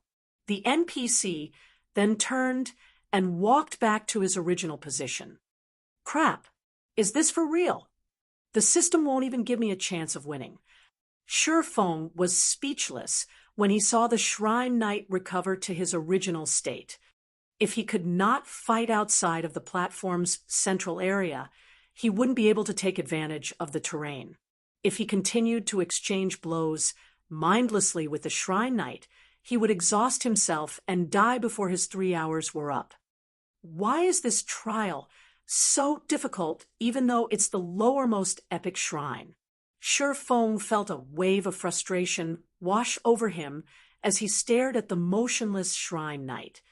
Whether it was players or NPCs, as long as they reached the Void Realm, they would have a clear grasp of movement around them. In addition, the Shrine Knight could execute near-instinctive attacks. Aside from domain realm experts, Shifeng doubted that anyone was capable of beating the Shrine Knight's combat standards. Of course, there was one way that Void Realm players could defeat an NPC like the Shrine Knight: an advanced offensive combat technique. But even now, Shifeng had only learned basic offensive combat techniques. He had only learned 2 advanced combat techniques, one of which was Void Steps, while the other was Sword's Orbit. Void Steps was a footwork technique, and ineffective against Void Realm NPCs and players. As for Sword's Orbit, it was mainly a defensive combat technique. It could not be considered a true offensive combat technique. Is giving up my only choice? Shifeng took a moment to consider the situation. Without being able to use his skills and spells, he had lost one of his major advantages. He couldn't use the soul water or crystal of souls he had produced with the soul orb to enhance his focus either. Without these options, he had no hope of defeating the Shrine Guard. If this continued to drag on, he'd only waste his precious time. As Shifeng searched his bag for any items that might help him, he came across the Dark Iron Bloodline. The restriction period had already ended, and he could now use the bloodline. Fortunately, this didn't count as a prohibited item. That's right. How could I forget about the bloodline? Sure Feng laughed as he gazed at the dark iron bloodline in his bag. When consumed, bloodlines improved a player's life rating. When a player's life rating in God's domain increased, every aspect of their being improved. Reaction speed, stamina, and concentration were just a few of these aspects. Sure Feng retrieved the dark iron bloodline from his bag. Removing the crystal bottle's lid, he consumed the pitch-black liquid contained within. Chapter 1589, Frightening Bloodline Power. Chapter 1589, Frightening Bloodline Power. Chapter 1589, Frightening Bloodline Power. As Sure Feng consumed the dark iron bloodline, the mana on and around the platform began to gather around his body. Suddenly, 2 threefold magic arrays appeared above and below him. It looked as if the magic arrays had formed a barrier enveloping Sure Feng. The surrounding mana then poured into the threefold array above Sure Feng, and golden, divine runes began to surround his body. As more divine runes appeared around Sure Feng, his aura intensified. When the divine runes covered Sure Feng entirely, a pillar of golden light emerged from Sure Feng's body and shot into the sky. The golden pillar radiated an aura that was even stronger than the Shrine Knight's. A few seconds later, the light pillar began to dissipate, and calm returned to the platform. Once the platform returned to its original state, Sure Feng slowly opened his eyes. His previously pitch-black pupils now contained a trace of silver. Meanwhile, his aura, which he usually suppressed, overflowed. If an ordinary player saw him now, they'd assume that Sure Feng was an NPC, not a player. Not only did he radiate a domineering aura, but his gaze also carried an indescribable cold. It felt as if Sure Feng could remain calm and rational regardless of his situation. So, this is the power of the dark iron bloodline. Sure Feng was shocked as he tried to process the changes to his body. There was no doubt that he was extremely excited, but before this feeling could reach its peak, a wave of serenity assaulted his mind, giving him instant peace. Even his perception of his environment had changed.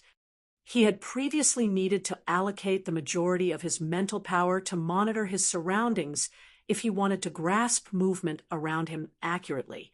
However, despite investing only a small fraction of his attention, he could now gain an acute understanding of his environment. This improvement had exceeded Sure Feng's expectations. Every expert capable of reaching the Void Realm in God's domain was capable of holding a high rank in a super guild. Experts that had just reached the Void Realm still had to focus on observing their environment. Even veteran Void Realm experts had to allocate a considerable amount of their mental fortitude to do so. Yet, now, Sure Feng did not even need to allocate half of his attention to achieve the same result. The boost from the dark iron bloodline was truly terrifying. There was a limit to a person's mental power in both the real world and in God's domain. Not everyone could multitask. Experts, however, had this skill. Of course, they were limited to simple tasks when dividing their attention. If an expert encountered a complex problem, they would struggle to multitask. Needless to say, observing every movement in one's surroundings was a complex task. If a Void Realm expert only needed half of their focus to observe their surroundings and could allocate the other half to physical movement, their combat power would soar. Aside from the boost to his mental capacity, consuming the dark iron bloodline had improved Sure Feng's basic attributes. His strength had risen by 10%, agility by 7%, endurance, vitality, and intelligence by 5%. Although these were minor improvements, his total basic attributes would increase exponentially as he reached higher levels and tiers, following which Shi Feng executed a few slashes at the empty air. As he did, his swords drew soundless, beautiful arcs of light before him. Sure enough, not only had the bloodline improved my basic attributes, but it's also improved my reaction speed. Before this, my reaction time had peaked at 0. 1 seconds. Now I should peak at 0. 8 seconds. Bloodlines truly are amazing. It's no wonder why the various superpowers were so desperate for bloodlines in the past. Shi Feng could not help his rueful sigh as he watched the lingering afterimages of his blade. Although it was only a 0.2-second improvement to his reaction time, to most expert players, it was like the difference between heaven and earth. Normally, only incredibly talented experts could cross the 0.1-second limit. He had only been able to react, at most, 10 times in 1 second in the past, but he could now react 12 times. Assuming that his physical limit wasn't a factor, and his opponents only had a peak reaction time of 0.1 seconds, the 2 extra reactions would allow him to outmaneuver his opponents, utterly overwhelming them. Had he obtained a basic bloodline in his previous life, he could have easily succeeded with his Tier 4 promotion, even if his early development had been lacking. Unfortunately, bloodlines were even rarer than fragmented legendary items in God's domain. Following which, Shi Feng spent the next 10 minutes or so getting used to the new changes. By the time he was satisfied, he was more than eager to resume his battle with the Shrine Knight. As soon as Shi Feng re-entered the platform's central ring, the Shrine Knight awakened and charged at him with his greatsword raised. "Come, let me test the dark iron bloodline's strength." Shi Feng could not help but grin as the Shrine Knight ran towards him. He immediately advanced to meet the NPC in battle. This time, however, Shi Feng did not execute Sword's Orbit to deflect the Shrine Knight's frenzied assault. Instead, he defended himself with normal swings of his blades. As the swords clashed, sparks and clangs filled the platform once more.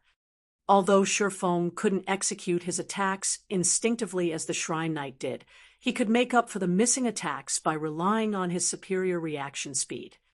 As Shi Feng exchanged blows with the Shrine Knight, he gradually became comfortable with his defense.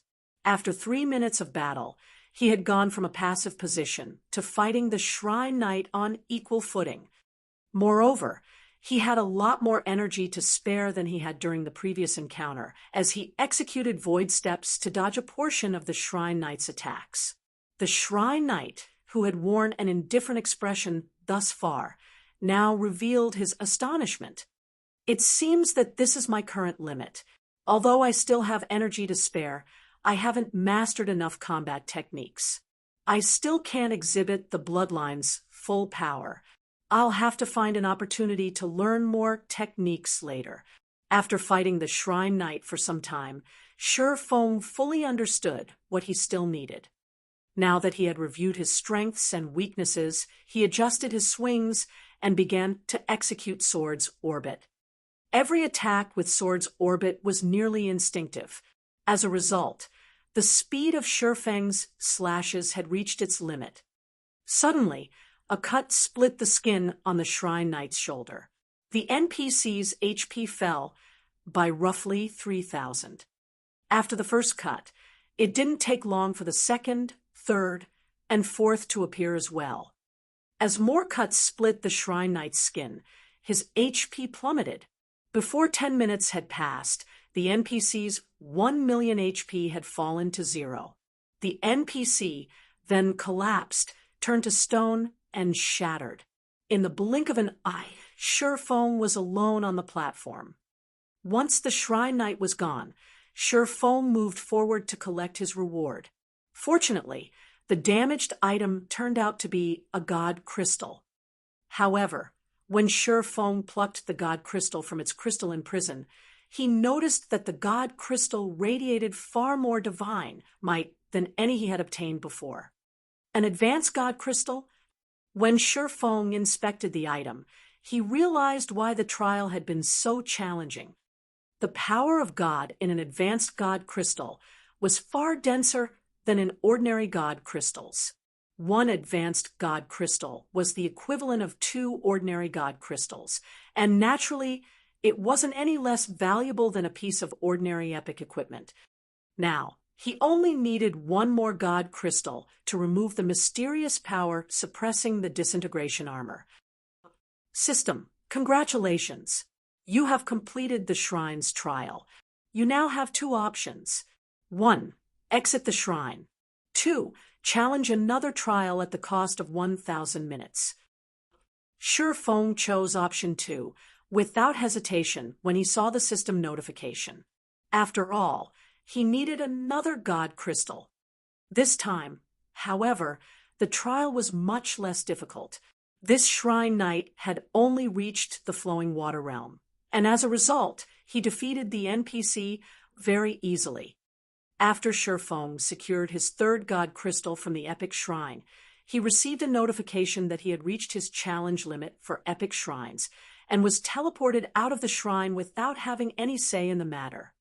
If you find any errors, ads pop up, ads redirect, broken links, non-standard content, etc. Chapter 1590, Shi Feng returns. Chapter 1590, Shi Feng returns. Chapter 1590, Shi Feng returns. Outside of the epic shrine Shi Feng had previously entered, the space before the shrine's doors shattered. A figure began to emerge from the spatial tear, clumsily falling to the ground. 3 challenges is the limit. Shi Feng gave the epic shrine's doors a bitter smile. This World Summit is really stingy. He had thought that he could challenge the epic shrine's trials as long as he still had enough time remaining, but it seemed that that wasn't the case. Even if he had enough time, he could only enter 3 epic shrines per visit. In addition, there was a 10-day cooldown after he used his 3 changes, which would only decrease while he was in the World Summit and included all epic shrines. But after giving the matter some thought, Shi Feng found it reasonable.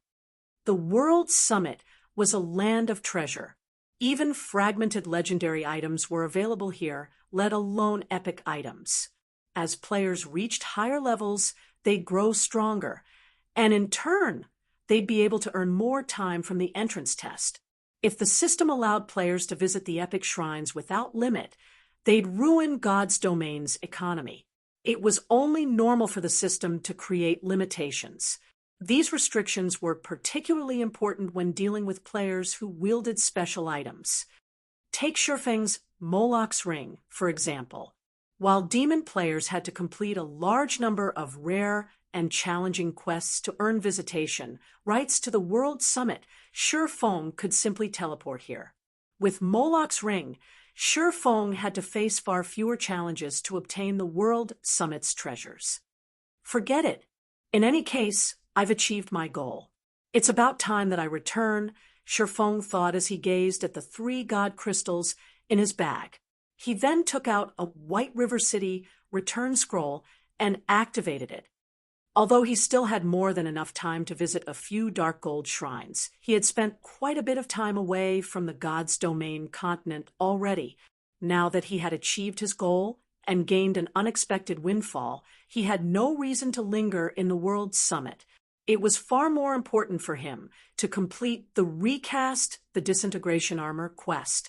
Otherwise, he'd have to deal with the constant annoyance of the mutated orcs that would target him in the fields, restricting his movement.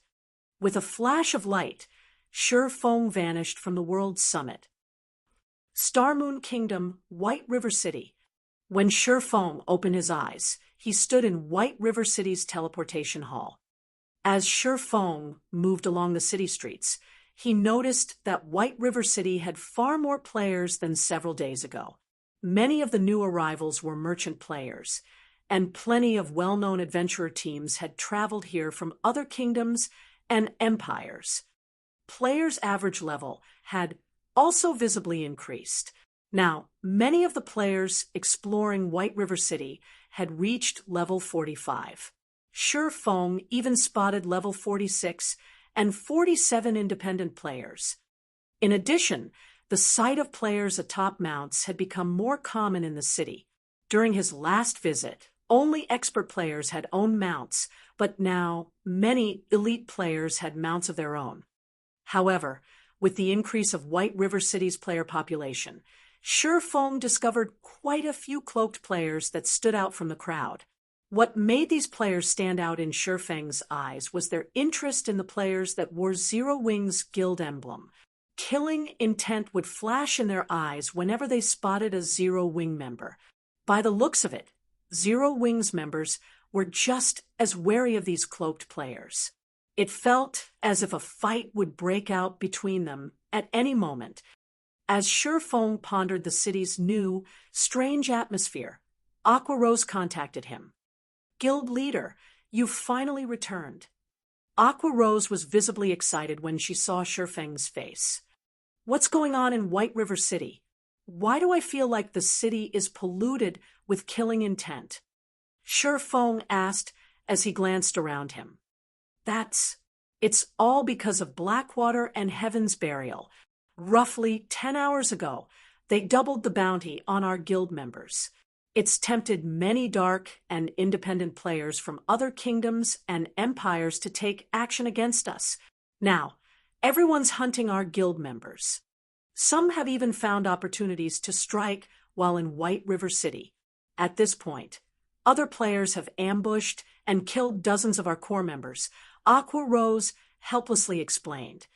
While Shifeng had been gone, Zero Wing's expenditures had grown massively due to the war with Heaven's Burial and Zero Wing City's construction costs. Zero Wing had spent practically every coin it earned from the candlelight trading firm, Stone Forest Town, and Zero Wing City in one way or another. The guild had no way to keep up with the increased bounty. How generous of Blackwater and Heaven's Burial! Shifeng was astonished. By doubling the bounty, each of Zero Wing's normal members was worth 40 silver, while elite members were worth 2 gold, and killing a core member could earn a player 20 gold. 20 gold! Not even the majority of God's Domain's experts earned 20 gold per day.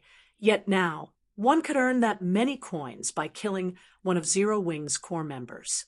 In addition, players would earn a piece of top-tier equipment when they killed one of these core members. It was no wonder why other kingdoms and empires' dark players had set their sights on White River City. After all, White River City housed the highest number of Zero Wing members. Besides, these dark players wouldn't have an opportunity to strike in Stone Forest Town or Zero Wing City.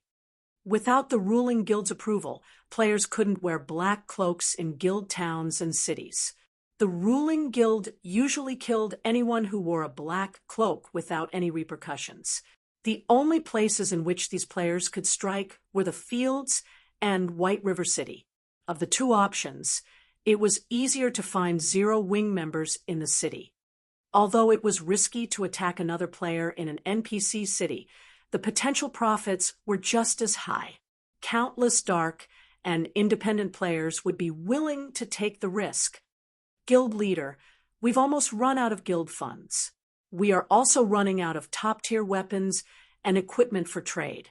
The situation had disheartened many of our guild mates. We really cannot afford to allow this situation to continue. Why don't we change the direction of our guild's development a little and send more members to the Black Dragon and Apocalypse empires? Aqua Rose suggested. Although Zero Wing made a lot of coins from Stone Forest Town and Zero Wing City, there was a limit to how much top-tier equipment they could purchase. Furthermore, due to the constant fighting with Heaven's Burial and Blackwater's experts, Zero Wing's ability to gather top-tier equipment and rare materials from team dungeons had weakened. If this persisted, it was only a matter of time before Zero Wing crumbled.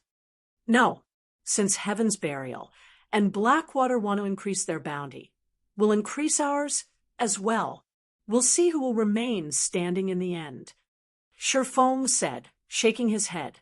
Also, notify Melancholic and have her prepare these materials for me. gather every advanced forger we have, as well.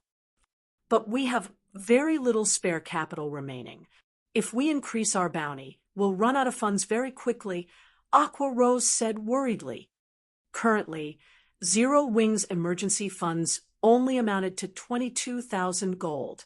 This even included the rent they had received from merchant players in Zero Wing City.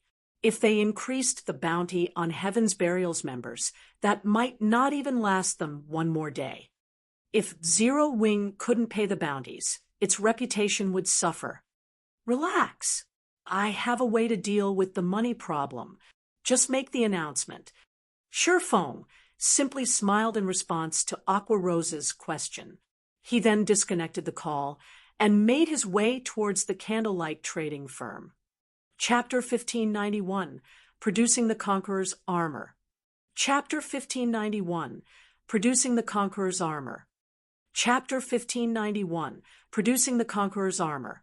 After Sherfeng disconnected the call, Aqua Rose stared at the dark screen before her in stunned silence.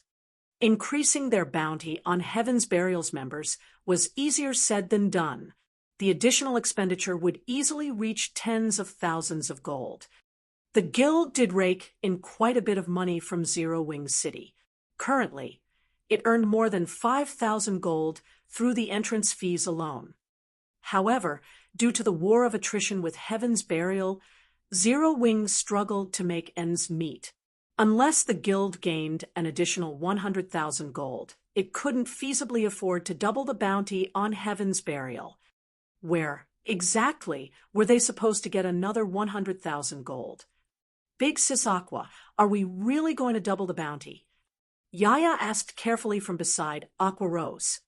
Zero Wing only had a little over 20,000 gold set aside for emergencies. If they used these funds, the guild would be in an even more precarious situation should something unexpected occur.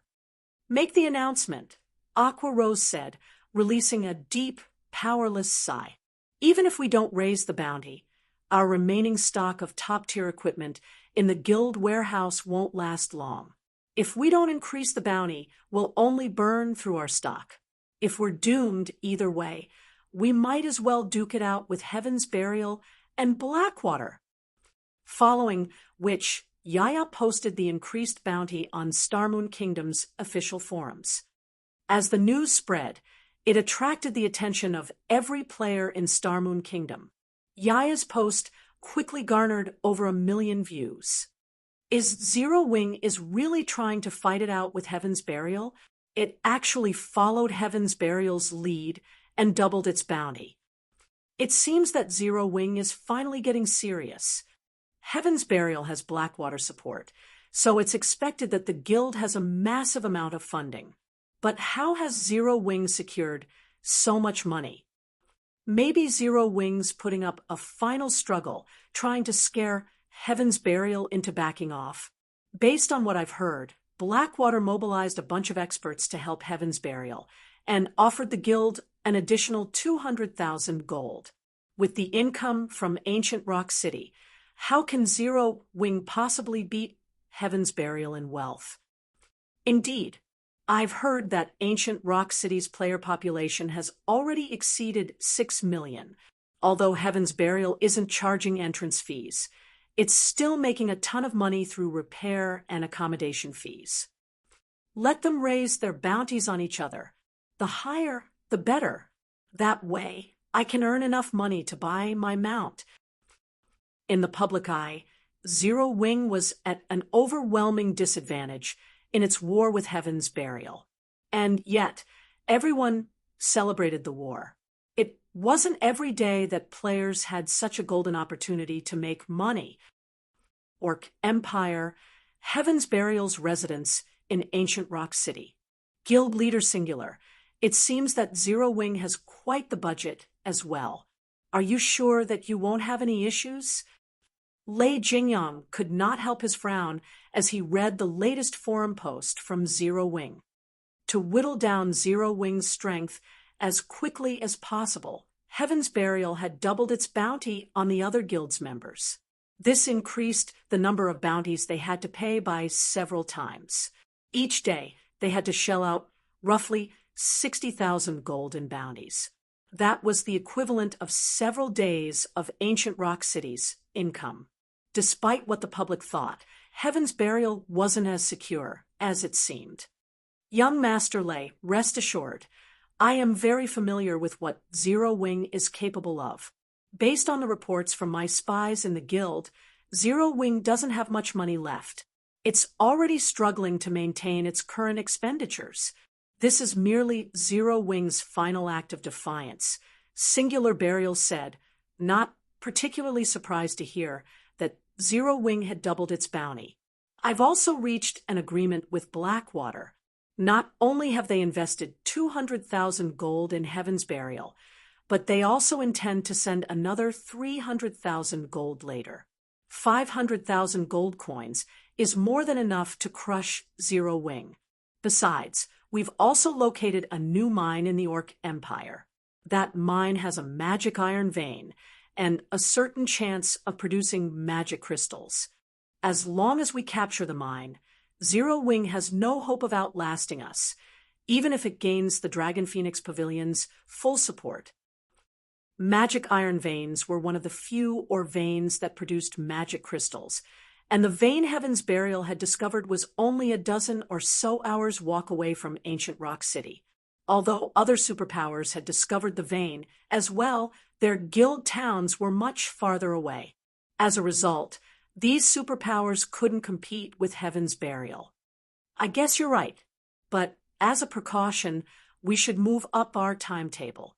The other superpowers have already shown interest in the magic iron vein, and although we have the terrain advantage, securing the vein won't be easy. Lei Jingyong nodded his agreement.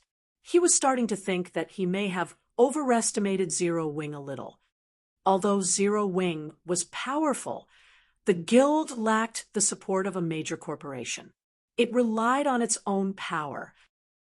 Meanwhile, in White River City's candlelight trading firm, as Shifeng entered one of the special forging rooms on the building's top floor, he noticed Melancholic Smile and nearly 100 other advanced forgers waiting for him. Guild leader, I've withdrawn all of the materials you've requested from the warehouse. The candlelight trading firm is also purchasing the materials in bulk, Melancholic Smile reported as she approached Shifeng, gesturing to the various materials piled around the special forging room.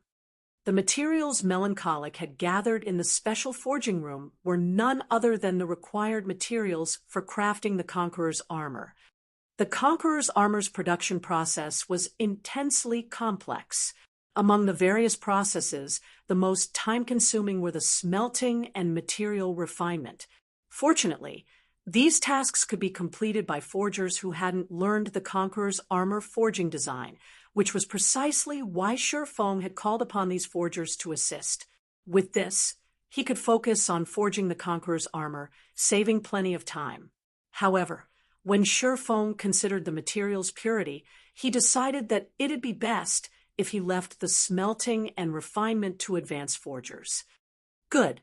Put whatever tasks you're currently working on hold for now. I need all of you to smelt these materials. Shifeng addressed the advanced forgers. He then turned to Melancholic Smile and asked, how is the market for lunar potions right now? Lunar potions? Shaking her head, Melancholic Smile said, although the lunar potion is common, demand has skyrocketed due to the increase in players exploring ruins. Yet the Moonlight Flower, the lunar potion's main material, is quite rare. As a result, the Moonlight Flower's market price has increased drastically. Now, each flower sells for 6 silver. As for the lunar potion, it's sold for 12 silver. Although we've tried to purchase the flowers to produce lunar potions, we've only crafted a little over 2,000 bottles thus far. The various large guilds urgently needed lunar potions, but due to the Moonlight Flower's rarity, it was impossible to acquire in large quantities. The fact that the candlelight trading firm had accumulated a stock of over 2,000 lunar potions was impressive. So, it's finally begun. Shifeng smiled. The Moonlight Flower's price was already higher than he had expected, following which he retrieved the moonlight flowers he had stored in his epic spatial bag and space-time herb garden. Use these to brew lunar potions and sell them for now. Send all of the money to Aqua to cope with our current predicament. Feng had used the space-time herb garden to grow moonlight flowers ever since he obtained it. With the herb garden's increased survival rates, the moonlight flowers he planted had a 25% survival rate. As a result, each harvest netted around 15,000 moonlight flowers. He had already collected over 350,000 in total. Since each stack consisted of 100 flowers, he had 3,521 stacks of moonlight flowers. When Melancholic Smile saw the stacks of moonlight flowers Feng had revealed, her jaw dropped. It was difficult enough to purchase a few dozen moonlight flowers from the market, yet Feng had pulled over 3,000 stacks from his bag, almost filling hers. If they used all of these moonlight flowers to brew lunar potions, they'd definitely make a fortune. Chapter 1592, Frantic Purchase. Chapter 1592, Frantic Purchase. Chapter 1592, Frantic Purchase.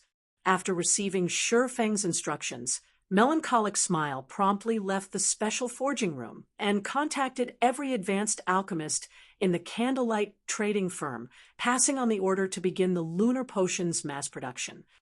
At the same time, Melancholic Smile retrieved the stockpiled lunar potions from the trading firm's warehouse and had her subordinates sell them in Zero Wing's advanced auction house and White River City's auction house. In addition, she sent a few other players to the Black Dragon Empire and other kingdoms to sell the potions. Not only could they sell the lunar potions quickly by doing so, but they could also maintain the market value. Meanwhile, in another of the Candlelight trading firm's special forging rooms, Feng took out the Philosopher's Stone, which he had retrieved from his private warehouse earlier, and began to synthesize mana barrier crystals from the mana barrier crystal fragments. Feng had obtained a total of 45 mana barrier crystal fragments from his latest trip to the World Summit. If he had NPC alchemists help synthesize the mana barrier crystals for him, they'd only have a 40% success rate, and each attempt required 10 crystal fragments. He'd be lucky to end up with 2 mana barrier crystals. On the other hand, the Philosopher's Stone provided a 100% synthesis success rate. However, something unexpected and shocking happened when Feng synthesized the first batch of crystal fragments. After placing only 5 crystal fragments into the Philosopher's Stone, a complete mana barrier crystal had appeared on the table before him. What? I only need 5 crystal fragments to form a complete crystal. Feng was astounded as he stared at the mana barrier crystal on the table. If he only needed 5 crystal fragments, he could synthesize 9 complete mana barrier crystals. Meanwhile, teleportation arrays like those in White River City's teleportation hall needed 5 magic crystals for each activation. Hence, they would also need 5 mana barrier crystals to operate normally. As for the 4 Towers of Elements teleportation function, it only needed 3 magic crystals. Originally, Feng had planned to activate the teleportation function only after he had gathered enough mana barrier crystals. After all, it was simply impossible to sustain the teleportation array's consumption with Zero Wing's current magic crystal income. Now, however, it would seem that that was no longer necessary. Fortunately, he could use 9 mana barrier crystals interchangeably. Moreover, in addition to the mana barrier crystal's self-recovery ability, each mana barrier crystal contained as much mana as 100 magic crystals. Feng immediately contacted Melancholic Smile and had her send Aqua Rose the synthesized crystals and a message to activate the 4 Towers of Elements teleportation functions. Once he finished with the mana barrier crystals, Feng took out the Conqueror's armor forging design and began to study. Unlike basic forging designs, players couldn't learn advanced forging designs with the click of a button. Advanced forging designs also contained special forging techniques and magic arrays. Players needed to learn all of these details themselves. This thing is really complex. After looking through the Conqueror's armor's production process, Feng was astonished. It's no wonder why players struggled so hard to produce equipment with battle arrays in the past. So, the process of creating the battle arrays involves advanced magic arrays. Fortunately, I didn't leave the Conqueror's armor's production to Coco and the others. Otherwise, it'd take even longer to craft the armor. Basic magic arrays in God's domain were quite complex, and even experts needed a considerable amount of time to grasp the skills required to craft them. Needless to say, intermediate magic arrays were even more complex. Otherwise, Feng wouldn't have left the secret silver ranked secret technique tablet in the guild's warehouse instead of putting it to use. Even now, Zero Wing didn't have enough players who could draw the intermediate magic arrays. Throughout Zero Wing, only Feng knew how to draw advanced magic arrays thus far. Everyone else was still a long distance away from being able to draw them effectively. Fortunately, the required advanced magic array isn't too difficult to draw.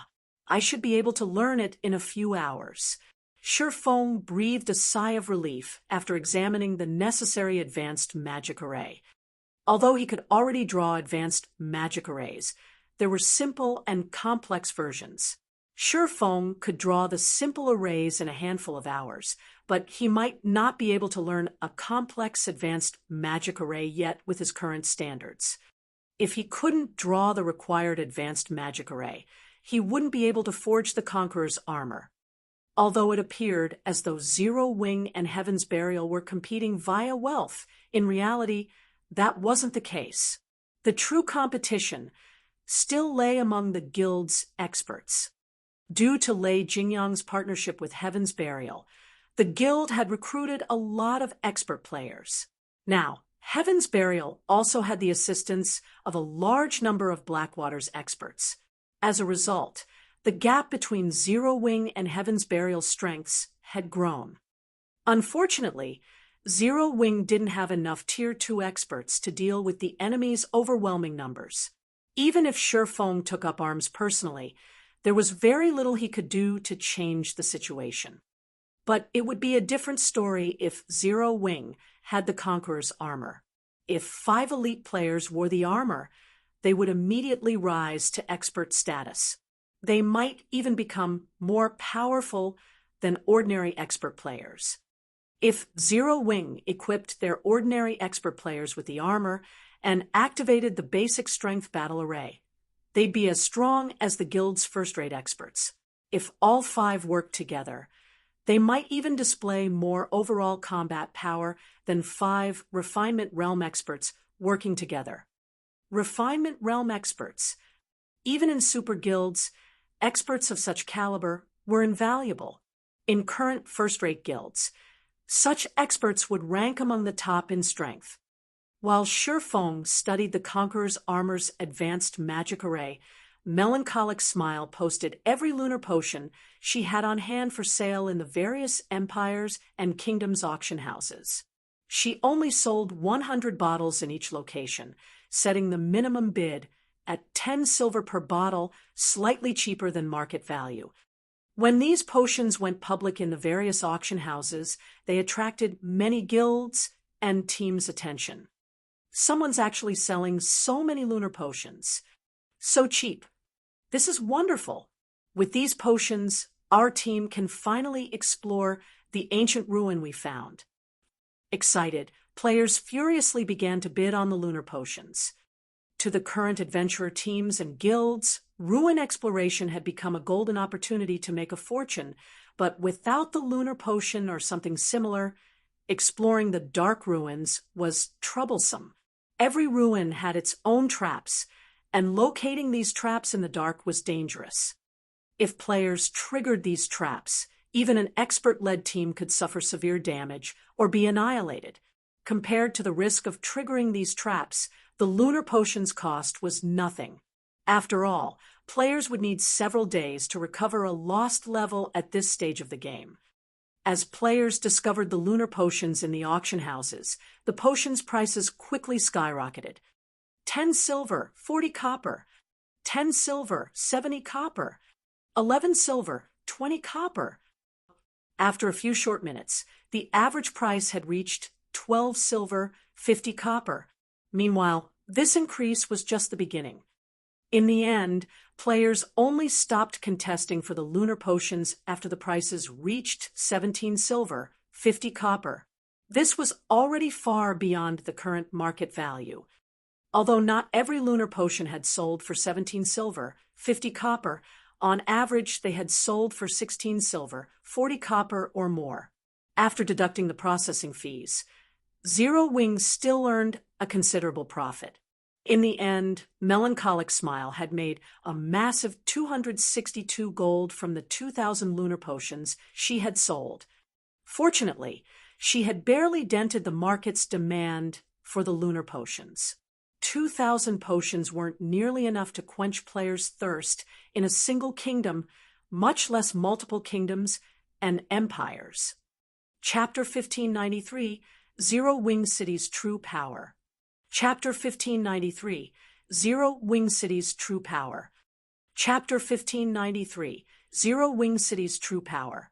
After the first batch of lunar potions had sold, none were available in the various auction houses. Because of this, regret ravaged the players who had failed to win the potions.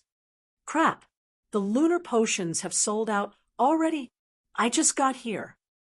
Damn it, I knew I shouldn't have waited. If I had just bought 2 or 3 bottles, our team would have had enough for an expedition. Many players had assumed that the lunar potions had come from some guild or trading firm. After all, no single player would be able to sell 100 bottles at a time. If that were the case, there was a high likelihood that another batch would show up in the auction houses sooner or later. However, even after over half an hour, no one had posted any new lunar potions. Meanwhile, Melancholic Smile, who was currently in the candlelight trading firm, was elated. The speed at which players are buying the potions is really frightening. With this, we won't need to worry about not being able to sell the potions in bulk. When Melancholic Smile received the proceeds from her subordinates, she brimmed with confidence regarding the large number of moonlight flowers in her possession. Although the candlelight trading firm produced a large number of items each day, not all of these items sold the moment they were put up for sale. They needed to let the market slowly digest some of these items. In fact, some items might never sell, collecting dust in the trading firm. However, the lunar potion was a different story. This first round of sales had proven that as long as the candlelight trading firm crafted lunar potions, the market would devour their stock. Meanwhile, the candlelight trading firm had almost 100 advanced alchemists. With enough materials, mass-producing the lunar potions would be a piece of cake for these alchemists. In fact, while the first batch of lunar potions had sold, Silent Wonder, and the others had brewed over 2,000 new bottles. With this production speed, the candlelight trading firm should earn around 200 or 300 gold per hour. With 48 hours per day in God's domain, the firm could make over 10,000 gold per day with the lunar potions alone. Although this amount of money couldn't change the war's overall situation, it was enough to resolve Zero Wing's current predicament. When Melancholic Smile gave the command to sell the second batch of lunar potions, an intense competition raged in the various kingdoms and empires' auction houses. The players that had previously adopted a wait-and-see attitude discarded the notion. They did everything in their power to get their hands on the potions for fear that they'd miss this opportunity. The lunar potions' prices soared once again. The highest price during the first batch had climbed to 17 silver, 50 copper, but now it rose to 19 silver per bottle. By the time the 2,000 lunar potions sold out, Melancholic Smile had earned an additional 300 plus gold. Meanwhile, Aqua Rose was swamped with work in Zero Wing City. Big Sis Aqua, we've paid out over 1,300 gold since we've updated the bounty.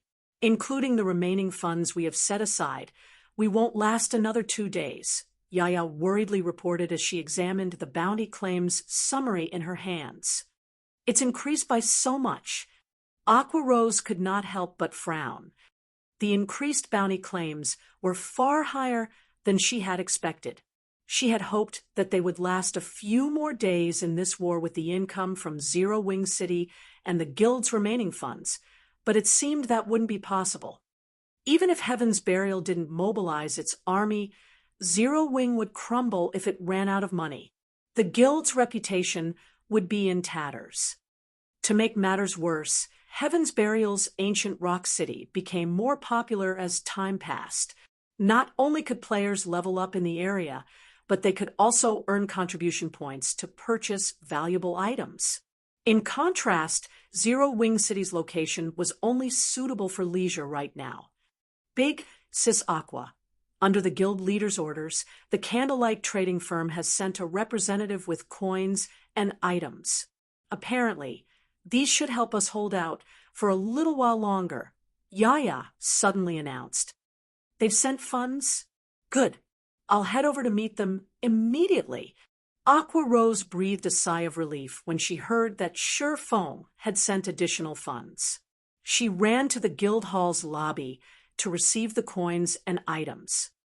Although she didn't know how Shurfeng had obtained the additional funding, another 40 or 50,000 gold would help Zero Wing endure this war for a few more days.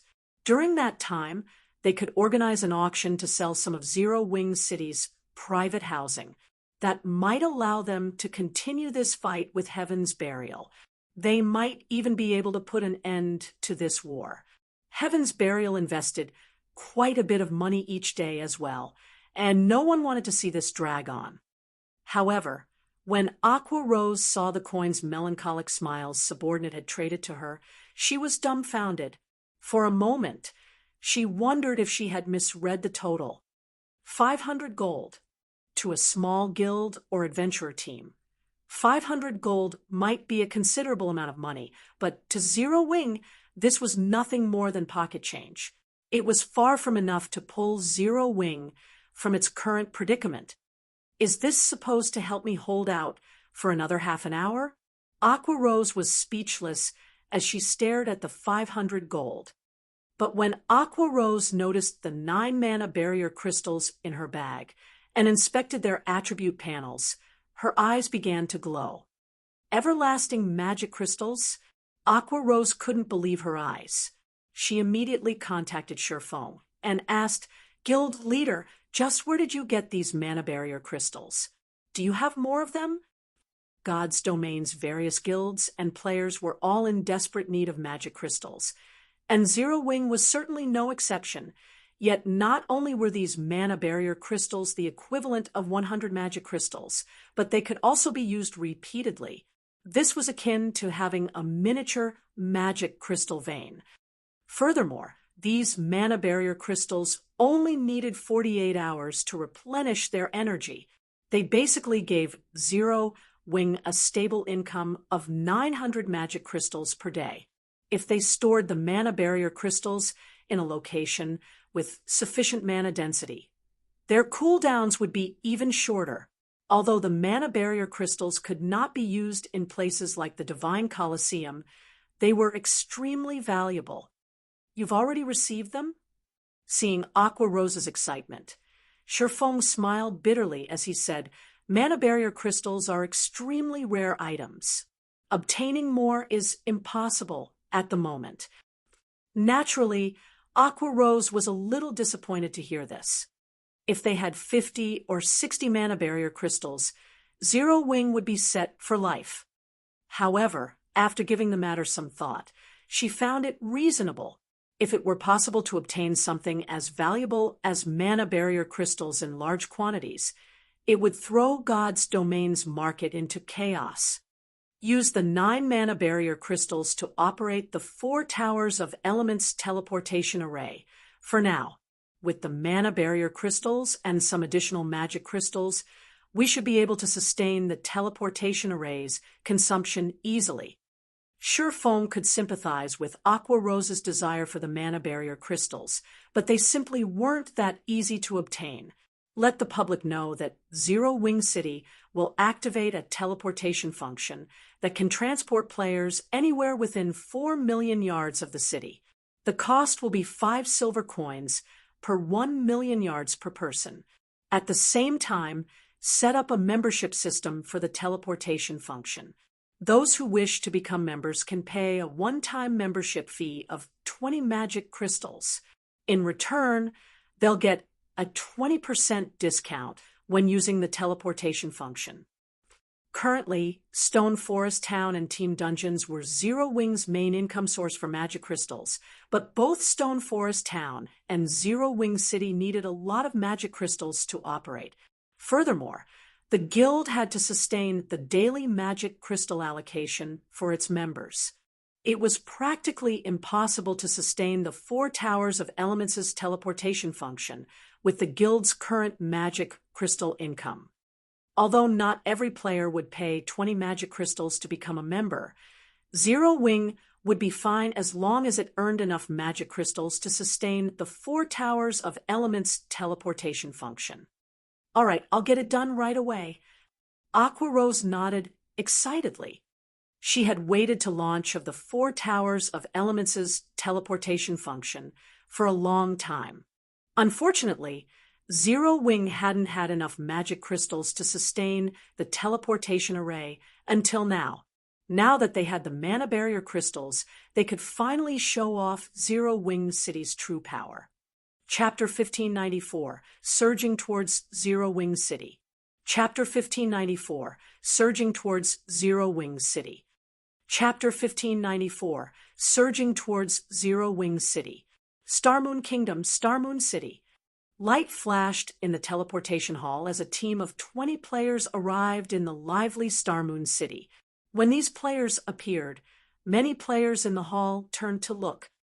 All of these 20 players' levels were impressively high, and they were well equipped.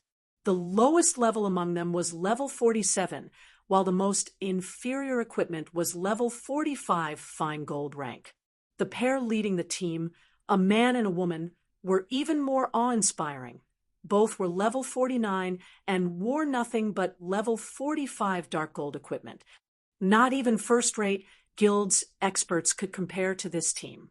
Most surprisingly, none of these experts wore a guild emblem, showing that they were all independent players. What a powerful team! Who are they? Don't you see the Flaming Fox logo sewn on their cloaks? They're members of Firecloud Fox, one of the top 50 adventurer teams in the Black Dragon Empire. That shield warrior in the lead is Remnant Cloud, Firecloud Fox's commander.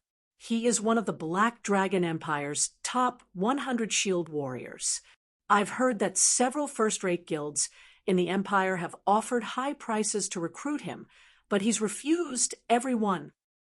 Since they're from an adventurer team in the Black Dragon Empire, why are they here in Starmoon Kingdom? Because of Stone Forest Town. The town's battle arena is a perfect place for experts like them to train. I've also heard that Firecloud Fox plans to move its headquarters to Zero Wing City. Although Zero Wing City's battle arena isn't as effective as the one in Stone Forest Town, the city's mana density is much higher. When the players in the hall saw Firecloud Fox's members, they all fell into heated discussions. Some players, members of other adventurer teams, gazed at Firecloud Fox's members with envy and admiration. Even first-rate guilds fought to recruit these experts. It was an honor that few adventurer teams received. It really is annoying to travel to and from the Orc Empire every time. Commander, can't we grind somewhere else next time? Graceful Moon, Firecloud Fox's vice commander, suggested, paying no attention to the gossip around her. Turning to Remnant Cloud, she continued, "The Orcs' invasion is getting worse, and over the past few days, we've come across more and higher quality Orcs. It'll definitely affect our leveling speed. In your dreams, if we don't continue questing in the Orc Empire and kill Heaven's Burial's members, how are we supposed to earn the money for our mounts?" Remnant Cloud snapped. "Although the Orcs' upgrade had affected our leveling speed, opportunities like this don't happen often. All right, enough complaining. Let's head to Zero Wing City to claim our bounties." "I get what you're trying to say, but you've seen the difference for yourself. Those Orcs are growing more powerful. At first, we usually only encountered elite-ranked Orcs, but now we've run into chieftains left and right. Their combat standards have improved as well. I'm willing to bet that we'll need to waste several more hours to cross the border the next time we try to enter the Orc Empire." Graceful Moon grumbled. Despite the short distance between Star Moon Kingdom's border towns and the Orc Empire's border, their adventurer team had spent a significant amount of time crossing the border due to Orc patrol squads. To make matters worse, the quantity and quality of patrol squads continued to increase as well. Now, they spent half of their travel time on fighting the Orc patrol squads. All right, if they've grown stronger by the time we try to cross the border again, we'll find another location to grind and quest. In any case, our adventurer team has earned quite a bit. With today's haul, we should have enough to purchase a private house in Zero Wing City, Remnant Cloud said. After giving the matter some more thought, he saw the logic in Graceful Moon's concerns. While earning money was important, it wouldn't do them any good if it came at the cost of their leveling speed.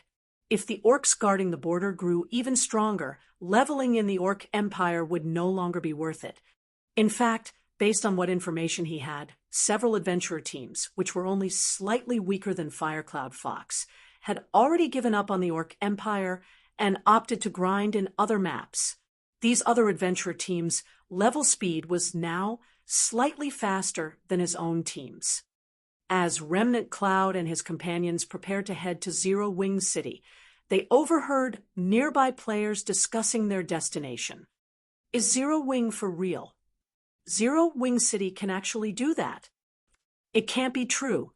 How could a city possibly teleport players to any location within 4 million yards? If that were possible, wouldn't players be able to teleport to their desired leveling areas instantly? Zero Wing made the announcement personally. Why wouldn't it be true? Players would see through it immediately if this were some kind of ruse. Besides, didn't you see it? The teleportation fee is absurd. Ordinary players barely earn anything each day.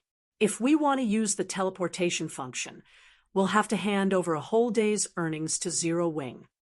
Zero Wing is too strong.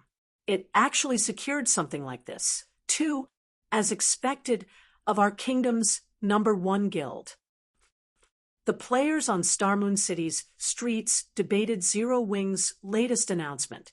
Meanwhile, the numerous adventurer teams in the city burned with excitement over the news. Zero Wing City's location was no longer news to Star Moon Kingdom's players. The city wasn't far from the front lines of this war between the Orc Empire and Star Moon Kingdom. For the most part, only a large forest separated the city from the front lines. Being able to teleport to any location within 4 million yards of the city would allow players to travel beyond the kingdom's border, bypassing many of the Orc patrol squads. This would save players plenty of travel time and allow them to avoid quite a bit of danger. The teleportation's cost was the only downside. If players teleported across the maximum range, one trip would cost 20 silver per person.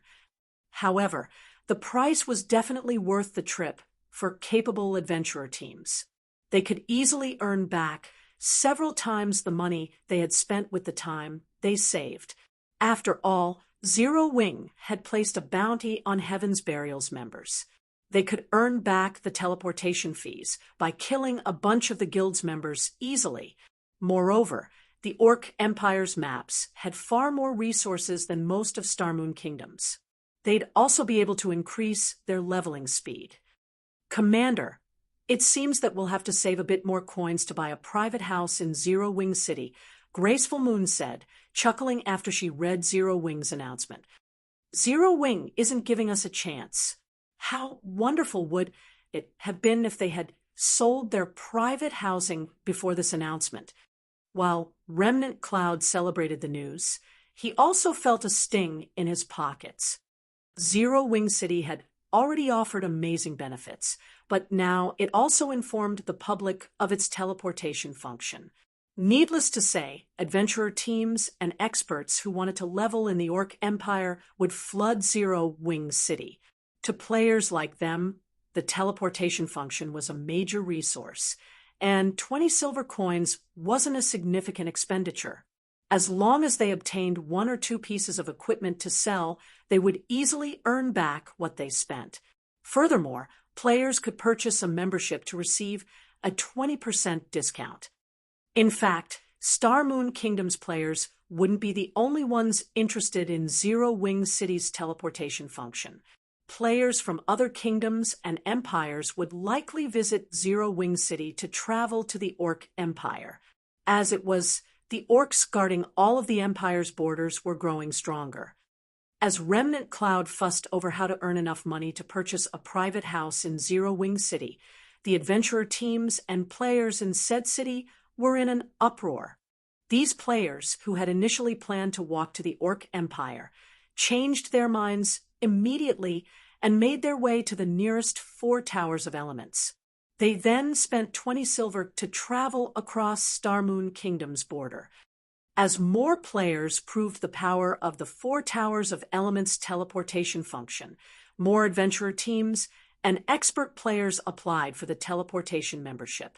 1 short hour after Zero Wing announced the teleportation function, 1,042 players had become members, contributing over 20,000 magic crystals. In total, over 2,000 players had used the teleportation function. Naturally, not everyone wanted to pay a portion of their teleportation fees in magic crystals. After subtracting the maintenance and energy costs, Zero Wing had earned 12 silver coins off of every player that had teleported over the maximum distance. In a single hour, Zero Wing had made over 240 gold in pure profit. However, the truly frightening result of Zero Wing's latest announcement was the number of players who visited Zero Wing City. In just 1 hour, Zero Wing City's player population had shot past the 2 million threshold. Many of these players belonged to adventurer teams from other kingdoms and empires, and in the end, Zero Wing had also earned a fortune from the entrance fees. Chapter 1595, Upgrading the Black Steel Insignia. Chapter 1595, Upgrading the Black Steel Insignia. Chapter 1595, Upgrading the Black Steel Insignia. The moment Zero Wing City revealed its teleportation function, the city attracted many major powers' attention. A large number of merchant players also considered conducting their business in Zero Wing City. Some of the guilds in the several kingdoms and 2 empires bordering the Orc Empire even tried to ally with Zero Wing in secret. The situation had completely exceeded Aqua Rosa's expectations. All of these guilds offered to sell Zero Wing, level 45, top-tier equipment at below market price in exchange for the right to establish a guild residence in Zero Wing City and a 20% discount on the teleportation fees. These guilds were also willing to pay a portion of the teleportation fees with magic crystals. Although mainstream players had already reached level 40, they were still some time from reaching level 45. Only the various guilds' elite members had reached such a high level, and because of this, level 45 fine gold equipment and above was still extremely rare. Although the equipment was available on the market, these pieces usually cost far more than market value. Moreover, there weren't many pieces available. Even if Zero Wing were willing to purchase the overpriced equipment, it wouldn't secure many pieces. Yet, These large guilds had offered level 45, top-tier equipment as payment. Aqua Rose had never expected this. If she accepted their offers, she'd solve the guild's shortage of funds and top-tier equipment. Furthermore, even after giving these guilds a 20% discount on teleportation fees, Zero Wing would still make quite a bit of profit. Guild leader: 3 first-rate guilds and 11 second-rate guilds have expressed interest in partnering with us thus far. If we agree, replenishing our top-tier equipment in the guild warehouse won't be an issue anymore, Aqua Rose said excitedly as she read the report in her hands. Rather than coins, Zero Wing urgently needed top-tier equipment for its war against Heaven's Burial. Every time their players died, they'd lose a piece of equipment. Occasionally, Heaven's Burial's members even used some special methods to force players to drop more than one piece when they died. Generally, Zero Wing compensated its members with GCPs, and these members would then trade their points for replacement weapons and equipment from the warehouse. Because of this, Zero Wing's members were rapidly depleting the guild's stock of weapons and equipment. If Zero Wing's guild warehouse ran out of top-tier weapons and equipment for its members, Zero Wing's GCPs would lose their value. If that happened, it would only be a matter of time before the guild crumbled. However, if Zero Wing could replenish its stock, Aqua Rose was confident that the guild could continue to duke it out with Heaven's Burial. There are so many guilds seeking an alliance. Aqua Rose's report surprised Sherfone. He hadn't thought that the 4 Towers of Elements teleportation function would be such an effective advertisement. All right. However, they have to pay 25% of their teleportation fees with magic crystals. Otherwise, no deal.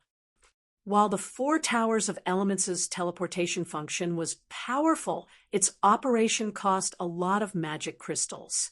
If he allowed these guilds to mass teleport their members, the 9-mana barrier crystals would drain in the blink of an eye. Zero Wing did not have many magic crystals to spare. If these guilds paid a quarter of their teleportation fees in magic crystals, they'd offset the additional cost. Zero Wing might even earn some magic crystal profit. I understand. I'll begin the negotiations right away. After Sherfone agreed, Aqua Rose disconnected the call and contacted the various large guilds' guild leaders. Meanwhile, the atmosphere among Zero Wing's members had lightened considerably due to the city's sudden popularity. Everyone's confidence of defeating Heaven's Burial renewed. They could easily imagine the future that awaited their guild city, and there was no way it would lose to Heaven's Burial's ancient rock city in any aspect. Similarly, Star Moon Kingdom's players had begun to change their minds about Zero Wing falling prey to Heaven's Burial. They now thought that Zero Wing had some hope of victory.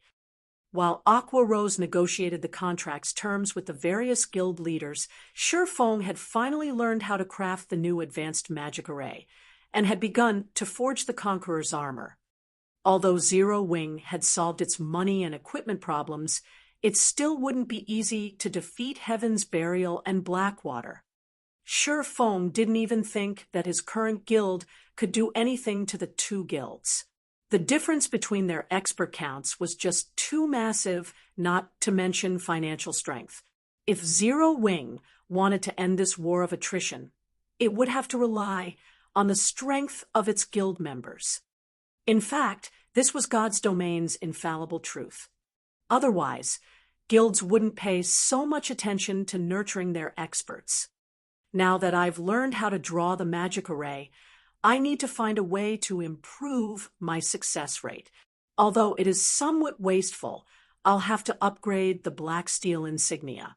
When Sherfone had tried to forge the Conqueror's armor and saw his theoretical success rate, he steeled himself and made his way to White River City's bank. Forging the level 50 fine gold ranked Conqueror's armor would be even more challenging than forging level 50 dark gold equipment. Despite his status as a master forger, he only had a theoretical success rate of 18%. Even with his various support tools, he only increased that success rate to around 28%. Although it seemed relatively high, he'd be fortunate to succeed once out of every 5 attempts to produce the armor. This was due to the Conqueror's armor's complex forging process. Unfortunately, the required materials weren't cheap, and each attempt would cost around 50 gold. With that kind of money, he could already purchase a piece of level 45 fine gold equipment. Because the required materials were also rare and difficult to obtain, he also had a limited number of attempts. Shi Feng simply couldn't bear to forge the Conqueror's armor with such a low success rate. If he had to craft the armor, he'd have to reach a 30% success rate at the very least.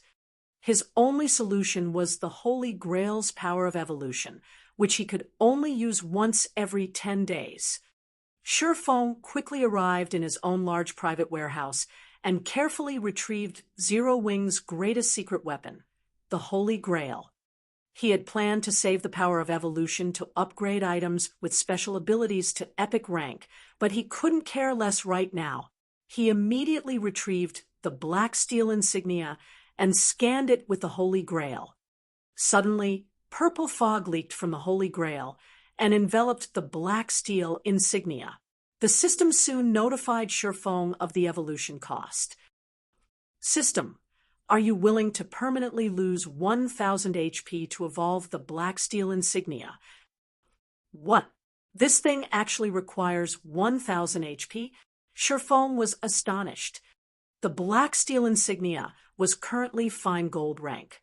Even if he evolved the item, it would only become dark gold rank. Yet the evolution cost was as high as the cost of evolving the Holy City's emblem.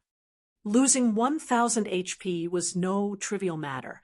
It was the equivalent of losing 50 endurance permanently. Even a Tier 2 player would have to level a few times to make up for this loss. Moreover, the evolution's success wasn't guaranteed. There was still a chance of failure. But Shi Feng did not hesitate long before he clicked agree. He might have decided against evolving the black steel insignia in the past, but now that he had the dark iron bloodline, things had changed. The bloodline provided some additional basic attribute points with each level up. Moreover, the bonus would grow as he reached higher levels. He could recover the lost 50 endurance very quickly. After Shi Feng agreed to the evolution, the Holy Grail's purple fog wrapped around him. Immediately, Shi Feng's maximum HP fell by 1,000. Meanwhile, the Holy Grail radiated a purple glow as it absorbed the life force, following which plumes of purple fog seeped into the black steel insignia. Suddenly, the black steel insignia released a blinding glow that enveloped the private warehouse. This should mean it succeeded, right? Shi Feng's heart pounded as he stared at the black steel insignia in his hand. Chapter 1596, Budding Threat. Chapter 1596, Budding Threat. Chapter 1596, Budding Threat. The Holy Grail's power of evolution did not have a 100% success rate. Moreover, the success rate would drop as Shi Feng chose higher-ranked items. The cost would also increase. Even if the evolution failed, the Holy Grail would still have a 10-day cooldown. Although the black steel insignia was only fine gold rank, it was an extremely precious support tool for forgers. It was far more valuable than ordinary dark gold items. Hence, in Shi Feng's opinion, the success rate for evolving the black steel insignia would be on par with evolving a dark gold item to epic rank. If the evolution failed, not only would he permanently lose 1,000 HP, but he'd also have to wait another 10 days before he could attempt to evolve the black steel insignia again. This was not a desired outcome. Following which, Shi Feng took a deep breath as he clicked to inspect the black steel insignia's attribute panel. Black steel insignia, dark gold rank, unique equipment, user restriction, Yi Feng. The black steel insignia is the highest medal of honor amongst the black steel dwarves.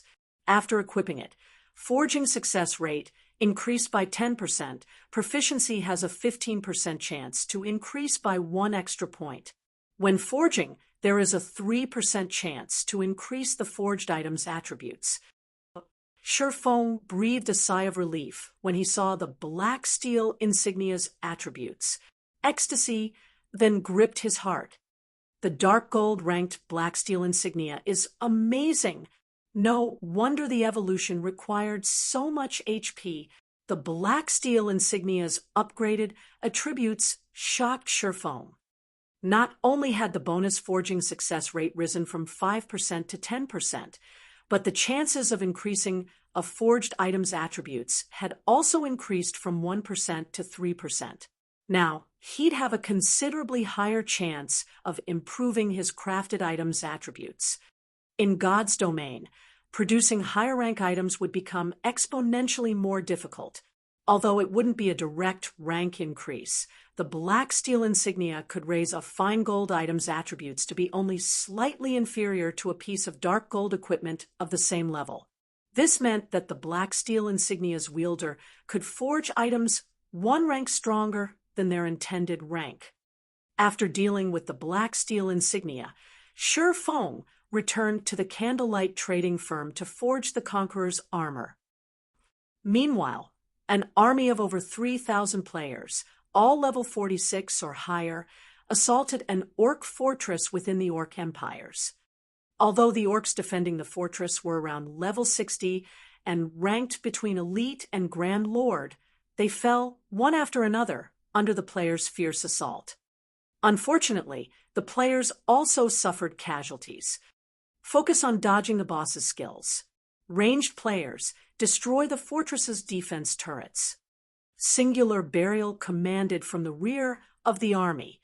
As the orcs worked to strengthen their empire's defenses, they had constructed temporary fortresses as resting points for the armies. Because of this, more orcs operated around these temporary fortresses, troubling the players in the area. Meanwhile, the orcs' mines were usually surrounded by several temporary fortresses. If players wanted to secure an orc mine, they'd have to deal with the fortresses first. Singular Burial was confident that he could secure the orc mine, which many of God's domain's superpowers drooled over, once Heaven's Burial dealt with the temporary fortresses. Once they succeeded, Heaven's Burial wouldn't have to worry about coins or magic crystals. Daybreak Fog, who wore a cyan mage robe, suddenly approached Singular Burial and quietly reported, "Guild leader, our spies in Zero Wing have reported that the guild has somehow obtained a teleportation function that allows players to teleport from Zero Wing City to the border between the Orc Empire and Starmoon Kingdom. With this teleportation function, players can save a massive amount of time. In fact, many players have already used the service, contributing to Zero Wing's wealth. Moreover, we've received news that plenty of guilds have begun negotiations to ally with Zero Wing. By the looks of it, they plan to sell level 45 top-tier equipment to the guild. I'm afraid this will affect our plans severely at this rate. According to previous reports, Zero Wing should have been on its last leg, yet due to Zero Wing City's teleportation function, Zero Wing had pulled itself out of its predicament. In fact, the teleportation service had become so profitable that Zero Wing was now able to continue its war of attrition against them. This was not good news. The long-term attrition war was a painful burden on Heaven's Burial's finances and development. They had already suffered significant casualties thanks to Zero Wing's bounty. This had impacted the guild members' leveling speed. Moreover, guild members had to stay alert for ambushes in the fields. Many players who had originally wanted to join Heaven's Burial had begun to change their mind. If they did not deal with Zero Wing quickly, their guild's development would stagnate, and they wouldn't be able to keep up with God's domain's other superpowers, even with Ancient Rock City. Zero Wing is a tenacious cockroach. Singular Burial could not help but frown. Immediately, he commanded, "Notify young Master Lei and tell him that it's time for his Thunder Legion to take action." contact Blackwater as well. Tell them that if they still want a share of the orc mine, they should send more top-tier experts and help us finish off Zero Wing quickly. We're taking action now. Daybreak Fog was stunned. She hadn't expected Singular Burial to switch tactics so soon. Until now, their experts usually attacked in small groups, fleeing the moment they killed Zero Wing's members and minimizing their casualties. However, if they started team battles in the fields, they would suffer more casualties even if they dealt greater damage to their enemy. That was why they had avoided doing so thus far. Now that Singular Burial had approved team battles, he had proven that Zero Wing was a major threat to their guild. Thus, he decided to put a swift end to this war, regardless of cost, and exterminate the budding threat before it did permanent damage. MHM, I want to see how long Zero Wing can hold on. Singular Burial nodded. Zero Wing's sudden transformation had exceeded his expectations and left him with no other choice, but he also wanted to use this opportunity to show Zero Wing how wide the gap was between their expert counts. Star Moon Kingdom, White River City, in a special forging room located on the Candlelight Trading Firm's top floor. Shi Feng sat alone beside a furnace, repeatedly swinging a hammer as he forged the Conqueror's armor. To sharpen his focus, he had even used the precious soul water. The Conqueror's armor required a lot of materials, including over 10 main materials and over 20 support materials. Every material needed to be smelted carefully. Just the smelting and refining all of the involved materials took more than half an hour. If Shi Feng had gone through the entire forging process alone, he would have only had time to forge a few pieces of the Conqueror's armor each day. Fortunately, he could rely on Candlelight's advanced forgers to help him with the smelting and refining processes, saving him plenty of time. Fortunately, with the improved black steel insignia, Shi Feng's forging success rate had broken past the 30% threshold. Fusing, stacking. As he continued to fuse and shape the extracted materials, the Conqueror's armor began to take shape. Once the armor was perfect, Shi Feng released a deep sigh of relief and began to draw the advanced magic array. Due to the soul water's effects, Shi Feng was able to complete the advanced magic array naturally and without pause. The instant he completed the advanced magic array, the Conqueror's armor released a mesmerizing crimson glow. This is the first Conqueror's armor I've forged, and I've already triggered the strengthening effect. Shi Feng's excitement grew as he watched the crimson light, completely different from the usual glow on fine gold equipment. Chapter 1597, Improved Conqueror's Armor. Chapter 1597, Improved Conqueror's Armor. Chapter 1597, Improved Conqueror's Armor. Despite being a master forger, Shi Feng didn't have a particularly high success rate with forging the Conqueror's armor. Although God's domain had plenty of support tools, these tools would become less effective with more complex items. In fact, most support tools were nullified when producing an epic item. Only a small number of support tools could help a player craft an epic item. Shi Feng hadn't expected, despite having barely over a 30% success rate, he would actually forge a successful Conqueror's armor on his first try. Moreover, he had triggered the black steel insignia's strengthening effect. After gazing at the armor for a moment, Shi Feng clicked to inspect its attributes. Immediately, the system analyzed the Conqueror's armor's statistics. System: black steel insignia's effect triggered. Attributes increased. System: Conqueror's armor has been forged successfully. Forging proficiency increased by 4 points. Obtain 3 million EXP. Conqueror's armor, chest piece, plate armor, fine gold rank. Level 50. Equipment requirement: strength 730 and agility 730. Defense plus 2,350. Strength plus 75. Endurance plus 84. Agility plus 72. Additional passive skill dash. Life sacrifice. The wearer will receive more power as their HP decreases to a maximum of 15% strength and 25% attack speed. Additional active skill dash. Basic strength battle array. Activation requires 5 or more players wearing the Conqueror's armor. Upon activation, wearer's strength increases by 25%, agility by 15%, endurance by 15%, and physique by 10%. Grants basic perception sharing buff. Stamina and concentration consumption rates increase by 400%. Maintaining the battle array costs 1 magic crystal every 5 minutes. The black steel insignia is really quite amazing. Not only did it improve the armor's basic attributes, but it also boosted one of the armor's skills slightly. Although this Conqueror's armor still is not a match for level 50 dark equipment individually, it is not far from it. Sure Feng was delighted as he read the Conqueror's armor's attributes.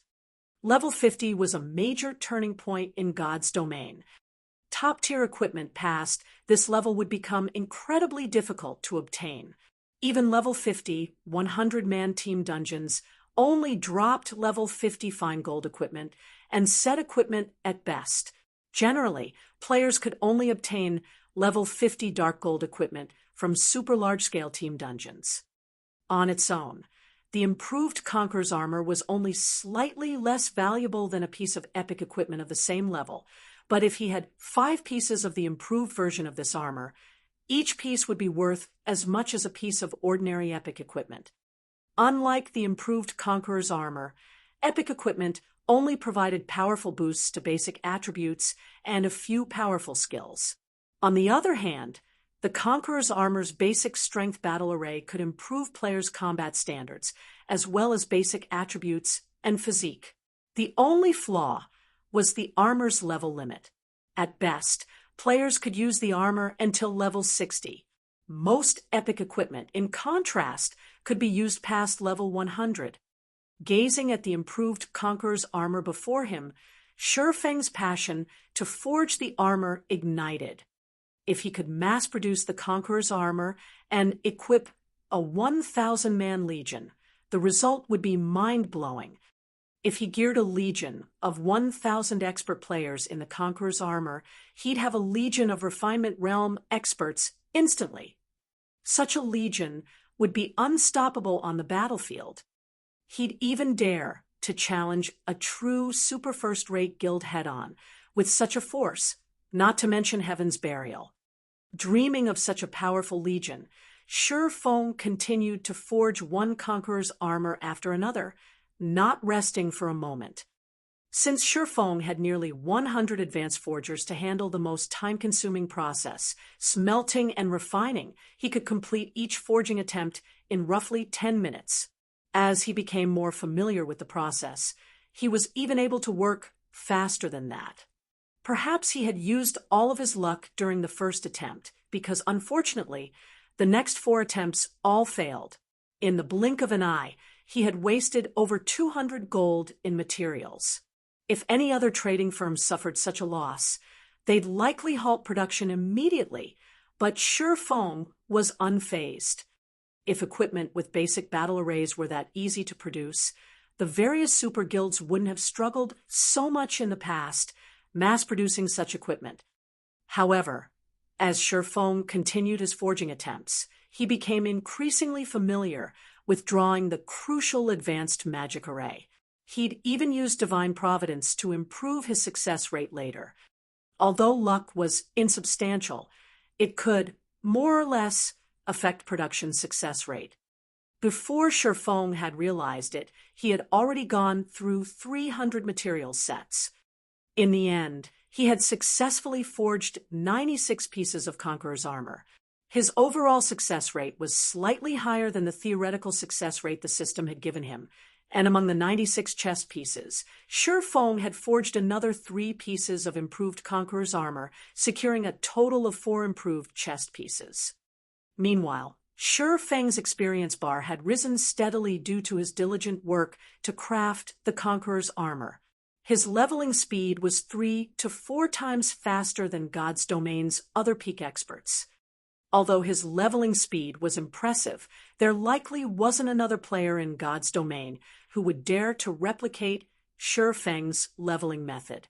The 300 material sets Shi Feng had used were worth 15,000 gold in total, and this was only the current market value. Players would likely have to pay far more than that if they tried to purchase the materials in bulk. As Shi Feng was about to use up the remaining 24 or so material sets, Aqua Rose contacted. Guild leader, Heaven's Burial, and Blackwater have suddenly increased the force they've mobilized against us. They've organized 100-man teams to ambush our dungeon raiding teams. Our casualty count is rising rapidly.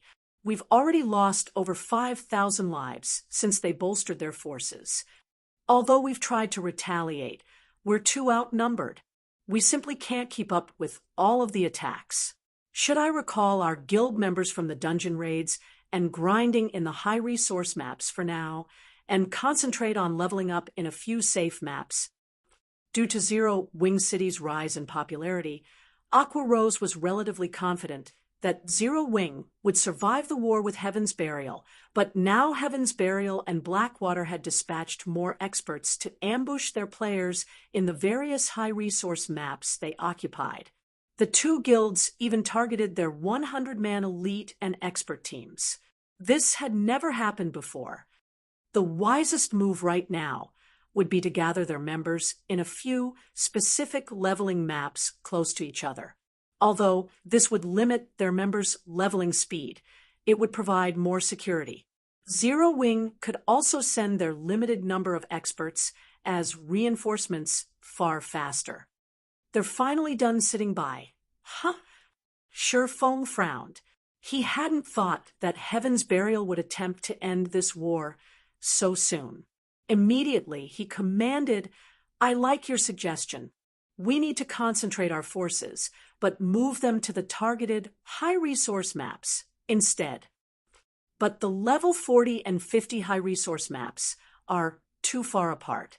If a battle breaks out, our reinforcements will need some time to get there.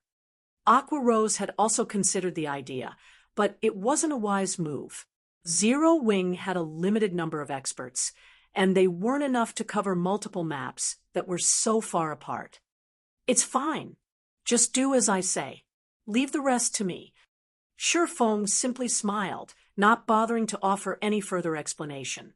"Select 100 skilled plate armor classes from the Dark Gods Legion and send them my way. They have to be level 50 or higher." 100 people. Aqua Rose could not figure out what Shi Feng intended to do. Currently, only a few of Zero Wing's players were capable of standing against Heaven's Burial and Blackwater's experts. If they wanted to suppress the enemy's teams, they'd have to form a team of the guild's Tier 2 players. Even a 100-man expert team's ability to turn the tide of battle would be limited. But since Shi Feng had given the command, she had no choice but to follow it. Chapter 1598, Exterminate Heaven's Burial. Chapter 1598, Exterminate Heaven's Burial. Chapter 1598, Exterminate Heaven's Burial. Starmoon Kingdom, Pyroxene Hills. As one of the many level 50 maps in Starmoon Kingdom, it housed plenty of ancient ruins, even if it weren't particularly resource-rich. Hence, many guilds and adventurer teams in the kingdom loved to explore the map and its ruins. The Pyroxene Hills was also home to some rare herbs and ores. Many independent players came to harvest these materials while grinding. Currently, 2 groups of players clashed outside one of the Pyroxene Hills' dilapidated ruins.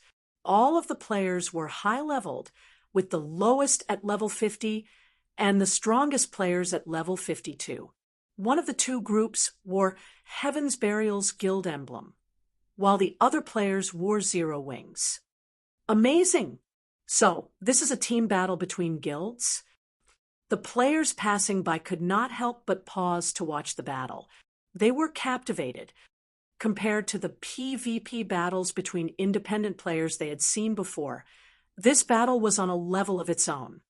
When independent teams clashed, the fight usually involved a dozen players or so, most of which focused on their own fights. It was more apt to call these battles free-for-alls, rather than team battles. There was no coordination between any of the players. Normally, a single expert could change the course of the skirmish. However, battles between guild teams were a different story. These battles were akin to wars on ancient battlefields. Each team had clear leadership, and guild teams focused on coordination among team members, seeking the enemy's weak points to strike. In such battles, individual experts had very little effect on the outcome. For a time, Heaven's Burial and Zero Wings members fought. Spells and arrows flew across the battlefield as the healers in the back desperately cast one healing spell after another. However, as the battle drug on, Zero Wings' frontline melee players began to fall. Despite starting with the same number of players, Heaven's Burial clearly had the advantage due to its frightening number of experts. Generally, 5 or 6 expert players would lead a 100-man guild elite team. Yet, Heaven's Burial's elite team had more than 30 experts. In contrast, Zero Wings' team only had 15. Not only were expert players stronger than elites individually, but they also had better coordination, and they could easily find their opponents' weak points. As one player from Zero Wing fell after another, the battle became more one-sided. In the end, Zero Wing's team was forced to retreat. Unfortunately, Heaven's Burial's players clearly had no intention of letting their enemies get away as they chased after the fleeing players. Although Heaven's Burial suffered around 20 casualties, the team had annihilated the players from Zero Wing. Leader, Zero Wing's members are a bunch of weaklings. Had the guild leader given the command to attack earlier, Heaven's Burial would have long since dominated Starmoon Kingdom. That's right. Even if Zero Wing is powerful, it can only strut before first-rate guilds. It's nothing to Heaven's Burial. The players from Heaven's Burial laughed as they admired the weapons and equipment scattered across the ground. Zero Wing's time as Starmoon Kingdom's overlord was over, and Heaven's Burial wasn't the guild it had been in the past. Now, every aspect of the guild was formidable. In total, Heaven's Burial and Blackwater had dispatched over 8,000 experts and spread them across multiple teams to ambush Zero Wings members. They had even dispatched top-tier and peak experts. With so many expert-led teams on the hunt, they would kill any Zero Wing member that dared to show up in the various leveling maps. Shortly after the team from Heaven's Burial left, another 20-man team from Zero Wing arrived on the battlefield. Damn it, we are too late again. Shadow Sword cursed as he surveyed the tattered battlefield. The leveling map he had been tasked to secure was simply too large, and Heaven's Burial had too many teams in the map. There was a limit to how many players he could save. Sometimes the enemy ambushed faraway teams, and by the time he arrived, the fight would be over. He couldn't help but feel powerless. Moreover, his leveling speed had sharply decreased since he had focused on hunting down Heaven's Burial's teams. Commander Shadow Sword, we just received a message from Vice Guild Leader Aqua. She wants all members who want to level to gather in these 4 high-resource maps. She's also ordered these specific Dark Gods Legion members to gather in White River City's guild residence immediately, a level 50 ranger reported as he handed Shadow Sword a list. Gather in these 4 maps. Is this a joke? Shadow Sword gaped at the 4 specified maps. While it would make defense and reinforcement easier if they gathered their guild members in a few select areas, the 4 maps were spread out. Sending their members to these maps was the equivalent of splitting the guild's power, making it easier for Heaven's Burial and Blackwater to slaughter them. The Vice Guild Leader has said that this is an order from our guild leader. The ranger nodded solemnly. An order from the guild leader? Hearing this, Shadow Sword was even more confused. I understand. We'll head to our assigned map right away. Any Dark Gods Legion members on the list should return to the guild residence immediately. While Shadow Sword's team prepared for the trip to another map, Zero Wing's guild members, who were scattered across Starmoon Kingdom, followed the same orders. Naturally, such a massive shift attracted the attention of the kingdom's various large guilds. What is Zero Wing trying to do? Daybreak Fog was baffled as she read the latest report a subordinate had sent her. Ha ha ha, truly foolish. Do they think this will scare us? Singular Burial chuckled at the report. Notify our generals and dispatch our forces to these 4 maps. Tell them to move in 100-man units or less. Do not start any large-scale fights with Zero Wing. I want to see how Black Flame intends to cope with so many teams. He had discovered Black Flame's capabilities long ago. Not only did the man wield large-scale destruction spells, but he also possessed a large-scale silencing skill.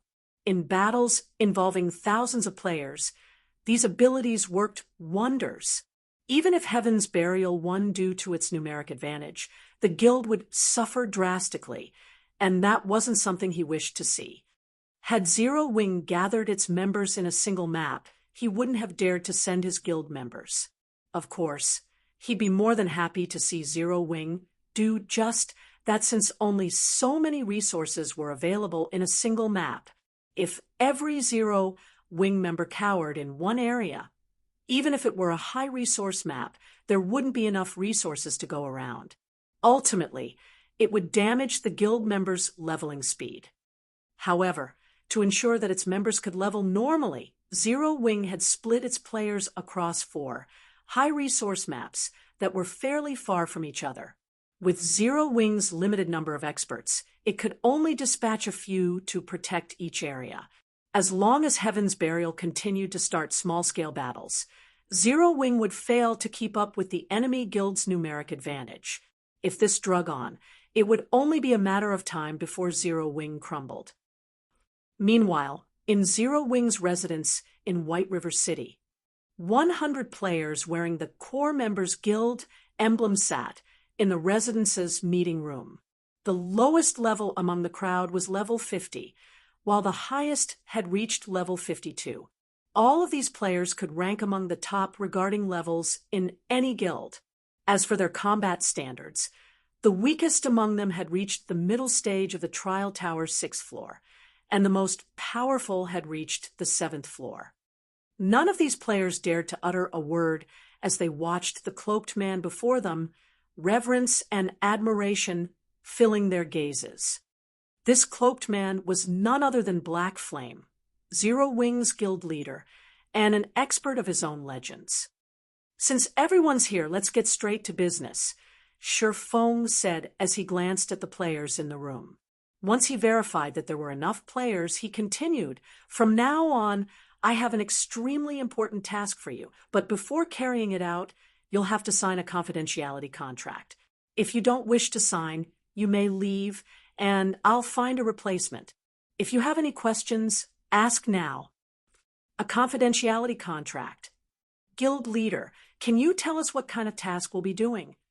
Everyone stirred for a moment when they heard Shifeng mention a confidentiality contract. They were all profoundly curious about what Shifeng had in store for them, and not a single player among the crowd showed any signs of abstaining from the challenge. I'm sure you are all aware that Heaven's Burial has caused our guild quite a bit of trouble lately. The task I have for you is very simple. You'll annihilate Heaven's Burial. Chapter 1599, Count Your Deaths on Me. Chapter 1599, Count Your Deaths on Me. Chapter 1599, Count Your Deaths on Me. When Shifeng finished speaking, silence descended on the meeting room. Heaven's Burial shone like the midday sun in several kingdoms and empires neighboring the Orc Empire. Not only had it annexed many workshops and adventurer teams, but it had also captured ancient Rock City. Now, the guild had nearly as much overall strength as a super first-rate guild. Although Zero Wing was also powerful and had great growth potential, it wasn't as powerful as Heaven's Burial, which had both its own strength and the support of major corporations. In fact, as members of Zero Wing, they had prepared themselves for a long, arduous battle against their rival guild. Yet, Shi Feng wanted them to exterminate Heaven's Burial. He had also made the declaration as if it were a matter of course. For a moment, they wondered if Shi Feng had gone mad. However, they couldn't help but burn with fighting spirit, knowing that Shi Feng had chosen them for this task. Those bastards from Heaven's Burial have always been an eyesore. Guild leader, just tell us what we need to do. We finally get to start a real fight with Heaven's Burial. I've been waiting to duke it out with Heaven's Burial for a long time. Those cowards only know how to hit and run. If given the chance, I'll beat them until not even their mothers recognize them. Everyone's blood boiled with excitement as they looked at Shi Feng. Their hatred for Heaven's Burial was nothing new. In fact, that hatred had only increased due to the guild's shameless tactics. All right, since none of you have any issues, sign these confidentiality contracts. Shi Feng nodded in satisfaction before handing out a contract. When players signed confidentiality contracts, they wouldn't be able to discuss the relevant information while logged into God's domain. Although the main God system could not regulate information in the real world, if one found evidence of someone violating their contract in the real world, they could hand the evidence over to the main God system. If the evidence were valid, the player would receive their deserved punishment, the severity of which would depend on the terms of the contract. Shi Feng wanted to keep the Conqueror's armor's battle array a secret. Although God's domain's various powers and players were bound to discover battle arrays eventually, he wanted to reserve the armor as one of the guild's trump cards. The later the various major powers discovered battle arrays, the better. The penalty Shi Feng had set for breaking the confidentiality contract wasn't unusual. Any player who violated it would have their account permanently suspended. In general, guilds chose a consequence that would bar players from God's domain permanently if they violated a confidentiality contract regarding extremely important secrets. It would not even matter if players deleted their accounts. They'd never be able to log back in. Hence, guilds' core secrets hadn't often leaked in the past. The consequences of doing so would be devastating to players who had grown comfortable with God's domain's lifestyle. Permanently losing access to the game was more of a punishment than death itself. This was especially true for players who earned access to their guild's core secrets. Of course, there were bound to be players who would take the risk when offered an astronomical price. Once the 100-plate armor players from the Dark God's Legion signed the contracts, Shi Feng pulled one Conqueror's armor after another from his bag. While Aqua Rose had gathered the necessary players, Shi Feng had successfully forged another 4 pieces of the Conqueror's armor. Among these 4 pieces, one was even an improved Conqueror's armor. This increased the count to 5 improved pieces, just enough for a 5-man party to activate the basic strength battle array. What? There's so much level 50 fine gold equipment here. Wait, look at the attributes. They're insane. This basic strength battle array is amazing. It's basically a mini berserk skill. Moreover, it doesn't have a cooldown and only costs 1 magic crystal per 5 minutes. It can last until players run out of stamina. Everyone was flabbergasted over the 100 chest pieces Shi Feng had revealed.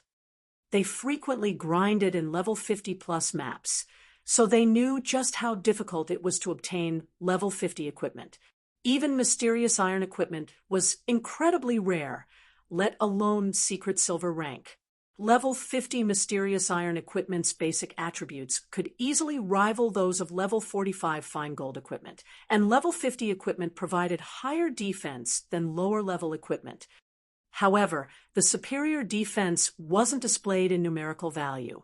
Rather, it came in the form of impact mitigation. When players were attacked in God's domain, the impact oftentimes disrupted their stance, revealing flaws in their defense. Aside from damage reduction, a player's defense could also mitigate some, if not all, of the impact from an attack. Thus, when deciding between level 45 Fine Gold equipment and level 50 Mysterious Iron equipment, players usually chose the latter, even if the former had stronger skills. Needless to say, not even level 45, top-tier, Dark Gold equipment could compare to level 50 Fine Gold equipment. Unfortunately, such equipment was extremely challenging to obtain, even when raiding level 50, 100-man Hell mode team dungeons. The armor only had a chance of dropping.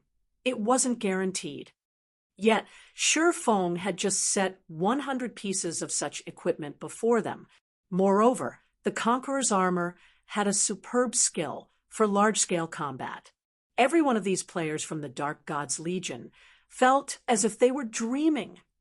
Only a few of them had level 50 Dark Gold equipment, while most of them still used level 45 Dark Gold equipment or a combination of level 50 Mysterious Iron and Secret Silver equipment. Even in a first-rate guild, their equipment would only be second to those who wore epic equipment. In response to these players' elation, Sure Feng simply chuckled and shook his head. All of these players only had eyes for the Conqueror's armor's basic attributes. They had no idea that the Fine Gold ranked Conqueror's armor was even more valuable than level 60 Dark Gold equipment. I want each of you to select one of the chest pieces. Then, I'll split you into 20 parties of 5. Each party will take a healer and head to the 4 high-resource maps, where we've sent our guild members to grind. I need all of you to continue the search for Heaven's Burial and Blackwater's members. If you find a group of 100 or fewer, kill them all. If the enemy overwhelms your team with numbers or peak experts are among their teams, notify the commanders responsible for the region. Then send you reinforcements. If that is the case, you just need to keep an eye on the enemy. If they chase after you, try to kite them and regroup with the reinforcements. Sure Feng strictly explained the details of their task as he eyes the players before him. By having the Dark God's Legion members move in 6-man parties, they could move swiftly and stealthily. Although splitting these Dark God's Legion members into 6-man parties rather than 100-man teams would limit the Legion's combat power, the smaller parties would seem like less of a threat to their enemies. This would make it easier for the Dark God's Legion members to evade the enemy's detection. When Sure Feng fell silent, everyone in the meeting room was dumbfounded. They even wondered if they had heard wrong. Sure Feng actually wanted them to form 6-man parties to take on Heaven's Burial's 100-man teams. If they targeted ordinary 100-man teams, they'd be confident of their victory. But Heaven's Burial's teams were anything but ordinary. Each team was normally led by dozens of experts. If they assaulted such a force, they'd be attempting suicide, not starting a battle. Relax. I'll take responsibility for any of your deaths. Sure Feng could see these players' confusion regarding his decision. However, he simply chuckled and said, "Or don't you have the courage for a task like this? So what if these 100-man teams are from Heaven's Burial? Guild leader, just you wait. Even if we don't kill them all, we'll definitely make them suffer." Initially, worry had gripped everyone's hearts, but after Sure Feng had told them off in such a way, their fighting spirit began to burn anew. As Sure Feng had implied, if they weren't even brave enough to do this, they might as well stop calling themselves experts. Good.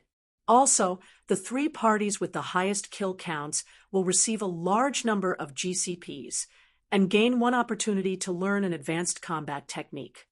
Whether or not you earn the opportunity will depend on your effort, Shi Feng said, nodding in approval at everyone's high spirits. Immediately, he organized his players into parties before sending them off to the 4 high-resource maps. When they had heard that they might be able to learn an advanced combat technique, these players couldn't help their growing excitement. Advanced combat techniques were the guild's core secrets. It was extremely difficult to earn the opportunity to learn one. Normally, they'd only have the chance to earn the opportunity if they achieved some impressive feat or were selected by the guild for training, yet all they needed to do was rank among the top 3 for kill counts. Why wouldn't they be excited? After Shi Feng finished with the Conqueror's armor and the 20 teams, he made his way towards Celiora's smithy in White River City to repair the disintegration armor. Chapter 1600, Legendary Armor's Power. Chapter 1600, Legendary Armor's Power. Chapter 1600, Legendary Armor's Power. The disintegration armor's existence was giving Shi Feng a huge headache right now. As he was no longer at the World Summit, the disintegration armor's disintegration power was not being suppressed anymore. Meanwhile, with the dispelling of a portion of the evil power, the disintegration power leaking from the disintegration armor had intensified. As a result, the disintegration power, which initially suppressed his basic attributes by only 50%, now suppressed them by 60%. He didn't dare to recklessly remove the evil power suppressing the disintegration armor any further. After all, if he removed the evil power entirely, the suppression on him might become even stronger. If that happened, he would definitely be doomed. Hence, as a precaution, he decided to meet with Celiora first before doing anything else to the disintegration armor. Upon arriving at Celiora's smithy, things were just as usual. There were no guests before the cozy wooden house.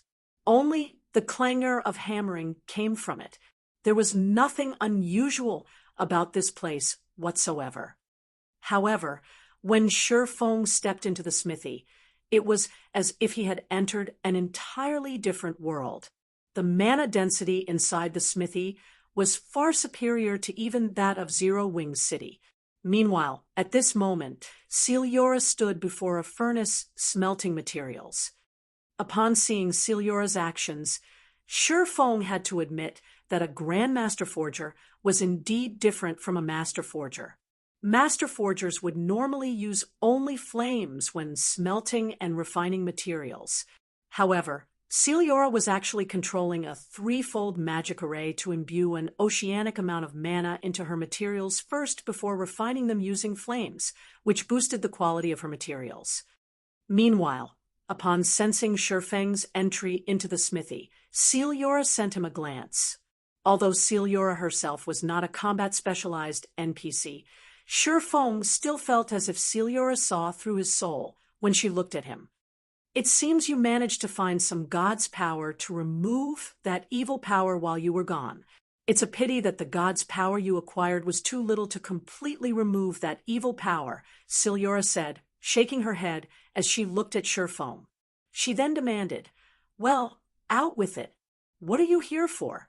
If you're looking for a method to suppress that disintegration power of yours, I don't have any solutions. Right now, the only thing you can do is gather enough God's power and remove that evil power as soon as possible.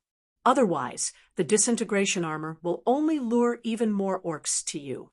Soon, it won't even matter if you're hiding inside a city, as those orcs would do anything to satisfy their greed for the disintegration power. If things drag on for too long, even NPC cities won't be able to stop the orcs." Shi Feng could not help but be shocked when he heard Celiora's words. He had never thought that removing a portion of the evil power suppressing the disintegration armor would have such frightening effects. If what Celiora said was true, then he really wouldn't have any place he could hide in the future. "Lady Celiora, do you mean that if I manage to gather sufficient God's power, I'll be able to break free of my current predicament?" Shi Feng asked curiously. Previously, The reason why he chose to deal with the problem regarding the disintegration armor quickly was the armor serving as a beacon that lured mutated orcs to him. This situation prevented him from taking action out in the fields freely. If he could not deal with this problem, he wouldn't be able to do anything at all in the future. That should be the case. After all, the only reason the disintegration armor is leaking disintegration power is the loss of its channeling abilities. If the materials making up the disintegration armor recover, they should be able to control this disintegration power. Celiora said, a hint of uncertainty in her tone. Upon hearing Celiora's explanation, Sherfong breathed out a sigh of relief. He then took out the disintegration armor and had it absorb the god crystals inside his bag.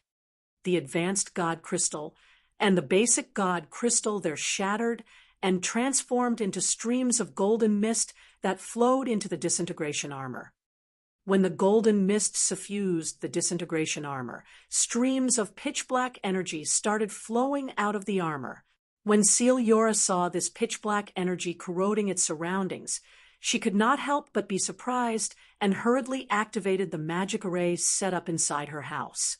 The magic array immediately started suppressing the pitch-black energy, nullifying its corrosive capabilities. Although the pitch-black energy's corrosive capabilities were suppressed, the energy itself showed no signs of disappearing. Instead, it actually started condensing. After 5 seconds passed, the mist-like energy transformed into a pitch-black energy bead that hovered quietly in midair, releasing a terrifying aura. What is this thing? Sherfong was indescribably shocked as he looked at the pitch-black energy bead before him.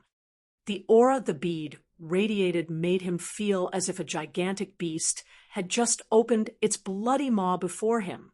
At this moment, he could not even move his body in the slightest and could only look helplessly at the energy bead.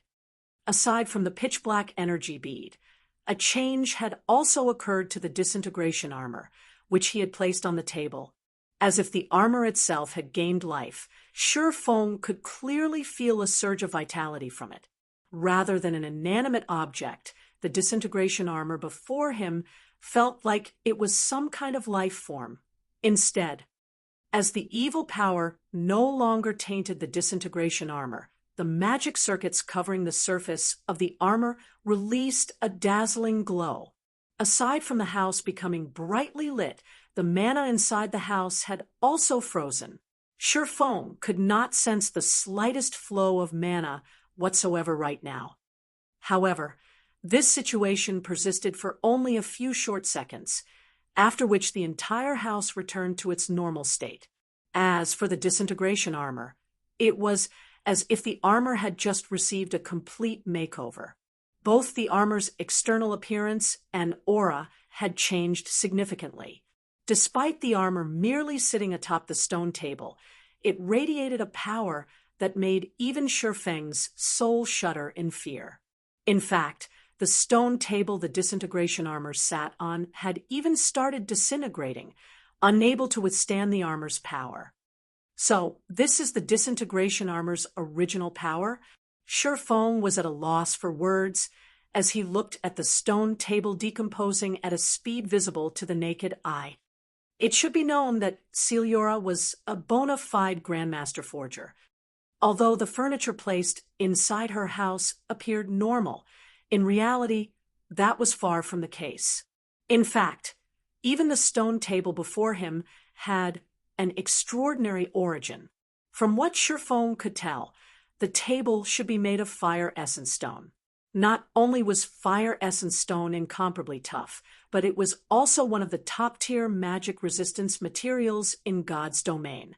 Yet now it actually couldn't withstand the disintegration armor's power despite the armor being in a passive state right now. This was simply inconceivable.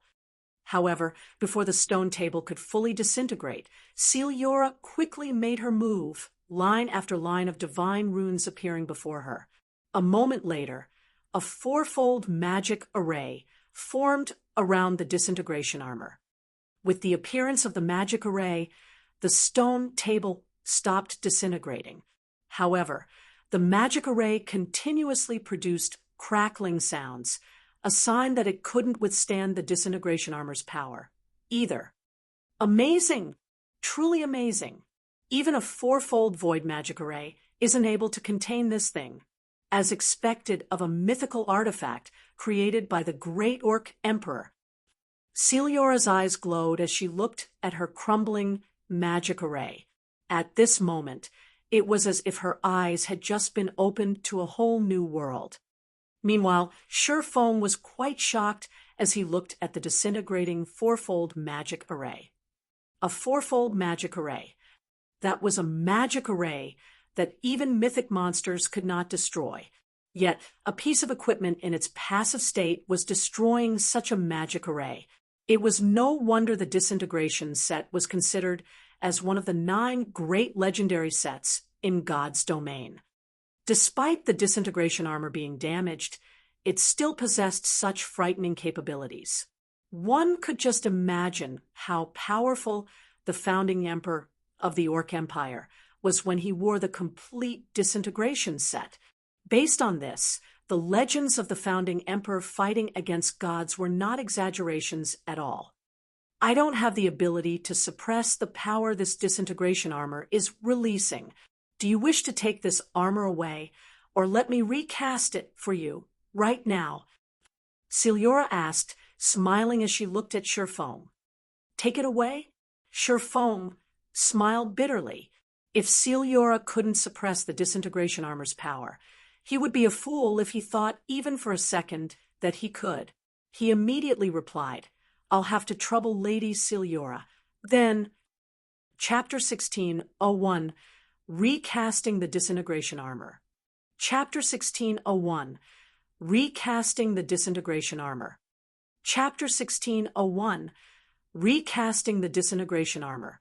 With Sure Feng's permission, Celiora looked at the disintegration armor before her and smiled. She then stretched out her hand and grabbed the armor directly. The disintegration armor's frightening disintegration power could destroy even a table made out of fire essence stone. Yet, now, the armor had no effect on Celiora's gloved hand whatsoever.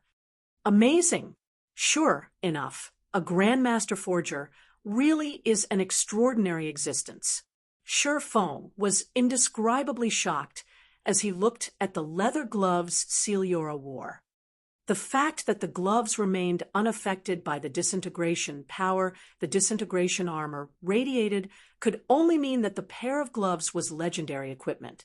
In God's domain, legendary items were likewise items that NPCs could obtain only by chance. Even among Tier 4 NPCs, very few of them would have a legendary item. Meanwhile, those who did were no doubt powerful individuals in kingdoms and empires. Moreover, Celiora did not have just one legendary item. When the disintegration power tried spreading to Celiora's body, a layer of invisible power blocked it abruptly. Meanwhile, the only possibility Sure Fong could think of to explain such a phenomenon was that the leather armor Celiora wore was also legendary rank. 2 legendary items. In the past, even players who obtained only one legendary item could challenge opponents of a higher tier. Meanwhile, players that managed to acquire 2 legendary items had been as rare as a phoenix's feather in God's domain, and every one of them was a Tier 6 God-ranked player. Just as Sure Fong was admiring the legendary items on Celiora, the latter picked up the disintegration armor and placed it in the heart of the magic array protecting the smithy. She then began drawing runes and chanting an incantation, following which, line after line of divine, runes flew rapidly to surround the disintegration armor. After just a short moment, hundreds of lines of divine runes encircled the disintegration armor. These runes then transformed into magic arrays.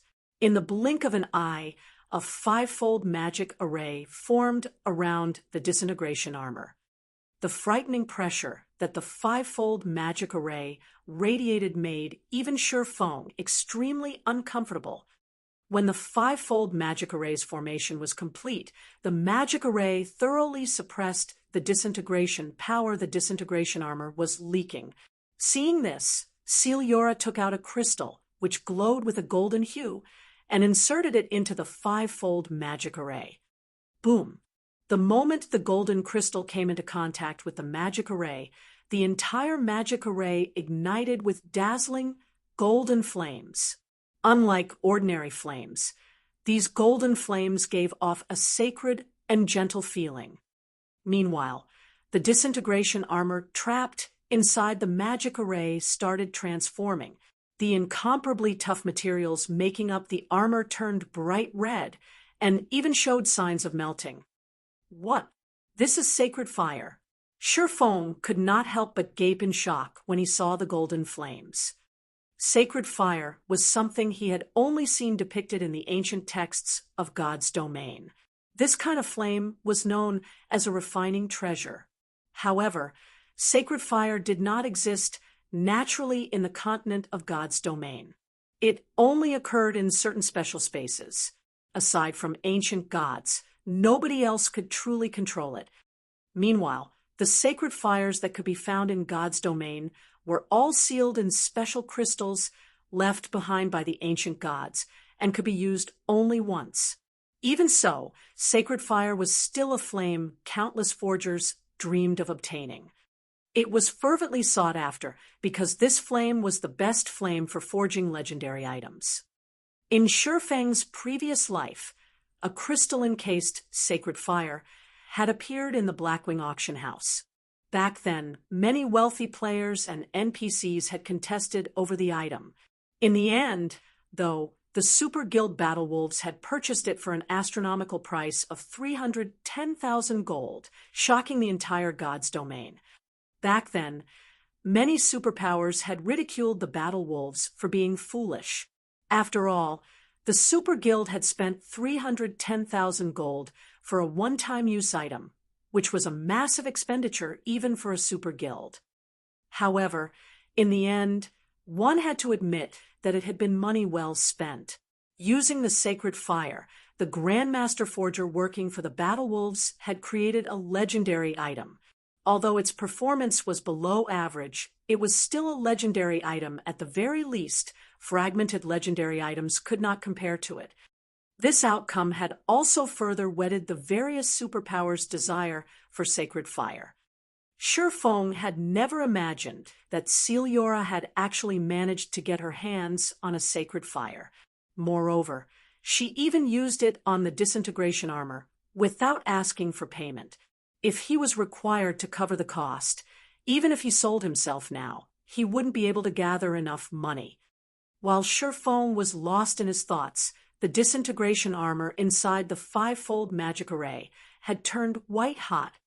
Meanwhile, Celiora started writing another series of divine runes and merging them into the disintegration armor. Despite Shifeng having a certain level of understanding of divine runes, his mind was a complete blank when he looked at the divine runes Celiora wrote. 5 minutes later, the white-hot disintegration armor was covered entirely in golden runes. At this moment, Celiora stopped writing divine runes and breathed out a sigh of relief. Although her face was visibly tired, her eyes glowed with excitement. Good. Now is the time. Use your blood to establish a contract. Celiora suddenly shouted to Shifeng. As soon as Celiora said these words, a system notification entered his ears. System, do you wish to establish a blood contract and permanently contribute 200 points of every basic attribute to the disintegration armor? 200 points of every basic attribute. Shifeng could not help being shocked as he looked at the system notification. Permanently losing 200 points in every basic attribute was equivalent to losing 1,000 attribute points. Losing so many attribute points was no laughing matter. If an ordinary expert were placed in such a situation, their accounts would be crippled instantly. Even Shifeng would have great difficulty making up for such a loss. Feng had never expected the price of the disintegration armor to be so huge. System. You have 5 seconds remaining to make a decision. If you refuse, you will not have another chance in the future. All right, I agree. Feng declared while clicking agree. Just like the system had stated, this was an opportunity for him. If he rejected it, who knew when he would gain another chance to obtain a legendary item in the future? Moreover, the disintegration armor was top-notch even among legendary items. In comparison, 1,000 attribute points was indeed an insignificant price to pay. Only some of the advantages he had accumulated thus far would disappear as a result of this decision. After Feng clicked agree, a blood-red magic array appeared before him. He then placed both his hands on the magic array without hesitation. He felt power leaving his body right away. At the same time, blood-red magic circuits appeared on the surface of the disintegration armor. Once these magic circuits covered the entire disintegration armor, the armor released a pulse, as if it had just gained life. This pulse of power instantly shattered the 5-fold magic array. In the next moment, Feng felt an even more frightening aura coming from the disintegration armor. However, unlike before, the aura the disintegration armor exuded this time did not affect Feng whatsoever. On the contrary, he felt a sense of intimacy in this aura, as if the disintegration armor was an extension of himself. Meanwhile, as the disintegration armor's aura calmed down, another system notification entered Feng's ears. System, congratulations. You have completed the Recast the Disintegration Armor quest, rewarding 20 legacy skill points, 100,000 free skill proficiency points, 100 free mastery points, 50 humanity reputation points, 2 level increases, and the disintegration user title. Chapter 1602, Legendary Reward. Chapter 1602, Legendary Reward. Chapter 1602, Legendary Reward. When the system notification ended, Feng's experience bar started increasing rapidly. In the blink of an eye, he went from level 61 to level 63. Meanwhile, his legacy skill point count, which had stagnated for a long time now, also increased by 20 points. What a bountiful reward! Feng could not help getting a little excited as he looked at the quest reward. Normally, aside from completing special quests, players would receive only 1 legacy skill point for every 3 level-ups. To put it simply, legacy skill points were extremely rare. Yet now he had obtained 20 points from a single quest, enough for him to exchange for 1 or 2 Tier 2 legacy skills. In God's domain, skill books for the Tier 2 standard and higher were extremely rare. Normally, players could obtain skills and spells at Tier 2 and above only by using legacy skill points. Hence, even after reaching Tier 2, players would not have a lot of Tier 2 skills. They would mostly use Tier 1 skills for combat and keep Tier 2 skills as trump cards. In other words, gaining an additional Tier 2 skill was equivalent to gaining another trump card. Moreover, aside from legacy skill points, the quest had also awarded him with 100,000 free skill proficiency points, which would allow him to fast-track leveling up his skills. Needless to say, as a skills level increased, its overall performance would improve as well. This, in turn, would enhance his combat power. Following which, Feng spent all of his legacy skill points to learn Purgatory Pentaslash, a Tier 2 legacy skill with maximum explosive power. Purgatory Pentaslash, action type, requires sword, Tier 2, level 1, proficiency 0/30,000. Instantly execute 5 slashes, with each slash being stronger than the former. Each subsequent slash gains an additional 20% strength and 10% attack speed. Cool down, 20 seconds. After learning the skill, Feng immediately invested 30,000 proficiency points to upgrade Purgatory Penislash to Tier 2, Level 2. Now, each subsequent attack gained an additional 21% strength and 11% attack speed. Although the improvement was small to a Tier 2 player, an addition of 1% strength could mean an increase of 10 strength. Not to mention, this addition would be repeated 4 times in total. As for the remaining 70,000 proficiency points, Feng used them to upgrade the Tier 1 Chop. Chop was a skill that swordsman players could learn at Tier 0. The skill could be upgraded only to the Tier 1 standard at maximum. However, it was a skill that players would frequently use in battle, as it had a very short cooldown. At the same time, the skill also dealt a relatively significant amount of damage. Hence, as long as swordsman players upgraded their chop skill, their overall DPS would improve as well. After Feng invested his remaining 70,000 proficiency points, his chop skill leveled up twice, instantly going from Tier 1, Level 3 to Tier 1, Level 5. Chop action type. Requires sword. Tier 1, Level 5, Proficiency 12, 612/30,000. Additional 1,600 base damage. Deals up to 3 consecutive hits in 1 second. If attacks land in the same location, damage is increased by 60%. Attack range, 7 yards. Cooldown, 3 seconds. Compared to when the skill was at Tier 1, Level 1, after it reached Tier 1, Level 5. Not only did the additional base damage it dealt increase by 1,000 points, but the bonus damage multiplier provided, if all 3 attacks landed on the same spot, had also risen from 50% to 60%. There was a significant improvement in damage. Most importantly, the attack range had also extended from 6 yards to 7 yards, which made it even more difficult for enemies to dodge the skill. Feng felt very satisfied with this outcome. In the past, level 60-plus swordsmen normally managed to level up their chop only to Tier 1, Level 2, or Level 3. Very few had been able to level up the skill to Tier 1, Level 4, much less Level 5. After distributing his free skill proficiency points, Feng set his eyes on the Disintegration User title. Disintegration User Advanced Title.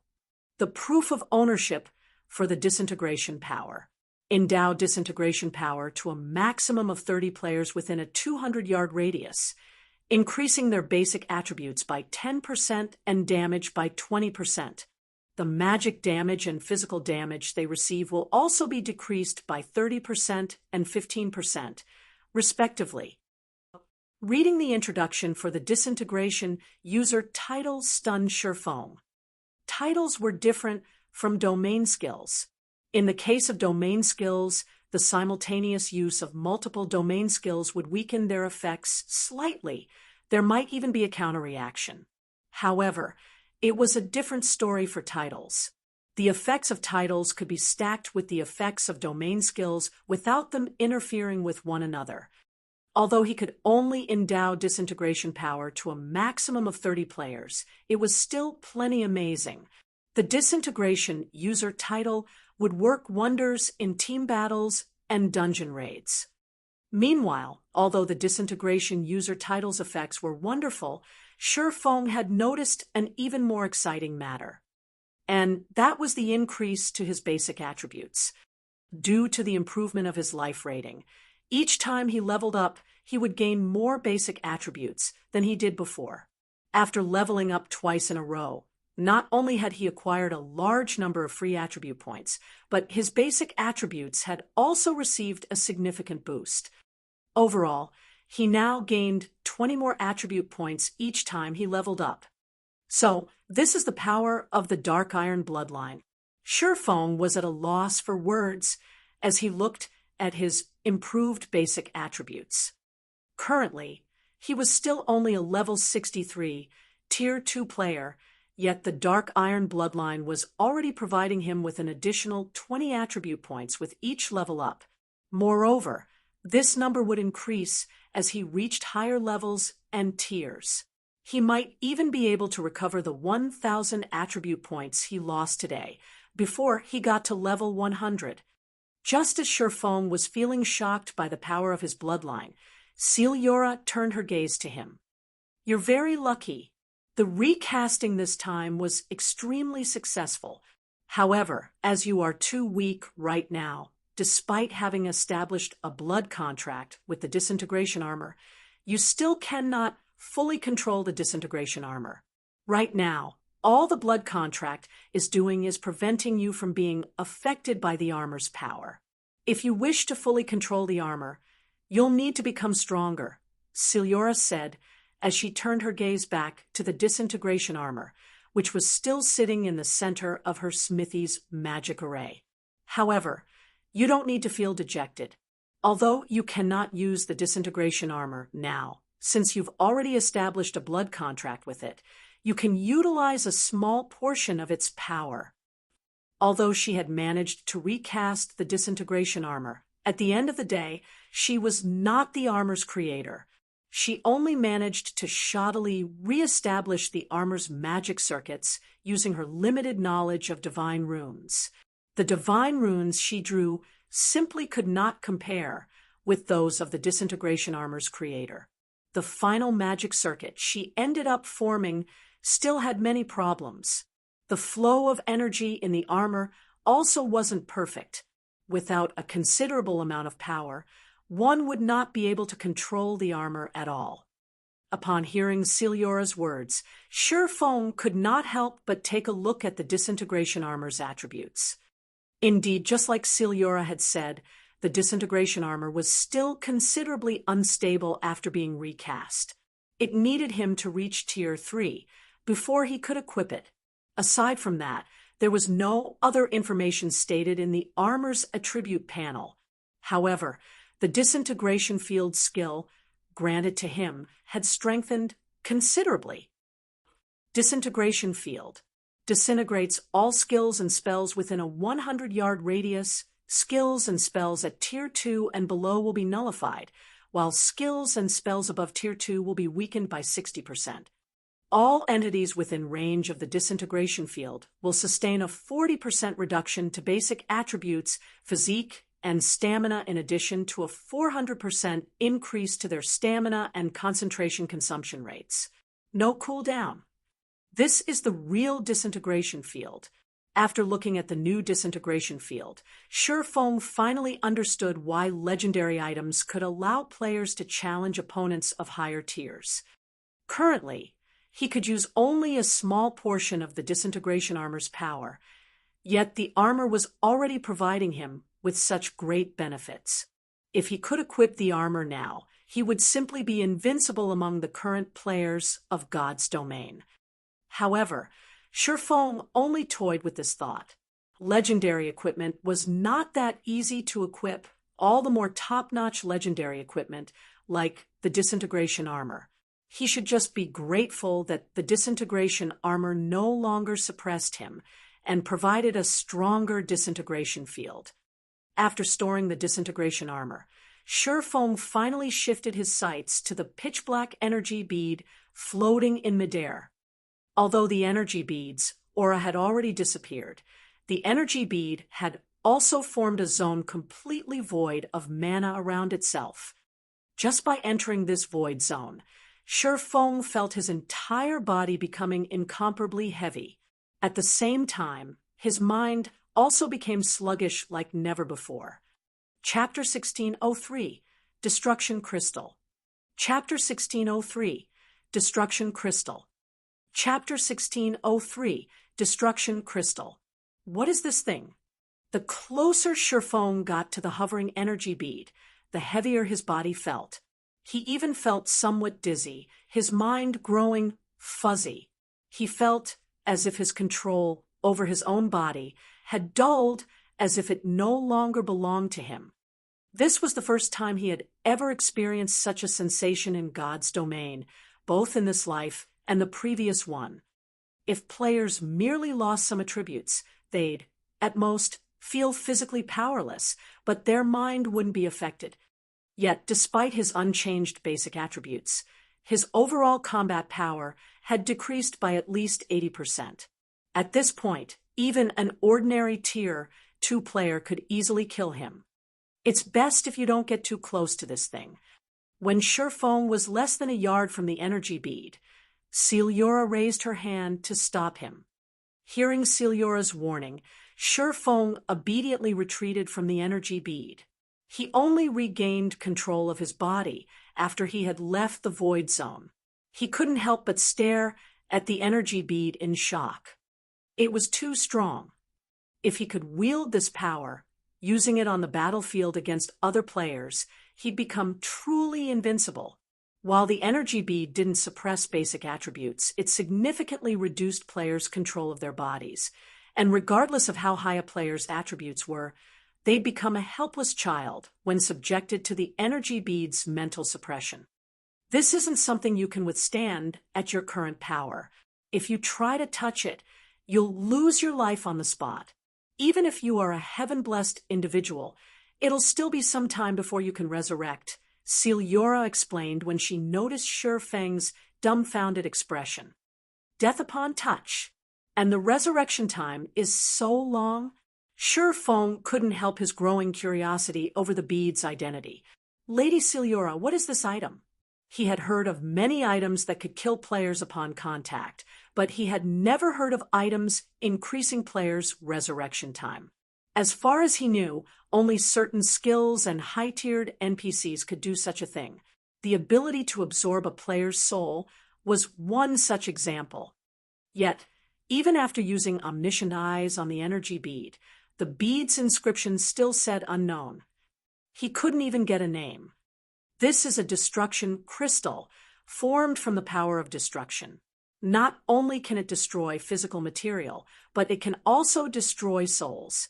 If even a strand of this power of destruction taints an immortal soul, it will need a long time to recover, Celiora explained as she watched the hovering black bead.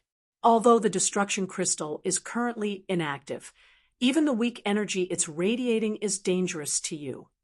After her explanation, Celiora began to chant an incantation, writing several lines of divine runes in the air as she did so. In seconds, the divine runes encased the destruction crystal. With a wave of her hand, Celiora sent the hovering crystal to Shifeng. You can consider this destruction crystal as an unexpected reward. Use it during a crucial moment to save your life, but be careful when you do.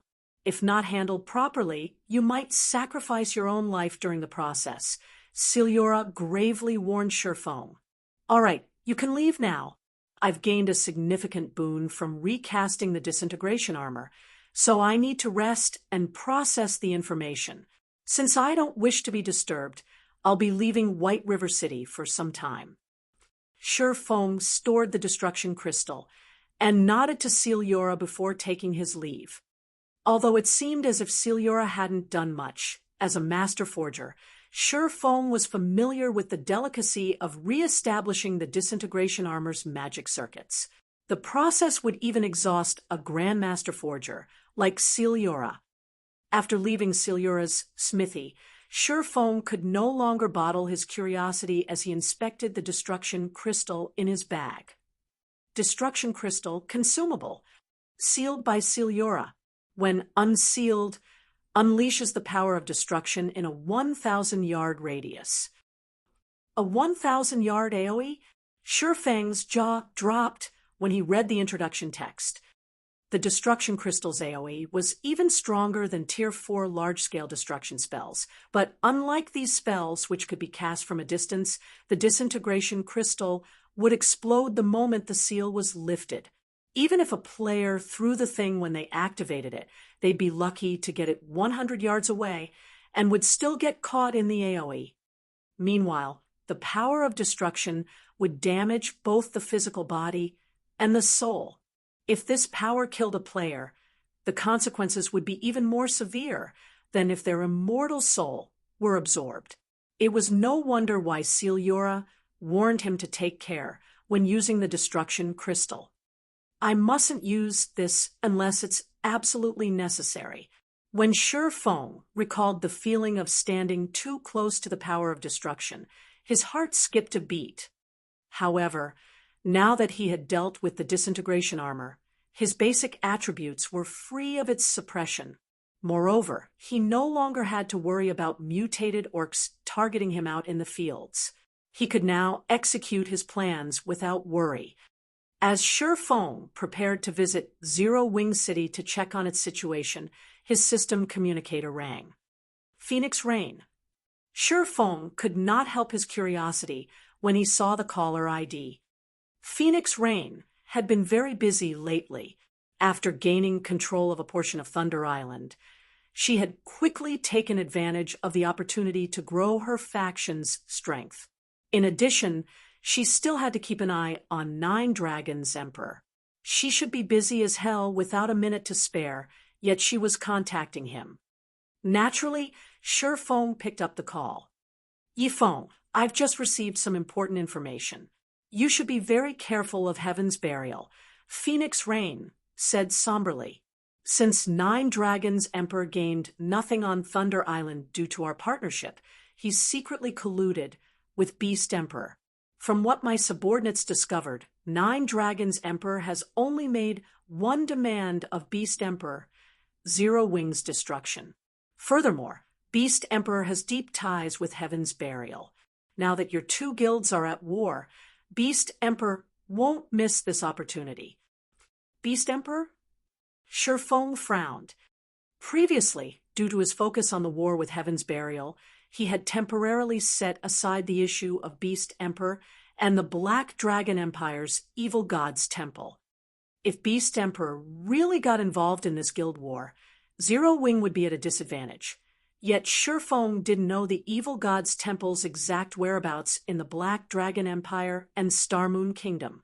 Beast Emperor also moved like a ghost, and right now, Shi Feng had no way of dealing with the man. You should also be careful of Heaven's Burial's Lei Jingyang.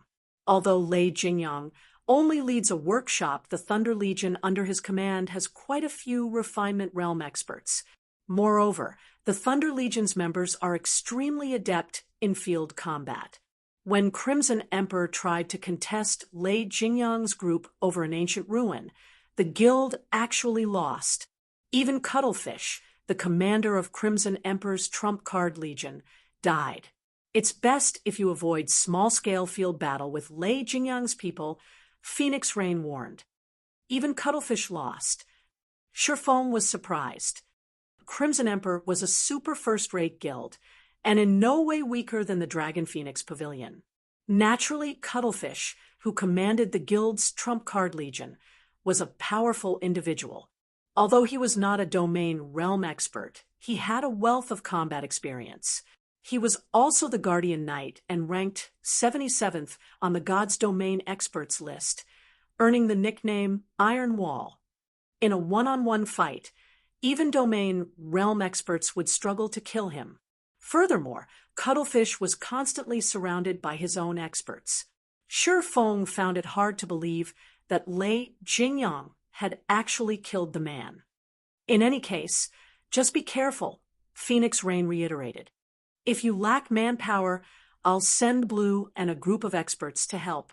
I'm sure that Heaven's Burial will hold back from doing anything drastic with the Dragon Phoenix Pavilion's members around. Thank you for the offer, but we'll handle this ourselves. After all, I'm sure that you have your own issues to deal with.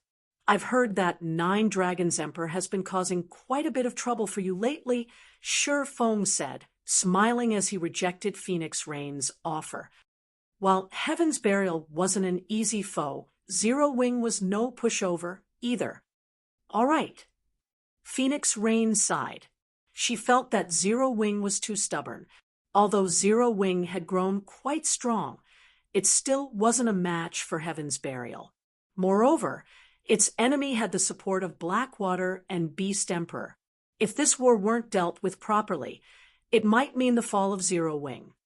After Shi Feng disconnected the call, he contacted Aqua Rose and instructed her to gather the guild's internal members and the disciples from the White Tiger Dojo in White River City's guild residence.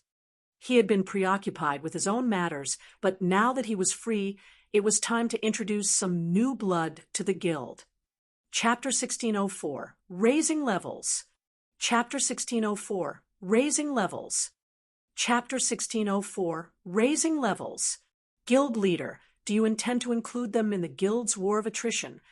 When Aqua Rose received the order to gather the experts the guild still nurtured, she could only assume that Shurfeng wanted to use them in the war against Heaven's Burial. Currently, Zero Wing severely lacked expert players. Moreover, both the guild's internal members and the disciples from the White Tiger Dojo had improved their standards considerably. Some of the more powerful players had already reached the Trial Tower's 6th floor. Even in a super guild, these players would be considered experts. If they could send these players to the field, they could help make up for Zero Wing's lack of experts. MHM. In any case, they need training to improve their techniques. They'll grow much faster in live combat. Shurfeng nodded. Although that is true, their levels aren't high enough. The highest leveled among them is only level 39, while most of them aren't even level 35 yet. With such a huge gap in equipment and levels, their techniques won't add to the guild's combat power, regardless of how good they are. Aqua Rose said, shaking her head. The various large guilds' elite members were, on average, level 45. There was easily a 10-level gap between these elite players and Zero Wing's internal members. Meanwhile, every 5 levels was a minor turning point when it came to weapons and equipment in God's domain. Techniques couldn't make up for such a massive difference that easily. I know. That's why I'm taking them out to level, Shurfeng said, smiling. He still wasn't satisfied with these internal members' standards, and since he had been busy with his own matters, he had set aside the issue of helping them level. But now that their combat standards had reached a sufficient level, he had to help them level up, transforming them into usable combat power for the guild. Zero Wing had nearly 200 internal members, and the White Tiger Dojo had sent him 500 disciples. Although the White Tiger Dojo's disciples weren't Zero Wing members, they were under his command while they trained with the guild. It'd be a waste not to put them to good use. With this, he could add nearly 700 experts to the guild's forces as they fought Heaven's Burial. Thus far, Zero Wing had only accumulated a little over 2,000 experts who had reached the Trial Tower's 5th floor or beyond.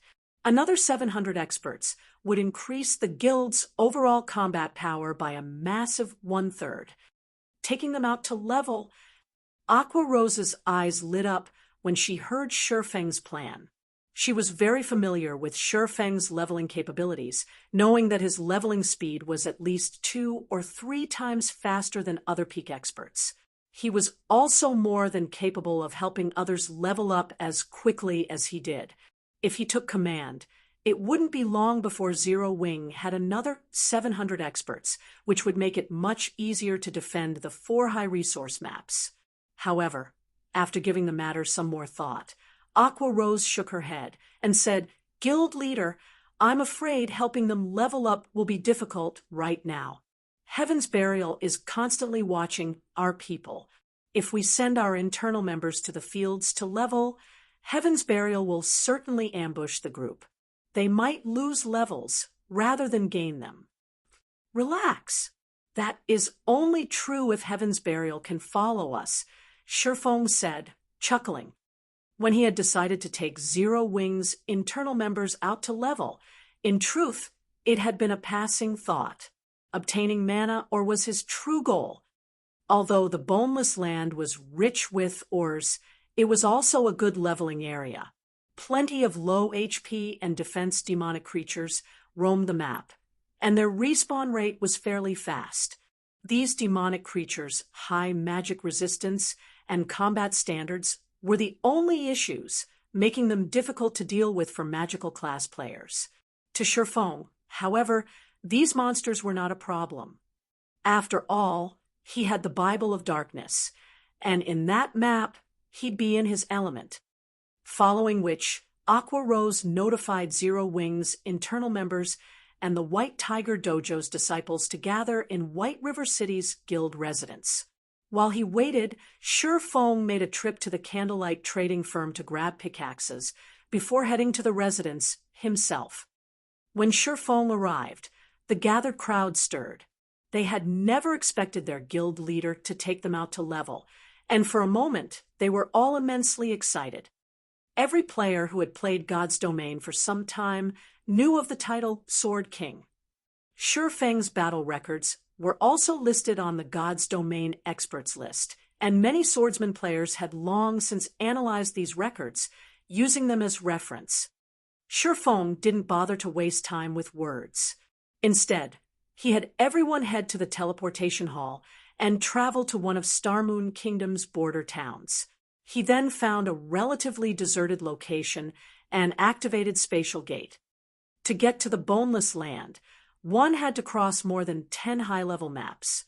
If players tried to do so on their mounts, they'd have to ride for several days and would encounter many level 100-plus monsters during the trip.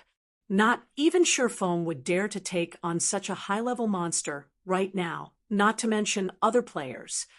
After ensuring that everyone had made it through the Spatial Gate, Sure Feng stepped through and closed it. Shortly after Sure Feng's group had disappeared into the Spatial Gate, a few assassins who had hidden in the distance revealed themselves. All of these assassins wore Heaven's Burial's guild emblem and were level 47. They were also fully equipped in level 45 fine gold and dark gold equipment. "Boss, what should we do?" They left using a teleportation gate. "How are we supposed to track them?" "Forget it. This is outside our abilities. Let's just report this to the higher-ups." After the several assassins discussed the situation amongst themselves, they returned to Singular Burial and told him of the teleportation gate. Teleportation gates did not reveal players' destinations, and players would only discover where the gate led to after they entered. However, Sure Feng was the last person to step through, and once he had, the gate had disappeared. They had no way of tracking the group from Zero Wing. "It seems we've backed Black Flame into a corner at such a crucial moment.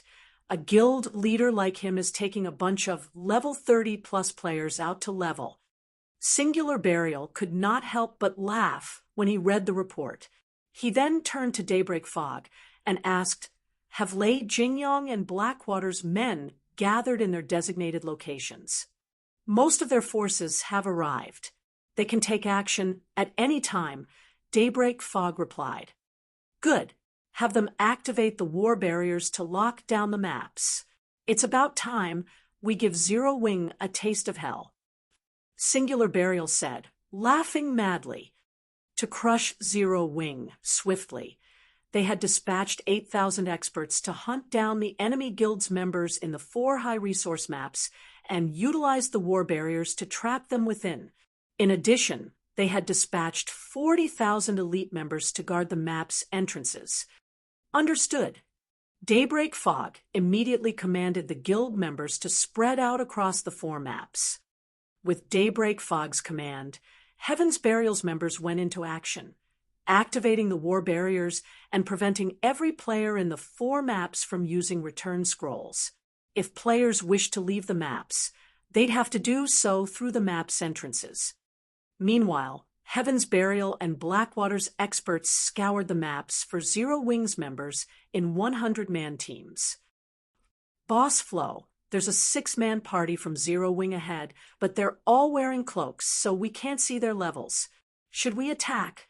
A level 47 assassin reported through his team chat as he watched the small party walk through the forest ahead. "A 6-man party? Are there any important players among them?" Broken Flow, who wore level 45 dark gold set equipment, asked quietly. They knew just how powerful Zero Wing's experts were. This was especially true for Aqua Rose, Fire Dance, Cola, Flying Shadow, and the guild's other core members. Singular Burial had already warned them to stay as far away from these individuals as possible. Although Broken Flow wasn't pleased with the decision, he had no choice but to follow his guild leader's orders. No, none of the 6 players are on the list, but they seem to have pretty good equipment. They're likely an expert party from Zero Wing, the assassin reported after taking a closer look. Good. It seems that we've gotten lucky and come across one of Zero Wing's expert parties. Keep an eye on them. We'll head over right away, Broken Flow said as he licked his lips in anticipation. Immediately, he led his team towards the assassin's current position. Chapter 1605, Battle Array Activate. Chapter 1605, Battle Array Activate. Chapter 1605, Battle Array Activate. In less than 2 minutes, Broken Flow's team found a 6-man party of cloaked players walking along a small forest path. All 6 players wore Zero Wing's guild emblem. Go! Don't let any of them escape. Broken Flow shouted in the team chat as soon as he laid eyes on the 6 Zero Wing members. Immediately, Broken Flow's 100-man team spread out, swiftly encircling Zero Wing's party and cutting off any escape route. Heaven's Burial. The 6 Zero Wing members readied their weapons as they were surrounded. You guys sure are unlucky to attract my attention. Broken Flow grinned at the 6 cloaked players. Immediately, he removed the level 45 dark gold greatsword from his back and approached the 6 at a leisurely pace. At the same time, he pulled a potion from his bag and drank it. He then commanded, "Everyone guard the area. Make sure no one escapes. I want to take proper care of these Zero Wing members." When Heaven's Burial's members heard Broken Flow's command, they couldn't help their growing excitement and anticipation. These players sure are unlucky. It seems like the commander wants to finish them off personally. The last time the commander took action, he even gave an expert party from a first-rate guild a miserable beating. Not only were those experts powerless to fight back, but the commander also forced them to lose multiple pieces of equipment. I wonder if we'll get to witness the commander's trademark combat technique again. Hopefully these Zero Wing members aren't too weak and can put up a good fight. Otherwise, we won't get a share of the loot. Heaven's Burial's members laughed as they ridiculed the trapped Zero Wing members. The guild had already declared that, during this hunt, not only would they earn GCPs for killing Zero Wing members, but they also got to keep whatever loot dropped from their kills. Although Zero Wing's members had been ambushed countless times, the guild's experts had suffered minimal losses. Most of these experts still had their top-tier equipment. Even if the equipment they obtained wasn't suitable for their class, they could still sell the items and make a fortune. Despite the high demand for top-tier equipment, there was practically no supply. When ordinary players obtained a piece of top-tier equipment, they usually didn't sell it for coins even if they couldn't use it themselves. Rather, most players tried to trade one piece of equipment for another that they could use. Now that they had come across 6 Zero Wing experts, this was a golden opportunity to walk away with massive profit. Of course, Broken Flow didn't care about the equipment. Rather, he wanted to relieve some stress. Broken Flow had previously been defeated in a fight with Zero Wing's top-tier experts, and he had been waiting to restore his reputation for some time. Now, however, the guild had forbidden its members from fighting Zero Wing's top-tier experts. Naturally, Broken Flow was annoyed. However, killing Zero Wing's elite members was boring. Only Zero Wing's experts could pique Broken Flow's interest. You don't have to worry. Without my command, they won't move, Broken Flow told the 6 players from Zero Wing, who watched their surroundings warily. With a calm smile, he continued, "If you want to leave this place alive, there's only one way to do it: defeat me. I don't mind if you come at me one by one or all together, but I advise you not to attempt an escape. My team includes over 60 experts from Heaven's Burial. If we attack as one, none of you will survive. If you don't have any problems, let's begin." After saying so, Broken Flow continued towards the six-man party before him. His lax attitude proved that he didn't view the six experts before him as proper opponents whatsoever. "Tiger, what should we do?" the cleric from Zero Wing asked the robust youth in front of the party in a hushed tone. "We're too outnumbered. There's no way we can break through this encirclement. It seems we have no choice but to fight this Broken Flow fellow." Infant Tiger, the party's leader, realized that their situation had taken a turn for the worst. They might not have had an issue if they'd come across an ordinary expert team, but he hadn't expected them to encounter a team lead by one of Heaven's Burial's top-tier experts. "In a moment, I'll distract him while you guys find an opportunity to strike. Don't worry about hitting me." When the other members heard Infant Tiger's plan, they nodded silently. Their leader's decision didn't surprise any of them. Although they were strong, there was a considerable gap in strength between them and Broken Flow. Only the guild's core members like Yi Wumian and Minor Wind could go toe-to-toe with such an expert. However, Broken Flow did not give Zero Wing's party much time to consider their options. Once he was within 30 yards of the party, he abruptly accelerated and pounced like a ferocious tiger as it was freed from its cage. Broken Flow saw no value in Zero Wing's ordinary experts. He currently wore level 45 Dark Gold set equipment and wielded a level 45 Dark Gold greatsword. With his equipment standards, he'd even rank among the top in a super guild. As for his techniques, he had reached the refinement realm some time ago. He'd be a mainstay in any major guild.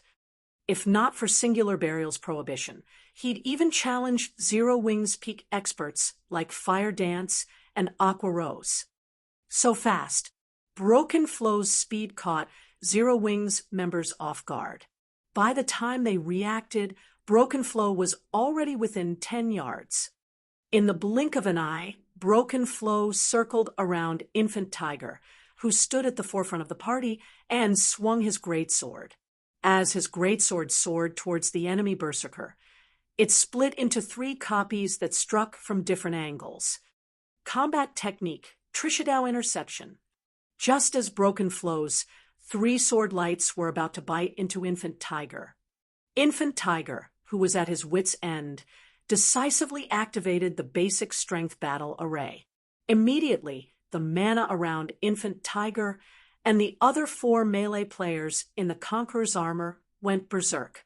The 5 melee players felt as if their minds connected, their senses expanding in a way they had never before experienced. Despite Broken Flow's sword lights targeting his blind spots, Infant Tiger saw all 3 clearly. Suddenly, Infant Tiger turned and sidestepped, miraculously evading all 3 attacks.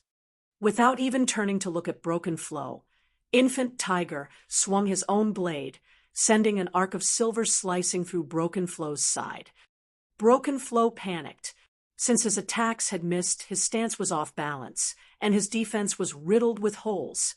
Instinctively, he activated Whirlwind Slash and rotated his body despite his awkward stance. Boom! When the 2 greatswords collided, brilliant sparks surrounded the fighters. Due to the impact, Broken Flow was forced back 2 steps. Infant Tiger, however, hadn't moved. The difference between the berserker's strengths was obvious. When Heaven's Burial's members saw this, they were dumbfounded. They had never thought that their commander would be at a disadvantage against an ordinary expert. As for Broken Flow himself, he stared at Infant Tiger with a grim expression. Although he had only exchanged 2 moves with the enemy berserker, he realized that not only was Infant Tiger's strength higher than his, but the enemy's combat standards were also extraordinary. No ordinary expert could evade his 3 accurate and fast attacks. However, the situation also confused Broken Flow. When did Zero Wing obtain an expert berserker as powerful as he was? "Who are you?" Broken Flow shouted at Infant Tiger. Chapter 1606, Might of a Battle Array. Chapter 1606, Might of a Battle Array. Chapter 1606, Might of a Battle Array. As Broken Flow questioned Infant Tiger's identity, he took a huge step backward. Star Moon Kingdom's general masses were no strangers to Zero Wing's top-tier experts, not to mention Heaven's Burial. In fact, Heaven's Burial was very familiar with the standards of the internal experts Zero Wing nurtured. However, Broken Flow had no recollection of Infant Tiger among Zero Wing's top-tier experts. The only possibility was that Zero Wing's top-tier experts had used disguise tools, playing the pig to eat the tiger, and wound Heaven's Burial's expert teams. But before Broken Flow could listen to Infant Tiger's reply, the other 4 melee players from Zero Wing appeared beside him, launching their attacks. 2 berserkers executed the Tier 1 Cross Slash and Flame Slash. The Guardian Knight used the Tier 1 Justice Roar and Holy Slash, and the Shield Warrior raised his shield and used the Tier 1 Crumbling Mountain. When the 4 melee players attacked Broken Flow, they moved like a single entity. Their various skill flew towards Broken Flow's blind spots almost simultaneously. Their attacks were as fast as lightning. What? Broken Flow was shocked yet again. When he sensed the 4 melee players' combination attack, he felt the threat of death looming over him. On instinct, he activated the Tier 1 Taboo skill, Hurricane's Descent, and created a powerful hurricane around himself using his greatsword. The Taboo skill incorporated both offense and defense in a perfect balance. Pung, pung, pung. A series of clangs echoed around the fight. The 4 melee players that had attacked Broken Flow were forced to retreat 2 or 3 steps, but once they stabilized, they launched another uniform assault, not giving the berserker a moment to catch his breath. This time, the Guardian Knight and Shield Warrior rushed at Broken Flow from the front, whereas the 2 Zero Wing berserkers approached from Broken Flow's sides. For a time, Broken Flow had to retreat as he desperately defended himself. While he did so, his HP continued to drain. What? The commander is actually... Heaven's Burial's members were utterly shocked as they watched Zero Wing's party suppress Broken Flow. Their previously playful expressions had vanished. None of these players were amateurs. They knew just how powerful their commander was. And even if they formed a 6-man party to challenge him, they wouldn't come close to killing Broken Flow. This wasn't due to the difference between their basic attributes, but the difference in their combat standards. If they tried to fight Broken Flow, he'd easily find and target their weak points. By the time they realized that they were under attack, it'd be too late to react. Moreover, Broken Flow could easily dodge and block their attacks. In the end, the Berserker commander would whittle down their HP and kill them. At most, Broken Flow would lose some HP when he blocked attacks or received a few hits that he couldn't dodge, but that'd be rare since he could use his positioning to prevent such situations. Yet, now, regardless of how Broken Flow shifted his stance, he couldn't avoid the 4 melee players' pincer attacks as they continued to shave away his HP. However, this wasn't the most frightening aspect of this fight. What Heaven's Burial's members found truly shocking was the fact that Broken Flow couldn't force his way out of the encirclement. No matter how he tried to counter the 4 melee players, the outcome was the same. His targets would either deflect or block his attacks, refusing to budge an inch. Broken Flow looked like some beast trapped in a steel cage. The spectating Heaven's Burial members weren't the only ones shocked.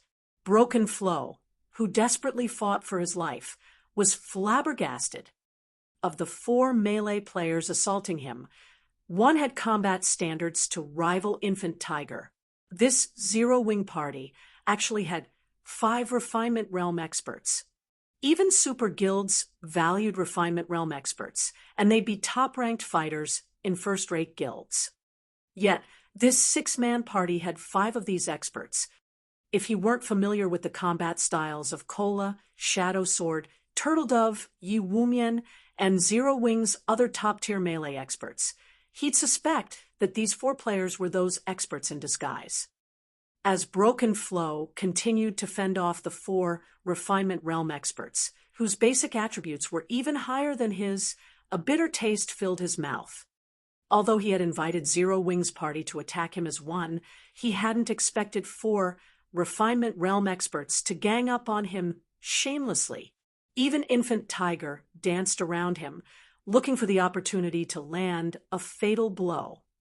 What Broken Flow did not know, however, was that Infant Tiger and the others were just as shocked. They had never thought that the basic strength battle array would be this powerful. Not only did the battle array provide basic attributes akin to a miniature berserk skill, but their combat standards had also improved. Meanwhile, Infant Tiger wasn't moving around Broken Flow to land a fatal blow. Rather, he was helping his 4 companions by providing an additional view of the battle. By doing so, he gave his companions an accurate view of the enemy berserkers' movements regardless of how Broken Flow retaliated. When Broken Flow noticed that his HP had fallen by 2/3, he dismissed his previous promise as he shouted, "Everyone, attack! Do not let any of these people escape." At the same time, Broken Flow activated his berserk skill to break away from the enemy encirclement. If he didn't escape now, Infant Tiger and the other experts from Zero Wing would kill him before reinforcements arrived. Unfortunately, Heaven's Burial's other members were still dazed even after Broken Flow issued the command. Their minds only reacted a short moment later, commanding their bodies to move. As expected of Heaven's Burial, its members' word is nothing more than a fart. Infant Tiger ridiculed Broken Flow. Hearing the insult, Broken Flow's expression twisted into something dark. Could Infant Tiger have any less shame? Although he had challenged Zero Wing's entire party by himself, how could he have known that 5 of the 6 party members were Refinement Realm experts? Moreover, their coordination was so seamless that they moved as if they shared one body. Against such coordinated attacks, this team could even defeat a Flowing Water Realm expert, much less Broken Flow. However, Broken Flow's call for help prompted Infant Tiger and the others to activate Power of Darkness. Once their basic attributes soared, they launched another ruthless assault against the Berserker. This time, however, they held nothing back. After Sherfone had upgraded the Bible of Darkness, the Power of Darkness he granted his allies had grown stronger as well. Although Broken Flow's berserk skill was powerful, it was subpar compared to the improved Power of Darkness. In addition, Broken Flow's basic attributes were already lower than Infant Tiger and his companions. When both sides had activated their berserk skills, the gap between them only widened. Before the healers from Heaven's Burial could get within range, Zero Wing's Guardian Knight and Shield Warrior slammed their shields into Broken Flow, forcing the Berserker off balance. Infant Tiger and the other 2 Berserkers then appeared behind their target, launching a joint assault. Chop, Flame Slash, Cross Slash. Even under normal circumstances, Broken Flow would struggle to cope with these 3 simultaneous attacks. In the end, all 3 attacks landed squarely, draining his remaining HP.